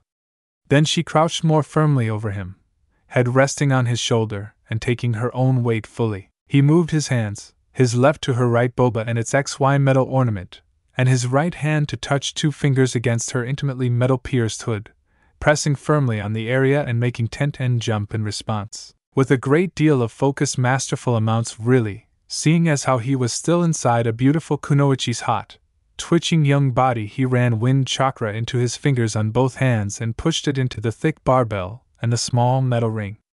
The result was instantaneous. Ten let out a cry like she'd been stabbed and doubled over, raking her hands down his back and pushing her body against him, trapping his hands in place. The metal bits were vibrating very rapidly, transmitting the motion of both the piercings and his fingers directly into her hard, erect bobas and her swollen. Her fierce internal reactions squeezed around him, crushing him and pulling him in deeper with soft pressures. He could feel how her bum was also spasming, moving the in and out slightly and rubbing its length against him as well. He kept up the pressure and minor chakra release until she stopped panting and making cute little shrieking noises and pulled her hips slightly away from his fingers with a half-vocalized whine, storing away for later memories of yet another wonderfully XY noise a young woman had made with his help. Naruto released her boba, cupping her boba gently, and moved to rub her back comfortingly with his now quite damp hand. "Ngh ha Naruto-kun, that was really good," she panted, rubbing her nose and lips mindlessly against the crook of his neck. "Thank you, Ten-chan. That was very XY," she snorted in reply, catching her breath at least. "Yeah, I'm sure that'll fuel plenty of sessions in the future. But let's make even better memories together now." With that, she arched her back straighter, rising up above him again, then looked down into his eyes once more. She started to settle down on his hard member, taking it inside her still lightly twitching depths in one long, intense hit against his lap. Meeting his pelvis with her own, her bum nestled between his thighs, she smirked at him and wrapped her legs around his back, digging in with her heels. Tap my butterfly, please, she said enigmatically. Naruto blanked at that, his eyes having just rolled back into their usual position from the back of his head. Dwa, he answered after careful consideration. Tenten looked between them at her Mahood and the small pink metal toy still attached there. The chakra vibrator attached above my?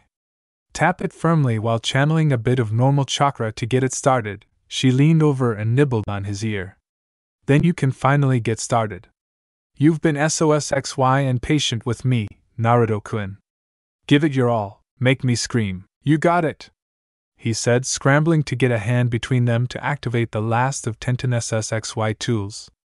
With a tap and a burst of regular chakra, the device gave a, then started to pulse slightly in place. With a raised eyebrow, Naruto lifted Tenten's hips up off him slightly, then firmly slid them together again, grinding a little at the end and squeezing her firmly muscled rear in both hands. Oh! She gasped out as they came together. Naruto could faintly detect the release of a chakra pulse from the small butterfly device, but he couldn't see any visible effect. If Tenten's rapidly flushing neck and chest were any indication, though, it was hitting something inside her with devastating effect. Trying to keep a slow rhythm going, he moved his own hips back slightly, lifting the tall young brunette with two hands on her rounded bum. Then he moved them back together again with a single solid motion, before pressing her hips up with his and giving a second, smaller hit up. Repeating the motions, he set a moderate pace that had Tenten working her own hips in tight circles against his hits. With sudden inspiration, he remembered the Hyuga's full body release techniques. Though he didn't have anything like that level of control to evenly regulate chakra from his entire body as a defense, he could still blast out less controlled amounts whenever Tenten's hard metal bits came in contact with his straining, sweating chest and hard-hiding Mahood. The first time he tried it, Tenten almost leaped out of his lap. Her boba and piercings had started vibrating without warning, and only his hands gripping her hips stopped her from levitating off him. Then she relaxed, cooing softly, and seemed to melt against him, rubbing herself closely against him in concert with his short, relentless hits. After a couple of minutes of him squeezing soft, achingly XY breathy noises out of his twitching young friend, Naruto started speeding up slightly, still maintaining the full body chakra blasts to activate her piercings. Tenten now met every one of his hits with a low, breathy grunt.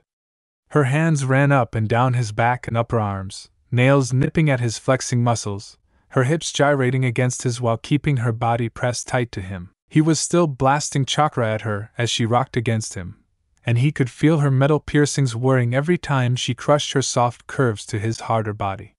He was still able to detect the dull, distant feeling throbbing of the butterfly toy blasting rhythmically away at Tenten's deep and presumably very stimulating chakra points. Now giving control over almost entirely to him, Tenten grabbed his shoulders with fingers like talons and simply rode along with his motions, flexing her thighs and squeezing deliciously around him on his lifts, and grinding her against his crouch with almost desperate motions when he hit back in. She was so tight around him, he was having trouble maintaining control. Lucky for him, she was so primed from her first intense pleasure, and the intense and complicated sensations from her toys, that she didn't seem to be far from her own second release. With a sobbing, muffled roar, he finally lost control when she squeezed him just too deliciously. The pressure of her tightened womanhood and sensation of rubbing against the other toy in her bum had been too much.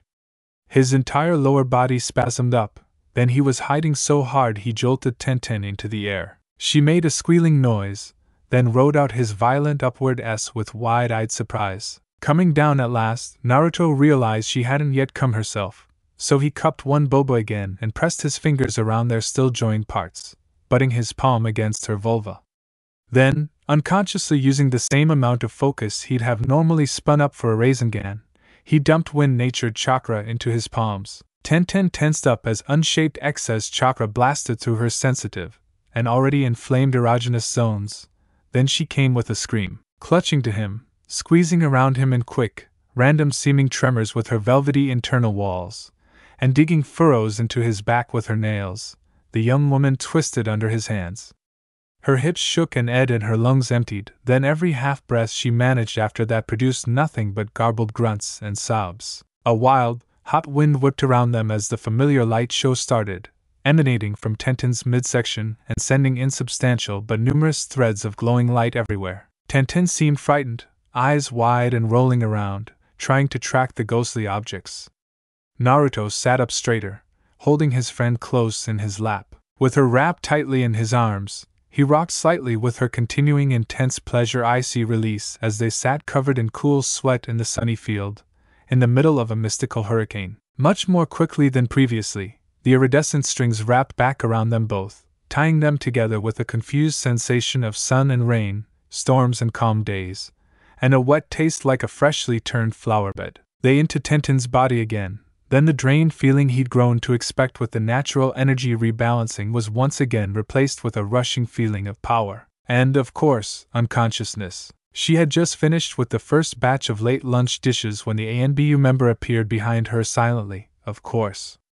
She sighed, then leaned her forearms on the sink without turning around. Looking out the see-through mask for what had given her away, the silent ninja noticed how the young woman in the apron was watching her in the reflection of a tea kettle. "New mission orders, sir," the ninja whispered, holding out a scroll with the seal of the office of the Hokage on it. Drying her hands, the woman at the sink turned and took the message, holding it carefully but firmly away from herself like a bucket full of unpleasant-smelling garbage. "I've been reassigned?" the workwoman asked. Anbiyu shook her head silently. The other woman frowned, pressing the bloodied back of her hand to the scroll seal like professionals did outside of combat. Healed faster, the woman at the sink opened it with a practiced snap of her wrist.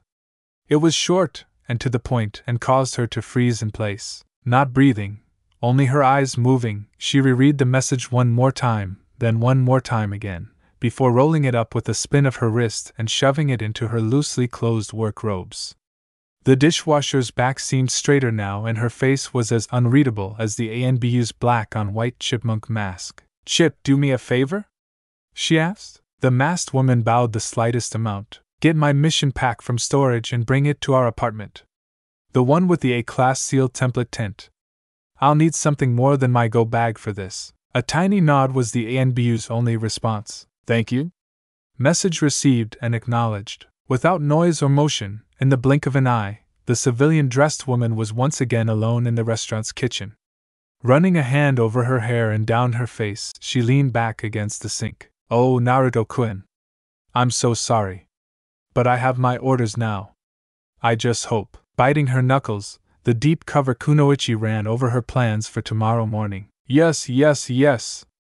Tenten shouted at the top of her lungs. Her spread knees dug into the soft earth of the grassy training field as she screamed her pleasure into the hot, dry grass. Face pressed against the ground, Tenten's back arched up like a cat's. The strong steel hooks she had for fingers were clamped behind her on Naruto's thighs, holding him against the backward hits of her hips as she impaled herself over and over again. Her own thighs were shaking and giving every evidence of being about to go out. Leaning over his tired partner, Naruto worked into her smoldering depths from behind with hard, sharp grunts that were in time with her own frenzied motions. In one hand, he held a modest but perky boba, squeezing it in time with his hits. His other hand helped hold her hips up in just the right position. The pink butterfly seated just above her continued to hammer chakra waves with every jarring meeting of their bodies, sending that mystical force to stimulate her deep and sensitive tissues and driving Tenten over the edge and into yet another violently thrashing release. It was a good thing he'd been feeling better, or her strong hits back at him and bucking convulsions might have thrown him off. Instead, he rode it out, activating and twisting Tenten's vibrating boba barbell piercing to add just that little bit extra to his friend's intense pleasure. The way she sobbed through clenched teeth suggested he'd been successful, but he didn't stop his own motions yet. Burying his manhood as deep as into her womanhood as he could, Naruto panted and rested his head against neck. He could feel her damp hair and sweat-slicked skin on his forehead, and the way her lean muscles flexed under his body. Naruto's hair, now back to spiky and golden blonde again, got in his eyes. He blew it away with a frustrated huff as he took a deep breath and, still hiding his hips, sat up straighter and got to his feet in a low crouch. She'd asked him to change back to his natural form after their first time, which he'd had no problem with. Then she'd asked if he wanted to go again, almost immediately after they were finished with the mystic light show, and he'd regained consciousness once more. He readily agreed. It was, after all, a mission for 2 sessions, and Tenten was very hot, very naked, and very willing and eager. At the time, Naruto had had no idea what he was getting himself into. Kami. He thought that he was a stamina freak. Their second time had been intense. She'd taken him on her back, legs on his shoulders, and they'd stared into each other's eyes the whole time. They'd left out the and only used the butterfly toy that time. He'd come first, but kept grinding with her until she shook and glowed in her own release. Mystic light show again, natural energy release, and of the usual sudden nap for him. When he'd awoken, she'd already wrapped him up in an all-limbs hug, and wouldn't let go until she was ready to have sex again. After some light play, him using the in her bum again, she was ready to go. The incredible Zioness of the whole thing had Naruto ready as well, but by his third time in less than an hour, he was starting to feel fatigued, and wasn't going to come as quick anymore. So that time, she'd intense pleasure at twice as she rode his manhood before he'd finished inside her. Her first was with her sitting proud and tall, hands raking his chest, and then again, chest to chest, her arms wrapped around him as he'd held her hips and hid up into her hot womanhood until she had her second earth-shattering intense pleasure. She'd bit his shoulder to muffle her screams of pleasure as he'd kept hiding, then he shot into her again, then light show, natural energy, nap time. That third time, his period of unconsciousness seemed shorter though. His healing factor hadn't even had a chance to finish removing the various marks she'd left on him. He'd awoken to see Tenten's flushed, slightly woozy-looking face inches from his own, demanding her from behind until she couldn't form hand seals correctly anymore. This fourth time, he wasn't to stop pounding into her until he was finished as well. Tenten had said something about liking the overstimulated feeling and not liking how he'd slowed down after her initial intense pleasure the last time, but she also said that these intense pleasures were really intense, so he'd have to hold her down to do it. That made sense, as he already had the bite and scratch marks to prove it, or he did, for a few minutes. So what if she flailed around some? Looking down at the writhing woman under him now, Naruto realized that had been a bit of an understatement. Every time he moved inside her now after her latest intense pleasure, she seemed to try to push away from him, or roll over. She wasn't telling him to stop, but it made him a little uneasy. "Keep going," she growled, whipping her head around to glare at him. Also, one of her thighs convulsed, and she almost bucked him clean off. Well, he'd do his best, but he still didn't want to hurt her. He'd just have to be careful. His hand moved from her hip to wrap tight in Tenten's disheveled hair, right around a hair bun that had started coming apart right around their third session. He pushed down and pressed the side of her face into the ground to stop her from rolling side to side. Tenten's hip said, and she clenched around him with a hiss in response. He decided to get a better angle and raised up to a crouch, out of reach of her strong, talon-like fingers. Then he started pounding down into her with hard, rapid hits. She screamed with desire, panting and spitting into the grass. "Yes," she shouted, as if to reassure him. "Naruto." "Yes." With renewed vigor at the young woman's reaction, Naruto hit down into her again and again, his hips slapping into her firmly toned bum with a series of low, wordless shouts. The butterfly chakra device she still wore whirred with power, sending continuing jolts of pleasure into her already painfully exhausted body. Wet tears streaked down her dirt-scuffed cheek and over her nose, but she kept mumbling quiet affirmatives even as she rocked back and forth from his strokes. Tenten shook under him, very sensitive after her own release, now twitching and crying out at every move he made. Her hips kept trying to move away instinctively to escape the intense sensation, but he followed, pinning Tenten's head to the ground with one hand and holding his other to her firm, high boba. He kept her still as he rutted up against her. Naruto found himself finally reaching his intense pleasure, and hit up hard, making Tenten yelp in surprise. His insides tightened, and he started shooting spurt after spurt, finishing his own intense pleasure deep into his fellow ninja. Tenten's body heaved and twitched under him, her breath coming in short, quick pants as she waited for the mystical balancing ritual to complete. But then, nothing happened. Apparently they'd found the time limit on spacing out their intense pleasure for the energy release. It had been too much time since her own intense pleasure, so the last part of the ritual wasn't complete yet. Tenten's lips twisted and she snarled wordlessly at him, her head still pressed into the ground by his hand. Naruto quickly released the dangerous, trained killer's head, careful not to pull her long brown hair. He withdrew his softening member from her twitching insides, then fell gracelessly off her back. "Come here," he mumbled, laying on his back next to the panting young woman and opening his arms. Tenten was still face down in the grass, beam in the air. Her brown eyes slid open and locked onto his, then she grunted and crawled like an inchworm onto his chest. Her knees and elbows were stained with dirt, and her entire body was hot damp in the way that an afternoon's vigorous exercise produced. As dirty as she was still XY as hell, with her damp hair and her smoky bedroom eyes. Cammy. Not fun to cuddle though, with how hot it was under the afternoon sun. Still, he had a job to complete, pulling Tenten more fully onto his chest, her iron-hard bulbas, steel piercings, and soft bulbas rubbed and pressed into his pecs. Her slim but womanly hips slid in place against his as if they'd been designed to fit together. Which he idly supported they had, in a way.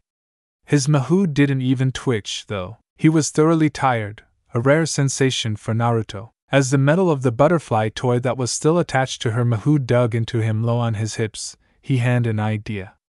He needed to get Tenten off before the power in his inside her wore out or something and ruined the ritual. Naruto reached a hand out to retrieve Tenten's silver medal from where they'd left it.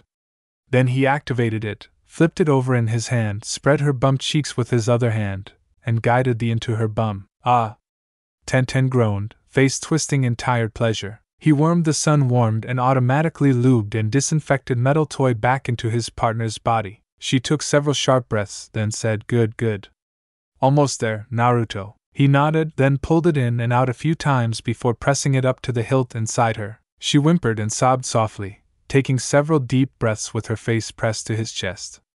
Curling up on her side, drawing a knees over his hips and almost to her chest, she pressed herself into his body.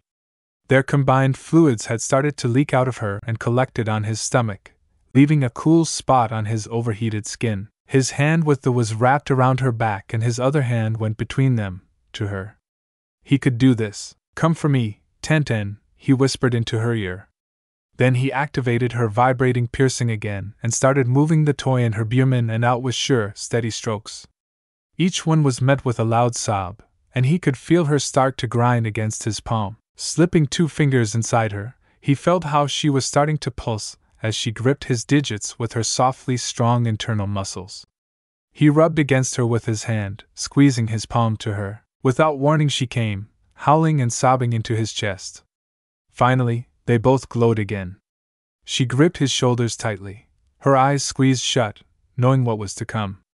Colorful ribbons of energy circled them, wrapped them tightly together, then sunk into her body. He received the usual jolt of power a moment later, blinding him and making his head spin, but strangely not knocking him out for once. This time, he got to hold Tenten close as she panted and shook, rubbing her back gently and whispering comforting words into her ear. By the time she'd come down from her latest unnaturally intense pleasure, he was just about ready to call it a day. Maybe she sensed that, or maybe she was just done as well, but she gave him a look and a smile that said as much, then pushed herself up off his chest. She wiggled her hips a little, raising an eyebrow at him. He grinned and carefully removed the from her bum, pulling it free, then hitting it with a burst of chakra and flicking it to one side in what was now a practice motion to clean up the expensive Ninja's X toy. Naruto briefly considered that he'd need to get one of his own someday, and maybe do some experimenting. Tenten sure seemed to like it, and it wasn't like he couldn't afford one. Sitting up all the way now and kneeling straddling his chest, she stretched her arms above her head and then flexed her back at the hips in that casual, boneless way highly athletic women and cats had. Tenten's bulbous and silky, sweat-dampened body made her much more interesting to look at than a cat. Tenten sat back up again and graced him with a bright but tired smile. "This was a lot of fun, Naruto-kun." "Thank you. And thanks for listening to me." Pillowing his head back on folded arms, Naruto grinned weakly up at her. I didn't like the idea of maybe hurting you, Ten-chan. But we do more violent things to our friends in spars. And they don't seem to enjoy that as much as you did, eh? Anyway, you asked, so that made it okay, she smirked back at him. True. But I've heard a lot of guys get weird or overdo it. That was the first time I've done something that intense. You were great, and I felt safe the whole time. And, it was really hot, having you hold me down like that. Thanks, Ten-chan. I think you did great, too. It's was XY to see you like that. But I was trained by a super, so something like that is easy for someone like me. Tenten rolled her eyes and poked him in the ribs with a quick finger hit. He wiggled, trying to throw her off, then retaliated with a hand to her armpit, and fingers that dug into sensitive skin around her sides. Tenten shouted in mock outrage, a glint in her eye, and naturally a naked tickle fight ensued. Some bobas were pinched, some bums were smacked. It was strangely innocent fun. 10 minutes and a few playful bruises later, Naruto lay on top of Tenten. He was pinning her to the ground with his hands, listening to her rapidly beating heart with his head pillowed between her lovely bobas. They were both now thoroughly, completely exhausted. Naruto took a deep breath and levered himself up on his arms, letting his lovely partner go. Sorry, didn't mean to crush you like that, he said, a wide smile still on his face. I must be sorta heavy. Nah, Tenten said dismissively, squeezing his arm and smiling. Would have done something if it was a problem. She then looked at him oddly. Hey, thanks for not treating me like I'm made of glass. Made it a lot more fun. Naruto blinked back at her. Ten-chan, you're not. At least, not like those animated glass warrior statues that one idiot in that abandoned temple in Northern Fire Country had. Boy, he was stupid. The old just sat and laughed while I took care of those things all by myself. Sighing, Tenten pushing him off her with a gentle shove, then got to her feet and gave Naruto a hand up. To Naruto's surprise, she then kissed him on the nose. Not what I meant, Naruto-kun. Anyway, I hope all the hot side times helps you recover. I know I'll be walking funny for a few days. You know how to wear a girl out. She then went to pick up her scattered stuff from where the wind had blown some of it. Starting to collect his own equipment, Naruto looked around for another clean towel, only to be handed one by a clone he'd forgotten he'd created. He nodded at it, then had it release. The usual info dump hit him. He'd sort through its memories later. I think it did help a lot, Ten-chan, he said, turning to her and wiping the sweat and other fluids off his chest and back. I'm feeling better than I did this morning, and we've been going at it hard. She snorted and smirked at him for that. He rolled his eyes for hours. Thank you, really? Anything for a friend. And like I said, it was fun. Her own towel was retrieved and she cleaned herself up, ending with that timeless woman's ritual that had started to become familiar to Naruto. Seeing Tenten only had the one slightly dirty towel, he tossed her some of his clean weapons polishing rags from his travel kit bag one of the other clones had left.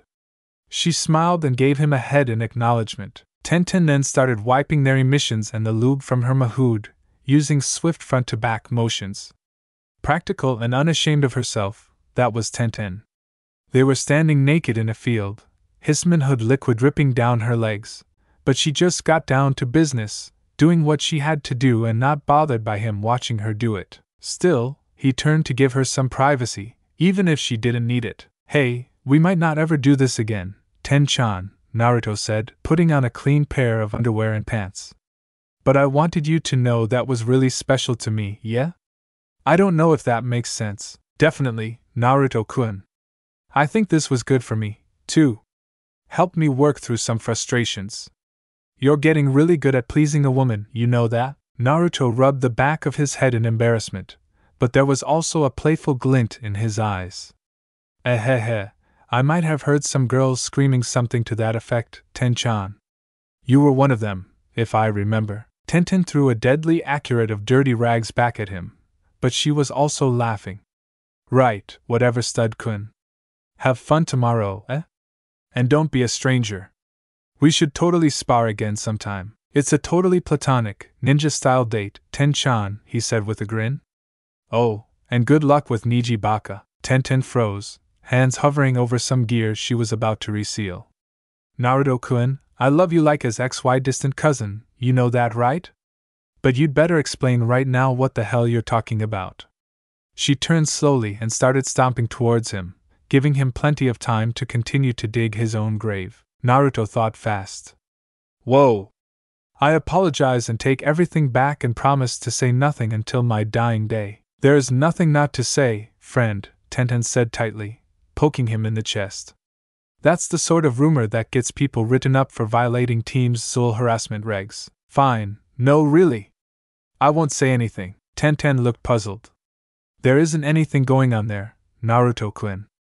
Where is this coming from? He gulped, but she seemed to be listening.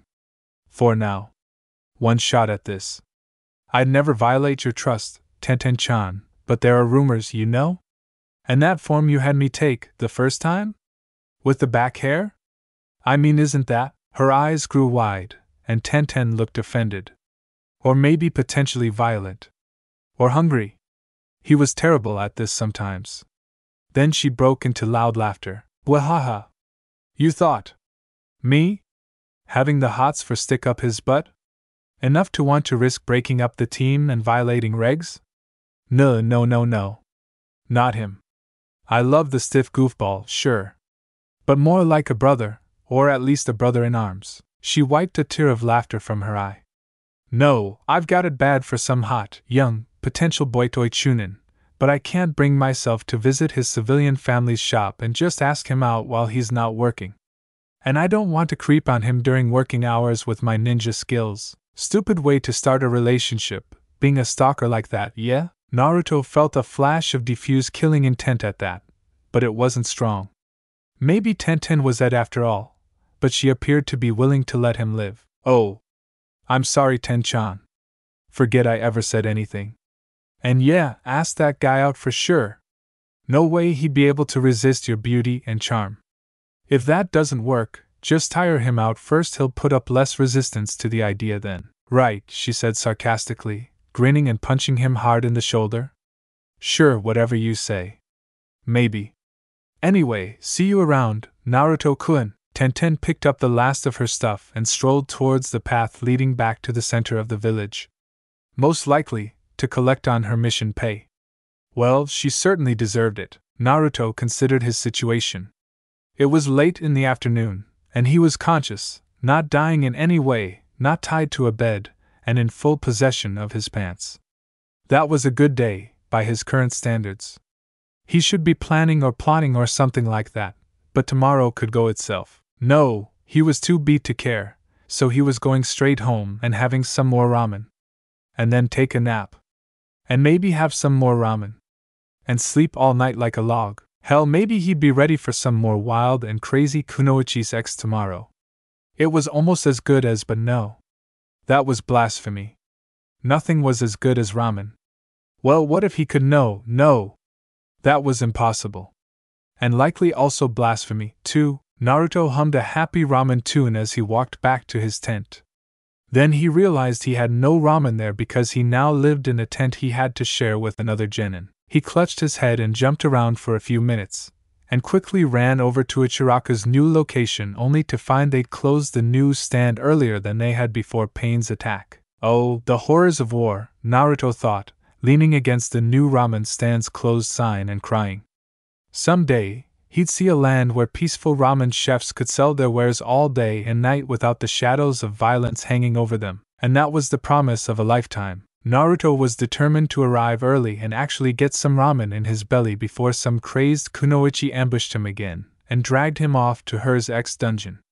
That was the sort of week he was having, after all. So when he went out first thing in the morning to refill his noodle batteries only to find Ichiraku still closed from the night before, he had to spend several minutes simply standing in the street trying not to cry. Old man Ichiraku and his daughter Ayam were nowhere to be seen, and he didn't have any idea where they were living in the tent village that had been set up for the civilians whose homes had been destroyed. Vaguely remembering he had a medical appointment, Naruto wandered listlessly over to see Sakura-chan. She was busy, and he had to wait while she looked over some guy with a huge burn on his leg and a civilian kid with a bad lung infection. When she finally got to him, she just ran a green glowing hand over his fully clothed chest and stomach while holding another to his head. It was actually a little disappointing, given his previous checkups. Okay, you're good to go, Naruto-kun, she said, patting him on the leg. Eh? That's it. Yep, I just wanted to make sure you were stable and on the mend.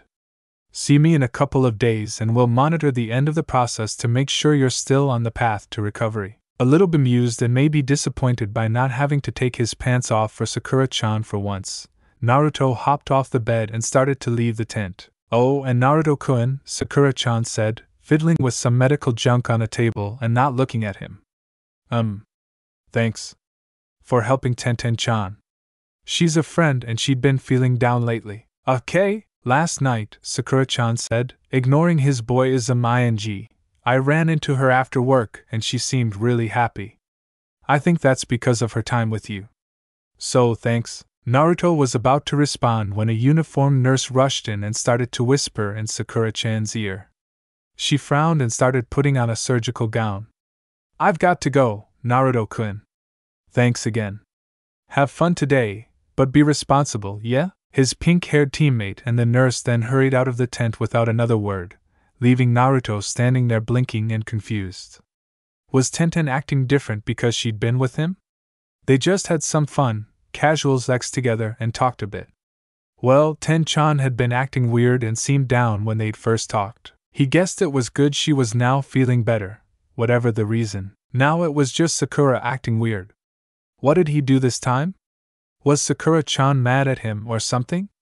More than usual?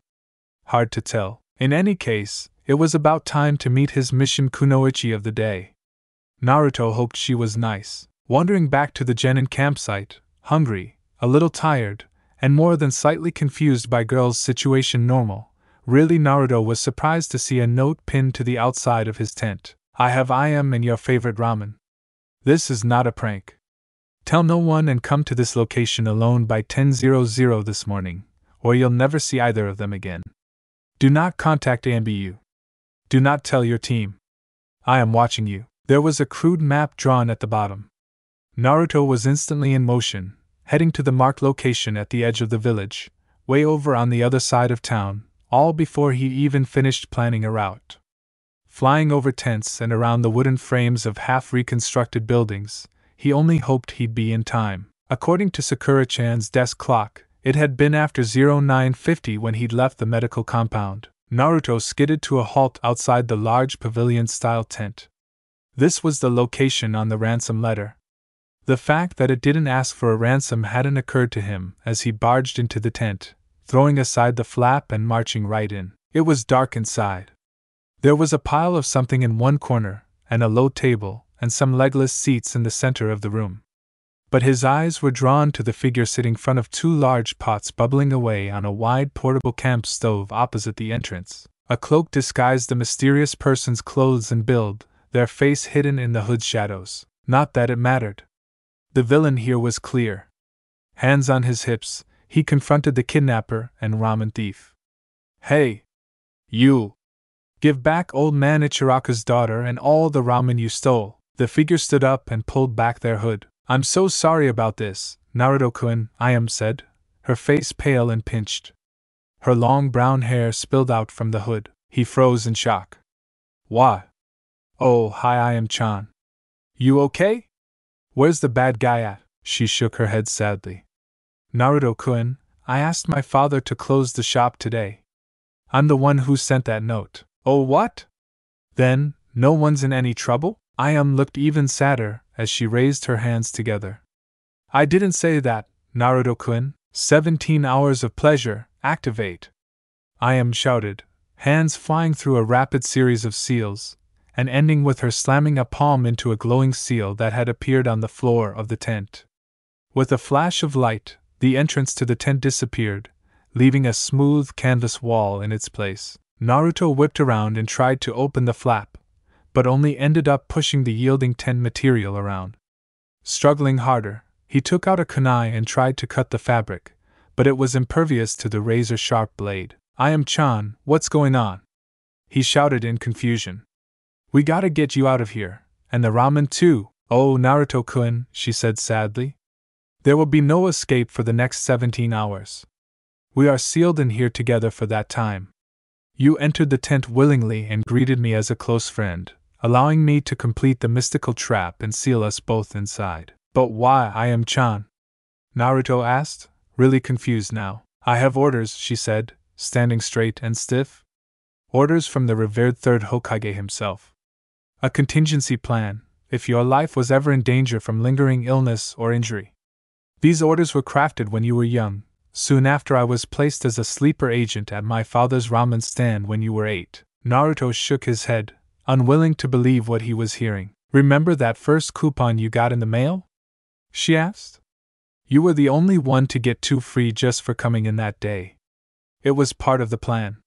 Did you ever wonder why you paid so much less than the other customers?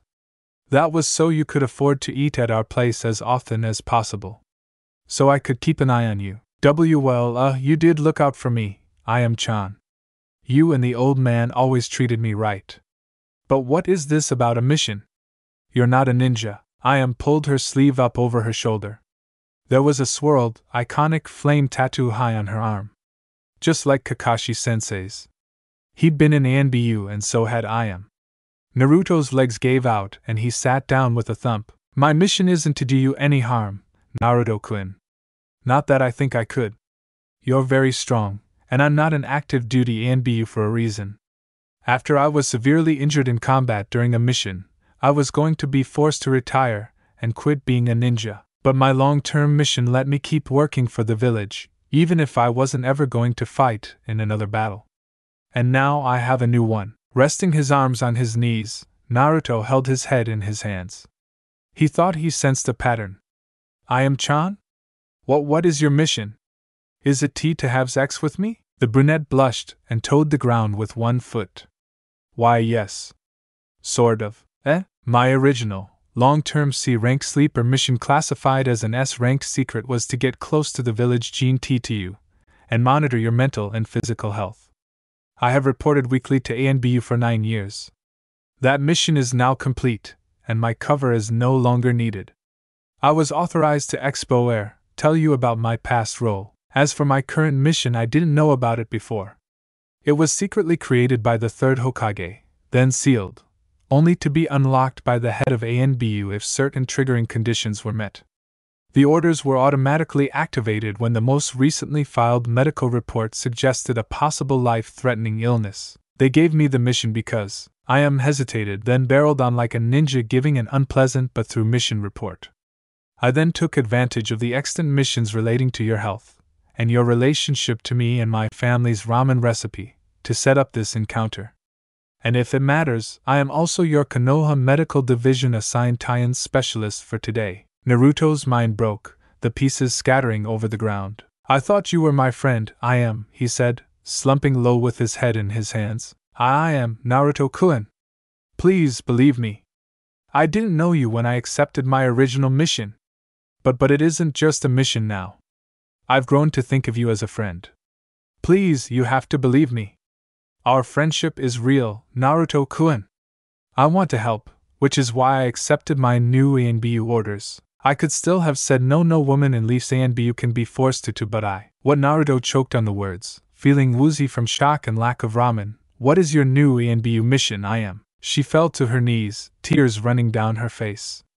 Looked up at Naruto and recited lifelessly, the purpose of my current long-term, A-ranked ANBUS secret mission is to ensure the continuation of the Konoha Jinchuriki program, by personally producing and protecting a new, genetically Uzumaki-derived optimal potential host for future Biju containment operations. Took a deep, shaky breath. I've got to get pregnant and then raise your child. Naruto let out a squeak, then his eyes rolled back in his head and he fell over in a faint. Naruto awoke to water hitting his face. He opened his eyes and saw Ayam, now wearing a light peach robe, kneeling over him, sobbing. Her tears were dripping through her fingers and splashing against his cheek. Don't cry, Yame-chan, he mumbled, raising a hand to pat her knee. Her hands dropped from her face, and she looked down at him in shock. Ayam gathered him in her arms, lifting him off the pile of soft pillows he'd been lying on, and pressing his face to her own equally pillowy chest. Naruto-kun! I'm so sorry! Gradually remembering what had happened, Naruto realized he really should feel angry at what she had done. Tricking him like that wasn't nice, even if she was a secret elite ninja. But having a face full of her bobas was really distracting. It was difficult to be angry in this position. She seemed really upset though. And there was one good way to help a crying woman feel better. Wrapping his arms around Ayam, he said into her left boba, "It's going to be alright, Ayam-chan. I promise. We'll figure this out together." "Oh, Naruto-kun," she whispered, holding him tight to her chest and rocking back and forth, which rubbed his face against the soft, silk-covered expanse of her bobas. She wasn't wearing a bra, he quickly noticed. Like with all the lovely ladies he'd been with, it didn't really matter to him how large her bobas were. What mattered was, they were squished up against his face. But Ayam-chan sure were nice. Ah, bobas. After a minute or so, she seemed to recover and released her bobaful hold on him. Sniffling, Ayam took a pink pattern hanky out of her sleeve and turned away to wipe her eyes and nose. Naruto took that time to look around the room. He was sitting on the pile of pillows in one corner of the tent. In the center of the room was a table, and the stove was still bubbling away against the wall opposite where the tent's entrance should have been. "Is there really no way to get out of here?" he asked himself. Ayam answered anyway. "No, I'm so sorry, Naruto-kun. I set things up this way to make sure I was able to complete my mission. If I do, the entrance will reappear immediately. So how do we get out?" he asked, still confused. Her face flushed, and she looked away. "Well, I have to meet the physical requirements of the tent's mystical seal, which is linked to my chakra system." "Ah. And that would be?" Not looking up, Ayam whispered, "For me to be pregnant." The room spun and Naruto almost fell over again. "Eh? No, wait. That's exactly what's not supposed to happen during these missions, Ayam-chan. Can't you just not? Don't all kunoichi take special drugs or have jutsu to use so they don't accidentally have kids?" She knelt there stiffly, twisting her hands in her peach robes, tears still dripping down her face. "That would be to avoid an accident, Naruto-kun. This time, that is my mission. The new, top priority one from ANBU. That's why I'm here. I'm ovulating, which is one reason why I got the mission today. I have also taken a series of specially designed drugs to help ensure conception." He was stunned. "I think I understand.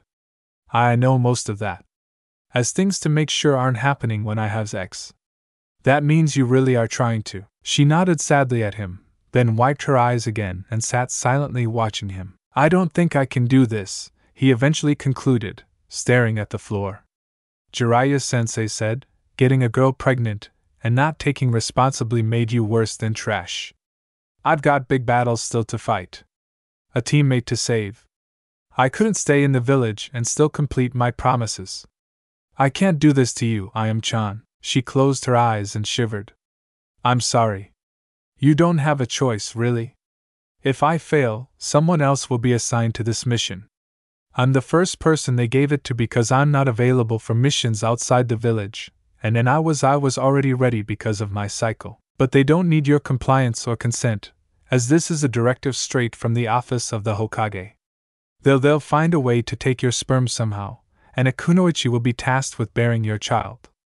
Even if they have to be artificially inseminated. All this is so the village has a new host in 9 months, in case you can't continue as a Jinchuriki for health reasons. ANBU could keep a weakened Biju, just removed from its host, contained for that long if they could prepare ahead of time. My guess is, we are already preparing now, even though you're getting better. We aren't the enemy, though. We would wait to remove the Biju until after all hope of your recovery was lost, and you were already dying. Even then, it would be to protect the village and keep a weapon from falling into enemy hands. We trust you to keep the 9 tails contained as long as you live. My new mission is just part of that long secret contingency plan." "But the old lady wouldn't allow this to happen," Naruto exclaimed. Ayam hesitated, then said, "Perhaps. But even though we think you're getting better, we need to complete the orders the third Hokage left for us. Just in case. Honestly, I think the third would have asked you to have a child just in case by now, if he had lived. The fourth was likely already considering the same thing. Right now, Tsunade-sama wasn't available to veto the mission when it activated. And so it'll have to be done. She'd not be able to cancel it, either, once I'm and no one else but my direct superiors know about this mission anyway. But that's not the only problem, Naruto-kun." He let out a soft whine. "Nah? What is then? Ayam looked him in the eye again. If you don't complete the energy balancing ritual with me today, you might get sick again. You might before the tent automatically opens up again, you might die.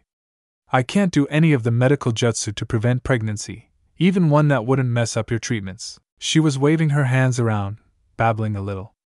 Anyway, I already accepted the ANBU assignment, so if I use something like that now, I'd be tried for treason.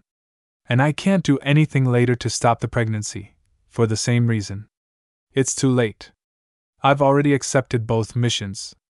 We're locked in here, and I need to be the one to help you. Naruto nervously ran his hands through his hair. But if I have sex with you, you might get pregnant. Her raised eyebrows told him how stupid he was being. Right. That's the plan. Naruto-kun, I am sorry. But there is nothing else we can do. You look hungry, though. You should have some food. She jumped to her feet and dashed over to the pots. With a quick, practiced motion, Ayam grabbed a bowl from a stack next to the big pots, ladled up some soup, then added the noodles that she must have started after he'd fallen unconscious from the other pot. Next, several more ingredients from a series of trays. She placed the bowl full of awesome on the low table. Your favorite. Ramen supreme. Please, forget the current situation and have some. Naruto found himself sitting on one of the low cushion at the table in front of a steaming bowl of noodly goodness. He paused with his hands over the chopsticks. Ayam-chan, have you eaten yet? She looked surprised. And no, Naruto-kun. I couldn't, I'm so nervous. Putting his hands back in his lap, he said, if I need to eat, so do you. Please, Ayam-chan. Ayam blinked, then picked up a bowl and filled it, seemingly on automatic. She sat down across from Naruto and stared at the bowl in front of her.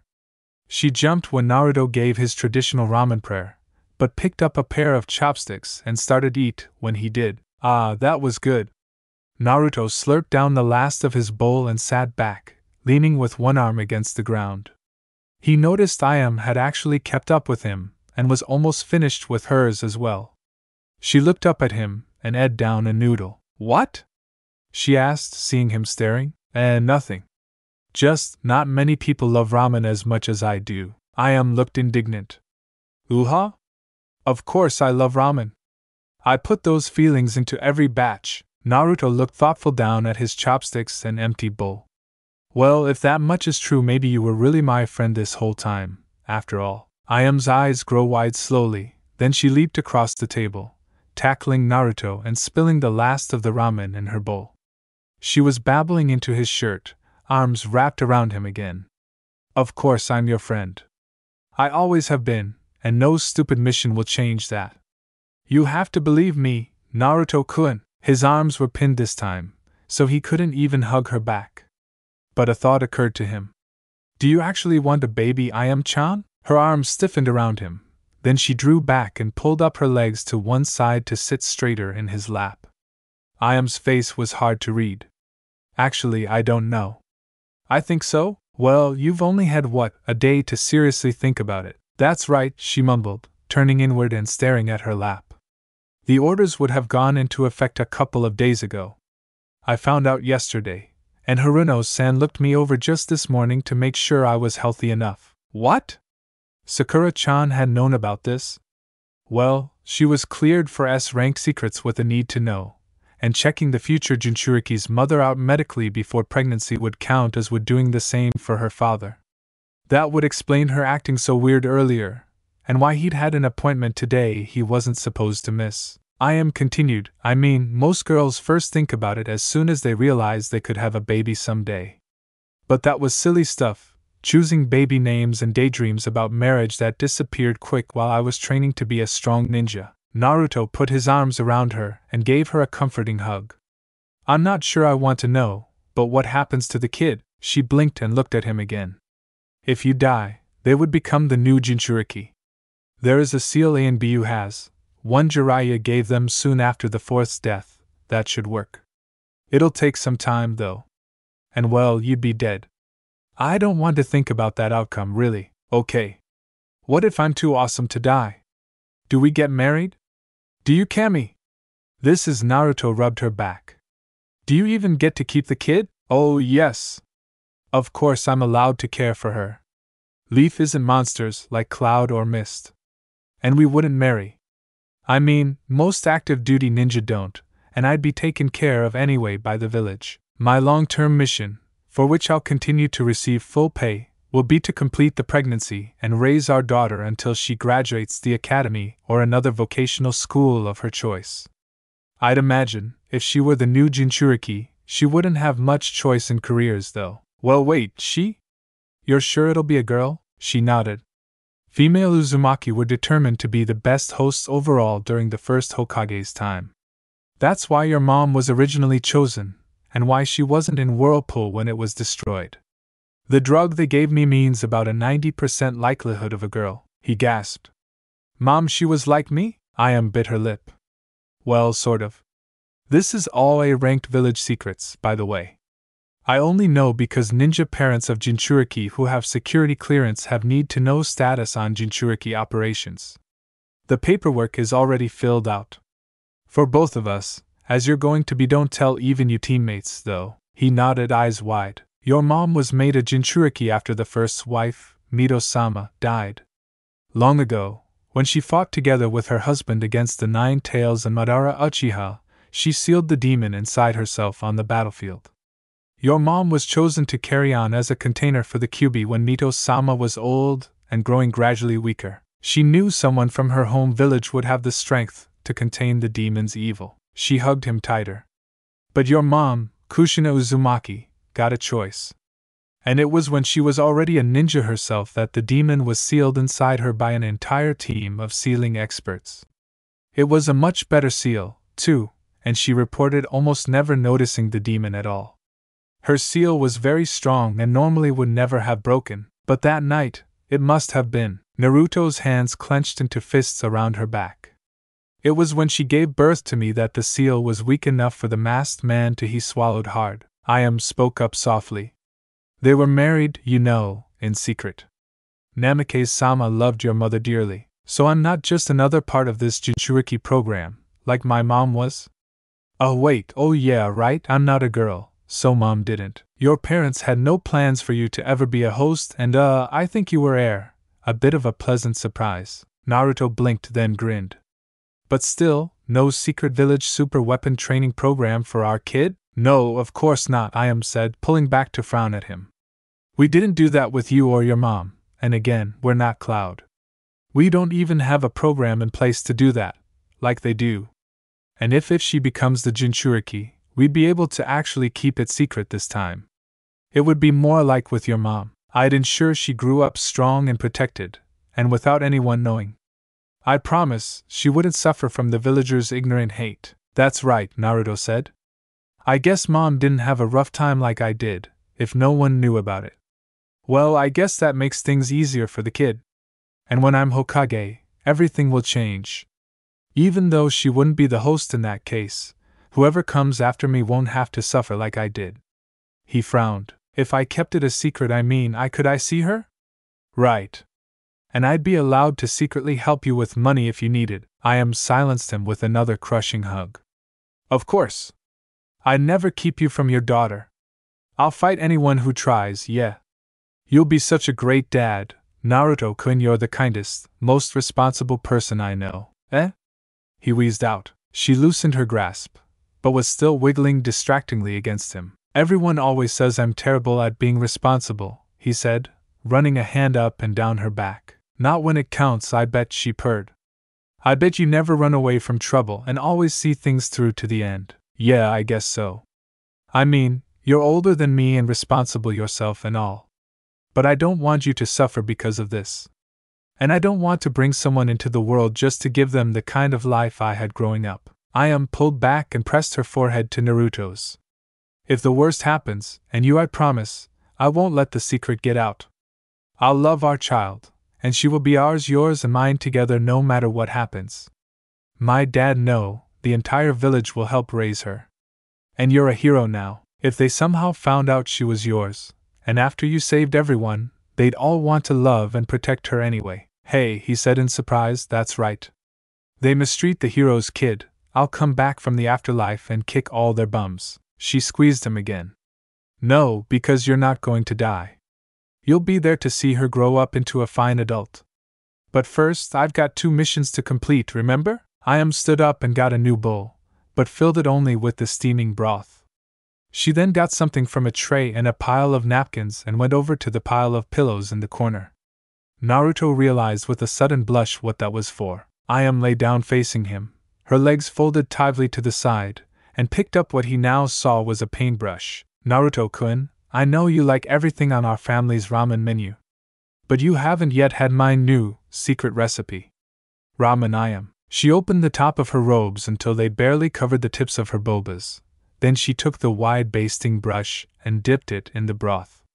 Ignoring the drips, she ran the brush between her bobas, leaving a wet trail up to her collarbone. She then started painting the tops of both of her well-proportioned bobas with the savory broth. Naruto's mouth was hanging open and watering at the same time.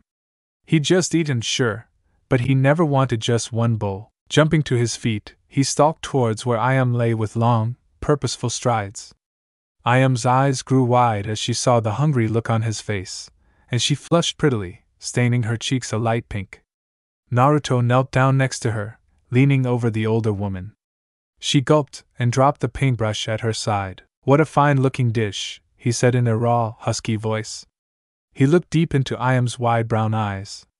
Itadakimasu. His mouth went first to her neck, where he had the thin pool of broth from a little dip at the base of her neck. Ayam jumped and took a quick, shaky breath. He then kissed and ate down her collarbone and between her bobas before turning to one side and licking up the liquid that had started to run down one shapely curve. His lips locked to her soft skin, and slurping, her hand flew to the back of his head and pressed him against her. Oh! You're so sweet, Naruto-kun, he had harder in response, until she let out a soft squeak of protest. Then he pulled back with a pop, and proceeded to lick the reddened mark on the side of her boba with his tongue. She squirmed and his hands went to her shoulders, holding her still. You're so tasty, Ayam-chan, but I promise I won't take a bite. Ayam sighed softly, and relaxed back into the pillows, still cradling his head to her chest. He switched to her other boba, and worked from its sweetly bared initial swelling curve under her collarbone down to where it crested up high off her chest, barely covered by her thin, peach-colored silk robe. Ayam shivered and arched her back, hiding her chest toward him, her breath coming faster now. Oh, Naruto-kun, she whispered, reaching down and pulling her robes open further, bearing one naked boba to him. Naruto gazed at the lovely sight for one long moment, then he took up the dropped brush and dipped it into the bowl of broth. He painted her rapidly crinkling boba all around with a single sure, Fuinjutsu-inspired stroke. Ayam ate in a sharp breath, then whimpered, yes, Naruto-kun, taste me again. He wrapped his lips around her stiff boba and led briefly, tasting the flavor of secret spices and Ayam. He then licked from the bottom curve of her boba up to the hard nub several times before glomping down again. Rapidly scrubbing his tongue against her boba, he took her boba in his hand and squeezed it gently. Pushing her robe aside, Naruto uncovered her other boba. He slid his hand up, pressing and kneading at her hot, soft skin. Focusing all of his attention on her beautiful chest, he switched from one side to the other. After endless small sounds of excitement from Ayam, he pulled back from her boba and moved his hands down to her still-clothed hips. His eyes sought hers with a question. Yes, Naruto-kun, she said, eyes droopy and full. I'm sure. And because I haven't said it yet today, I love you. Naruto's heart skipped a beat. Sure, Ayam had said that all the time when he'd visited the ramen stand, or run into her in the village. Usually accompanied by a big hug. In fact, she'd been the first one to ever say that to him. He suddenly realized the truth. We're always going to be family now, he said, still looking into her brown eyes. As much as any ninja can have one. But you're not in love with me, are you? Just like I'm not in love with you. Ayam bit her lip and looked like she wanted to lie then more than at any time in her life. She took a deep, shuddering breath and said, No, Naruto-kun. I always thought you were cute, especially when you had that preteen crush on Sakura-chan. Now that you're all grown up, I think you're really XY. I'm really excited to be with you like this, but no, I'm not in love with you. I do love you, please understand that. And I'll always want to be a part of your life, me and our baby. And I'll love our baby. I swear to you I will. No matter what happens, her eyes pleaded with him to understand. Of course, he already did.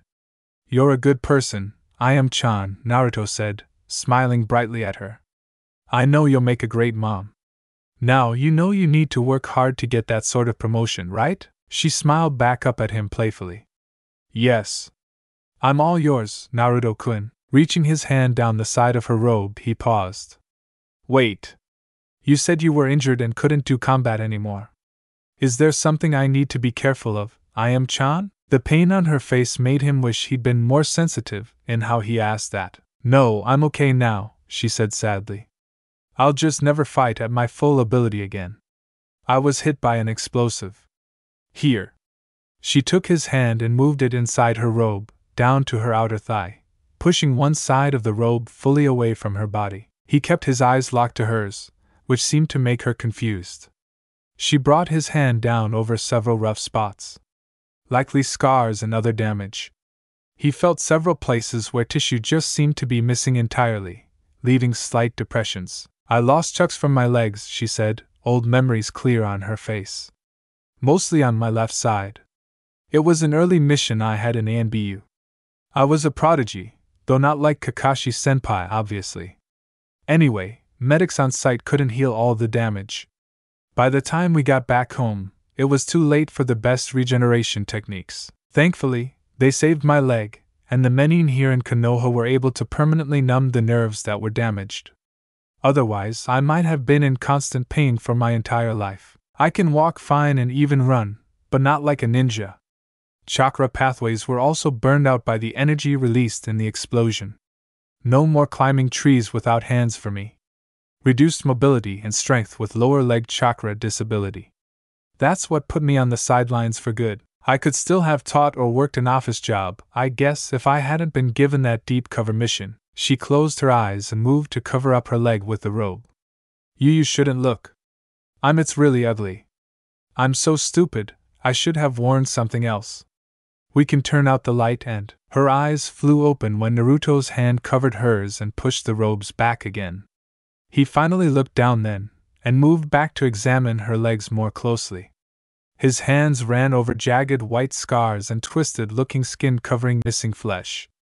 I turned her head away in shame and something tight knotted inside Naruto's stomach. You know, I don't have any scars, he said simply, still examining her legs.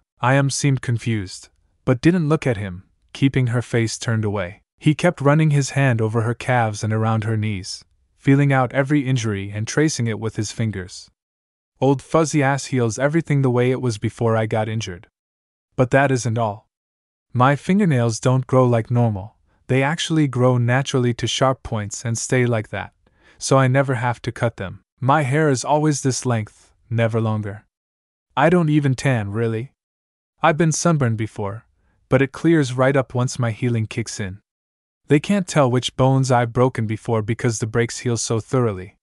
Feels like nothing that happens really changes me, sometimes. He looked back up at her, and she turned to meet his gaze. There's nothing on my body to show how hard I've fought for this village. That's something you can do, though. I'm sorry you got hurt. I'm sorry that you think these are ugly. To me, they're proof of your dedication to keeping the village safe. And I think that's beautiful. I think you're beautiful. She was smiling now, even though she had tears in her eyes. He ran one hand up to rest low on her belly, and her eyes grew wide in response. Someone as great as you wants to have a baby with me. Doesn't get more long-term than that, does it? I think you're very strong and a really special person.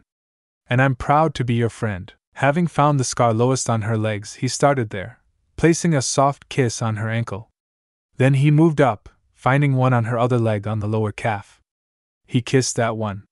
He kept going, rising with every kiss, until he pressed his lips against the highest wound on the outside of her left leg. Then he moved across the top of her thighs with a line of kisses and started moving higher. Iam's waist was trim, but not as intensely muscled as the other, active-duty kunoichi he'd been with over the last couple of days. Softer curves instead of hard lines. Her hips flared out wide and she had a large, firm rear. Her short legs were well muscled and she clearly kept in shape, her thighs still thick and full. She was just as beautiful as ever, but he saw her in a whole new light now.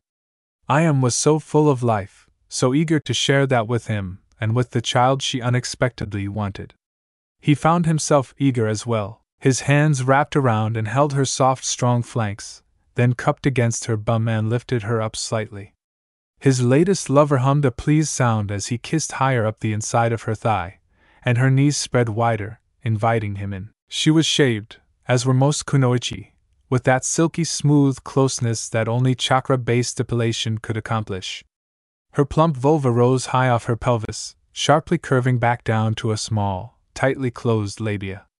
He could just barely see a hint of the top of her oral hood peeking out at the top of her slender slit. He nuzzled against the soft skin of her inner thigh with his cheek, pressing his lips closer and closer to the crease where her legs met her mavud. Ayam twitched when he finally kissed up against her outer lips. He ran his tongue slowly up to the top of her slit, then he pressed in, searching and stroking with his tongue and lips. She squealed and pushed her hips towards him as he redoubled his efforts. "Oh, Cammy, yes," Ayam whispered when his lips finally locked against the hard nub of her. Both of her hands went to his head and pushed him more firmly against her. He kneaded her bum with one hand while his other spread her lips apart so he could more easily lick and on her heated inner flesh. When he tenderly touched around her entrance, it twitched in response, hot and alive. He slid a finger inside and she gasped, then she trapped him in place by locking her muscular thighs around both his head and her hands, which were still tangled in his hair. Twisting his fingers inside and pushing against soft female flesh, he continued to lick around her inner lips up to her, then slowly pushed another finger into her hot, wet depths. Deciding to give it his all, he sought out a spot inside, one he hoped she had and that he could find. Every woman's body was different, and his pervy sensei had said that not everyone had this secret weakness.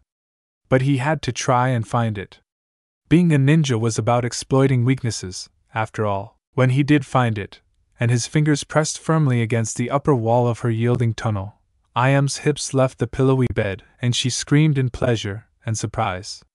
Pushing and stroking and licking, he rode against her hiding hips and finally brought her to her intense pleasure. She intense pleasure at hard, locked around him like a vice, her body curled towards her knees and her heels digging into his back. He was surprised when a sudden flood of warm liquid covered his mouth and chin, as was Ayam herself, when she released him from her multi-limbed embrace. Seeing the glistening fluid on his face, she blushed, covering her own face with her hands in embarrassment. "Oh no, I'm so sorry, that's never," Naruto interrupted her with a chuckle. "First time I've ever seen her in real life. Thought old pervy sage had made that one up for his pervy books." He stroked the backs of her thighs next to his head and smiled when she squeaked at the sensation. Finally, she let her legs fall open again, freeing him. "Nothing to be ashamed of, Ayam-chan. Most guys think that's really hot." "I sure do. I'm just glad you enjoyed yourself so much. Need to clean up a bit, I guess." She handed him a clean napkin, then collapsed bonelessly back on the pillows, looking up at him with awe in her eyes. I think that was the best intense pleasure I've ever had." "Thank you, Naruto-kun. But I think it's time, now." Ayam raised her arms up and he helped her sit up and slip out of her robe. He quickly shrugged off his shirt and dropped his pants to the ground. Lying back on the pillows and reaching out her arms to him, Ayam smiled, her brown eyes sparkling with joy. Laying himself over her, propped up on his arms, he smiled back as she wrapped her arms around him again. "You're a good friend and I love you, Ayam-chan," he said. Then he kissed her firmly, playing with her lips and pressing a hand to her full boba. She placed her hand over his, pressing it to her boba, then nibbled on his lower lip. "I love you too, Naruto-kun. I want this. I want our baby. Now make love to me. Help make our daughter together with me." Unlike his last, almost violent joining with Tenten, Naruto kept every stroke gentle, every touch kind and loving. Ayam had experienced enough pain in her life, and clearly didn't want any in her love-making. He ran his hands over every inch of her body, caressing her cheeks and neck, stroking her sides and back, and squeezing her bobas and bum. His lips stroked hers, their tongues touching as their breath mingled. Lifting Ayam's hips up by her thighs, he placed an extra pillow under her hips. He rubbed his hard length against her labia, pressing himself lengthwise against her damp slit and grinding his hips to hers. She gasped into his mouth, then sought his tongue with her own again. They danced briefly, rocking back and forth, then she reached between them and lined him up to her eager and waiting entrance. He slowly hit into her, and she opened for him, holding her legs up and spreading her hips wide. She was hot and soaking wet, and clung to him while stretching around his length, her strong softness both accommodating and seemingly desperate to hold him. As she welcomed him inside herself, she arched up, meeting him halfway with her anxious hips. "You feel perfect, just perfect," she panted underneath him, her fingers and heels digging into his back. "You're so good, Ayam-chan," he gasped, holding her hips against his. "So hot and tight. Be sweet to me, Naruto-kun. Please. For as long as you can. Then give me what I need." "Yes. For you, anything." Then he started moving. Ayam moved with him. She panted and cried out softly to him, sometimes his name, sometimes just in wordless pleasure.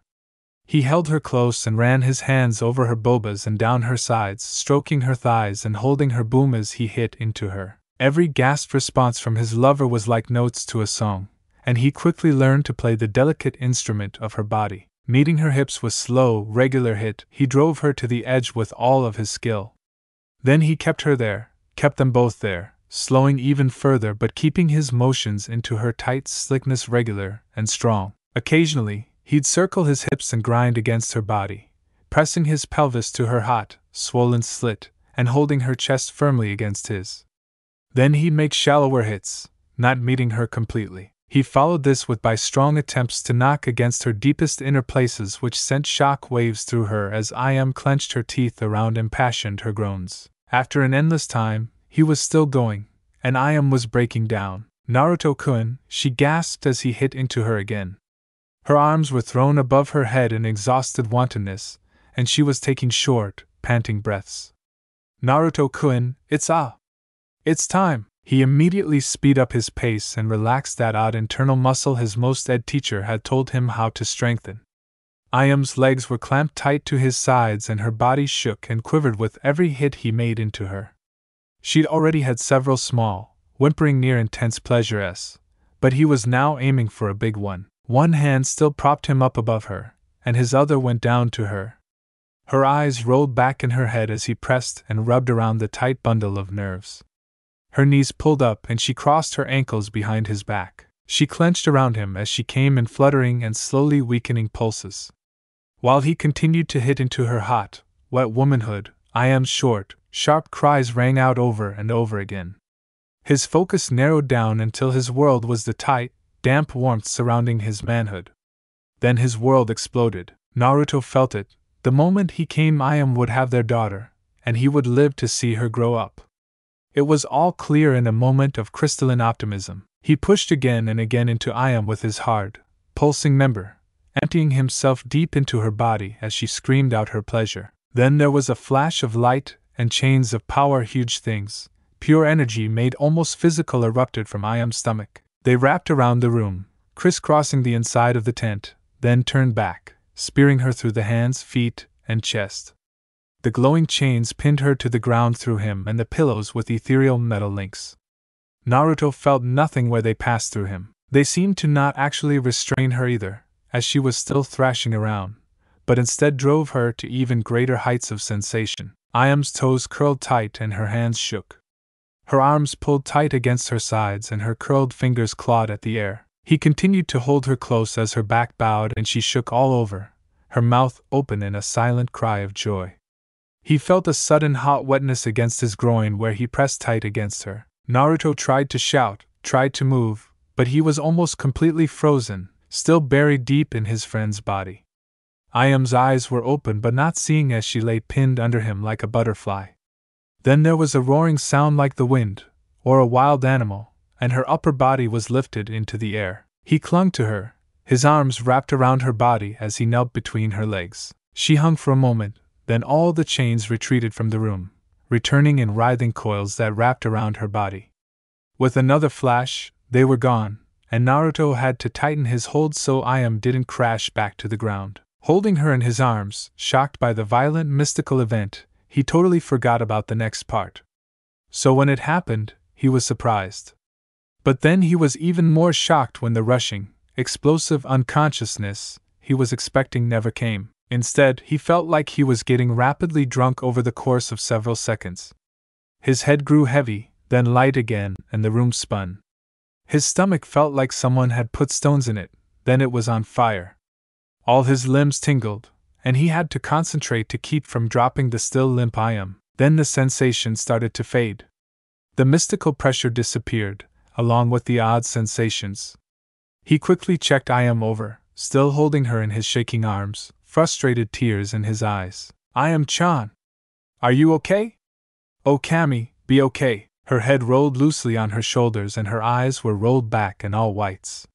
She was still breathing, but was totally unresponsive. With a sob, Naruto held her tight against his chest and whispered in her ear. Ayam-chan, please be okay. Please. Wake up. I don't know what I'd do if. Naruto? She whispered, nuzzling against his neck. I'm fine. Don't cry, please don't cry. T'll be okay. Oh thank goodness, he said, stroking her back. Her arms still hung limp at her sides as he eased her back into the pillows. With wince, he reached down to pull his still half-hard member from her body. It seemed wrong to still be so intimate with her like that. She started leaking their shared fluids immediately, large milky white streaks running out of her reddened lower lips. He was covered in the stuff as well. Grabbing one of the napkins she'd left nearby, he wiped the sweat off her forehead and pushed back the damp hair from her eyes.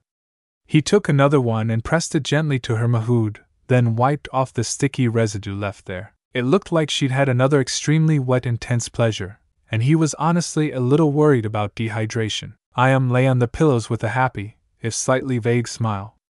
Her eyes were closed now, and she seemed to be taking a little nap. He didn't blame her. After cleaning himself up, he went in search of refreshments.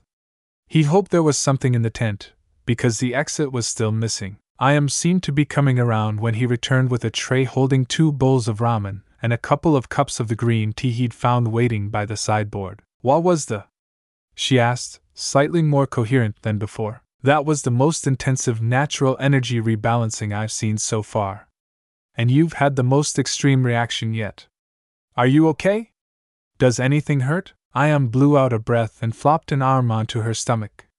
Her hand wandered down to her mahood. She cupped herself and pressed her knees together, squeezing her hand between plump thighs. I'm a little sore. But that's just because you're so big. He snorted when he saw her sly grin. Nice. Anything else? You tired me out a bit, yeah? Can't feel my legs. Which, believe it or not, has happened before. But only if I'm lucky. Getting a bit of a headache, too. You should drink something. Here, let me help you up. He lifted Ayam into a sitting position and put a cup of warm tea in her hands. Thanks, Naruto-kun. And thanks for that. It was words can't describe it. It was amazing. A new best again, so soon after you broke the previous record. Smiling over his own cup of tea, Naruto said, Thanks, Ayam-chan. You were amazing, too. But not sure I feel safe trying that again. Those chakra chains were really weird. No, wait, Ayam said, shaking her head weakly. Let's not be hasty. I want to feel like that again. And also, notice something else? Naruto looked around. What? The tent's entrance is still missing. I'm not officially pregnant yet. So we have to keep going in case once wasn't enough. Naruto said, noticing her cat who stole the fish smile. Just as soon as you finish your tea. And you can stand again. Deal. She said, then downed the tea with one gulp. Then she made a slow series of hand seals and slapped them on her legs. Moving like puppets, her legs folded under her, then straightened out with only a slight wobble. Naruto picked up the tray holding his precious ramen as he saw how unstable she was. Ha! She shouted, pointing a finger at him. Take that. For a while, they thought I might have to get a fake leg and walk around like this, so the menin started teaching me how just in case. But now, the joke's on you, Naruto-kun. She put her hands on her hips and spoke in a sing-song voice, pacing towards him slinkily. Now, it SSXY time I am tripped after only a couple of steps and fell into Naruto, knocking the rest of his tea and both bowls of ramen directly into his naked lap. No! He cried, trying to crawl out from under Ayam to save the already empty bowls. Oops. Sorry, Ayam said, clearly not meaning it. She wrapped her arms around his body to keep him still. Oh, Naruto-kun, we've got plenty more ramen. And anyway, I can get my share like this. She wriggled lower down his body and started licking across his stomach, occasionally stopping to up a stray noodle. As the tray had spilled in his lap, most of the noodles had ended up covering his now reviving mahood. Noodle after noodle was ate up, then the inevitable happened. Ayam's lips wrapped around his mahood and he looked down to see her smiling back up at him, pausing until they locked eyes. Then, still looking up at him, she started rubbing her tongue all along his hard length. Her mouth was warm and wet, and her tongue was doing amazing things while she had the broth off of him. Oh Kami, Ayam-chan! That's wow! Eyes crossed, Naruto sank back into the now slightly damp cushions as Ayam expertly worked to get him ready for another go.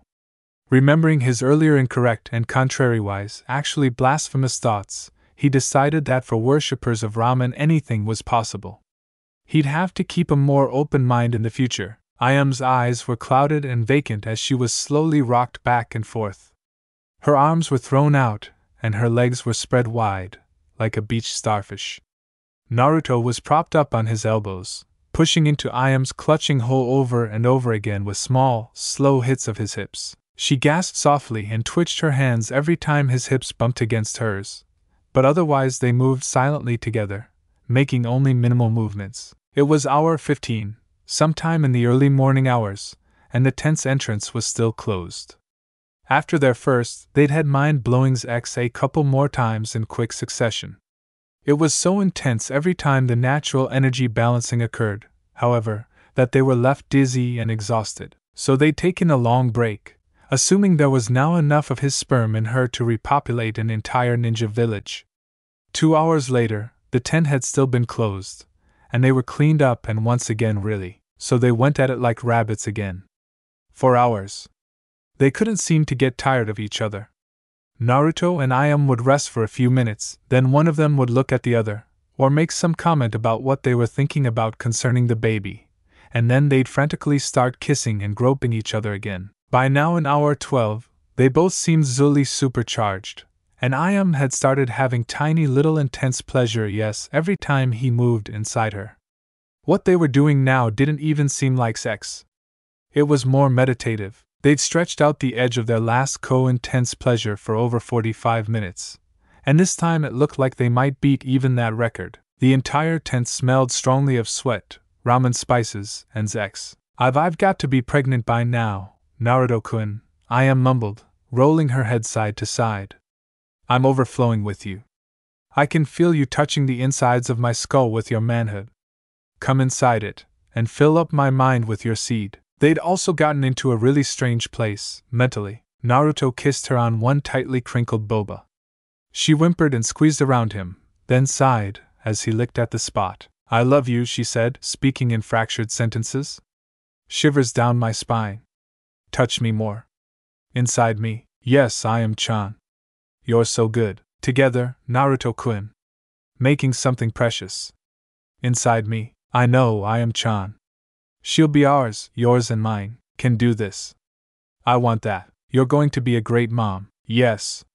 With me, now, I'm going to give it to you again. Deep inside, where you need it. You're so tight and wet around me, so hard, I feel like I'm going to drown in your body. You're so hot. Yes, she hissed, now. Now. He let go of his control then, wrapping his lips around hers and kissing her deeply. Her hands flew to his back and her fingers dragged across long, red lines as he crushed his hips to hers. He pushed further inside and pulsed long and hard as she rose up against him. His vision blurred and his hearing became muffled. Then Ayam came herself embarking, twitching pants around him. She looked almost desperate. Her eyes locked to his, seeking comfort as she once again experienced almost painful levels of pleasure, while her intense pleasure stretched out longer and longer. Then the lights started.